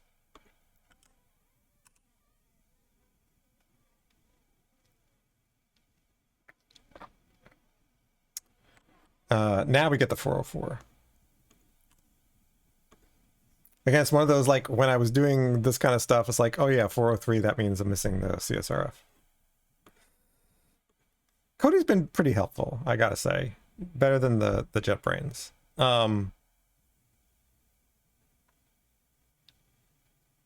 Let's create the endpoint. Cody, please create the endpoint. No. It has a very limited window of the code it's looking at. Like, if I were creating such a thing sort of targeted at TDD, you'd be looking at the test you just wrote to figure out what code might get that to pass. So we want post mapping. Nope. I said games. Nope, it's a post. I'll accept you, but only because I'm going to change you. And that's all this test needs, but it's not show games, it's post new game. Yes, I would like the principal, but I would also like not the model. Try again. I'd like a request param. Oh, there it goes. There we go, game name. Except it's new game name, like I keep trying to tell you. And just to be sure, this is new game name. All right.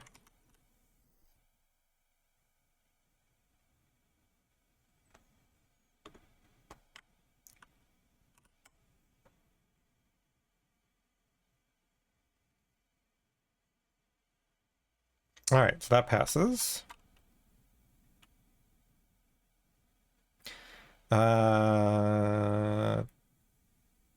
Technically... Ah, that's interesting. So when you host a game, do we care who did that? Is that something we want to store?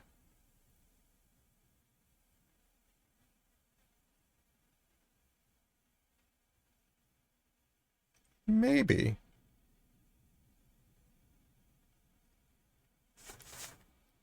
But for now, let's run all the tests.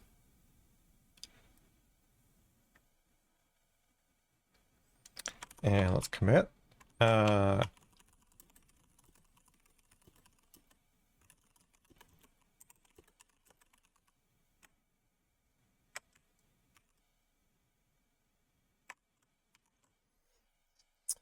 And let's see. Where are we in where are we in terms of Jira?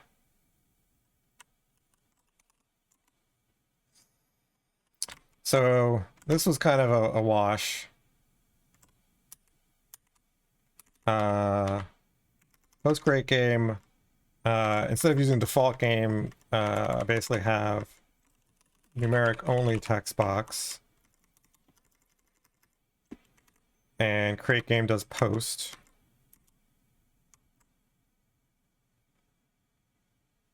So we got that part. That's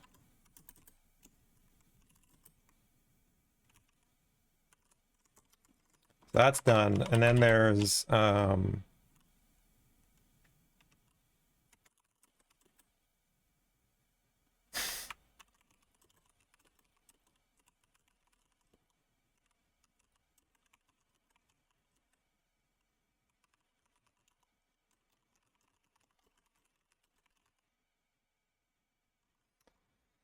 and then person join game.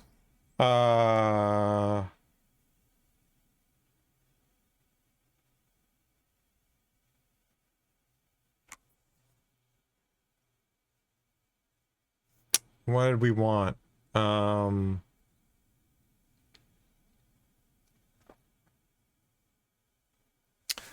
that you can either do that.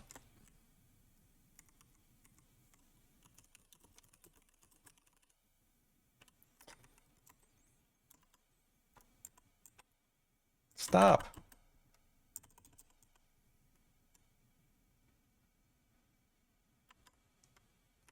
What are you doing? No. That was weird. Okay, cut it out. So,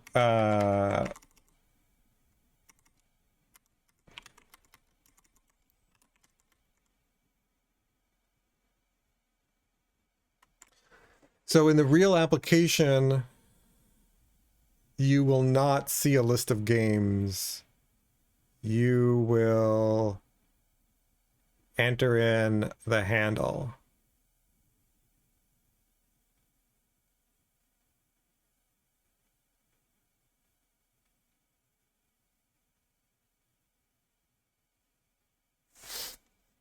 What clip?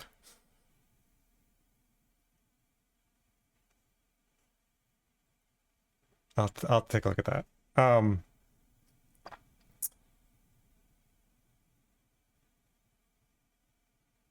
So when I displaying the games with their handles is temporary. So yeah, so you'd either receive you'd get a link, but you'd also get the handle, which would be an easy to type thing because we've got these human readable names. You would almost not until I get to the point where there's like teams and authentication groups and things like that, which is way down the line. So for now it's that, and then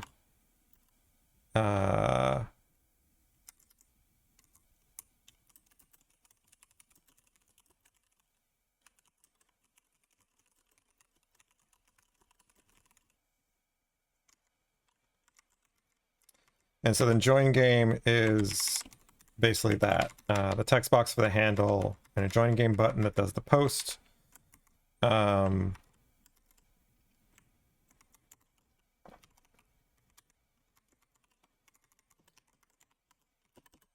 Which creates player in the game for the person, and then redirects to the page that shows the game page. Yeah, the handle would be embedded in a link. It would just be a query string. Might even just be the post. Yeah.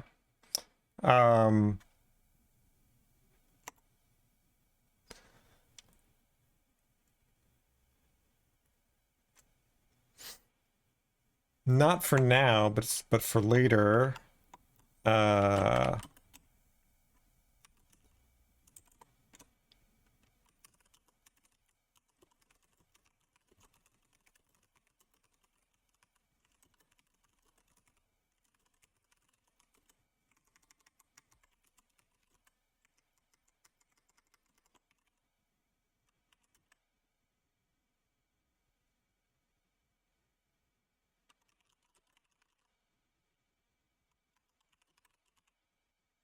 like how Cody suggested etc. It's like, thanks, Cody. Good job. Super helpful.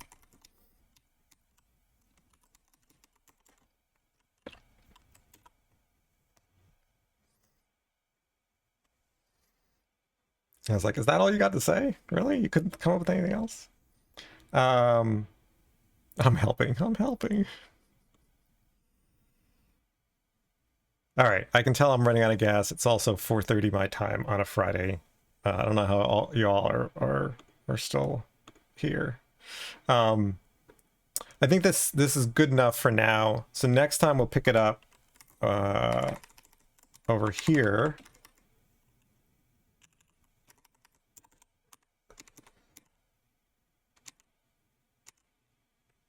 With yeah, I know it's way later for y'all. So thank you for sticking around. Appreciate it. So I think we've made good progress. The next step is once I get these things done, I'm gonna deploy it because I think it's deployable.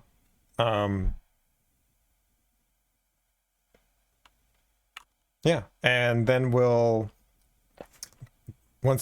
that we'll have sort of, you know, an adapter connecting to the core, stuff will get connected, and then we'll be able to go back and basically continue with the start game stuff. So dealing the cards to the players that are there, showing in a very basic way, using HTMX and WebSockets, here are your cards, and then starting to flesh that out. How do you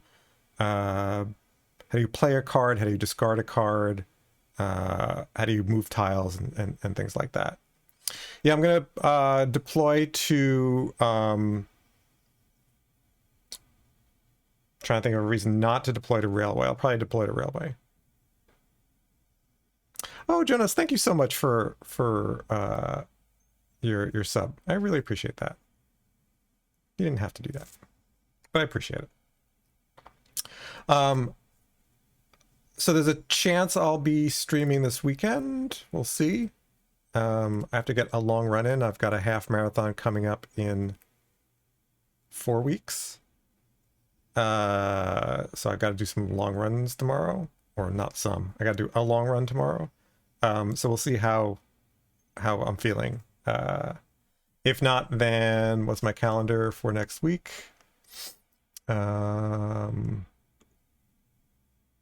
Yeah, so very much we'll then do some streaming on Monday.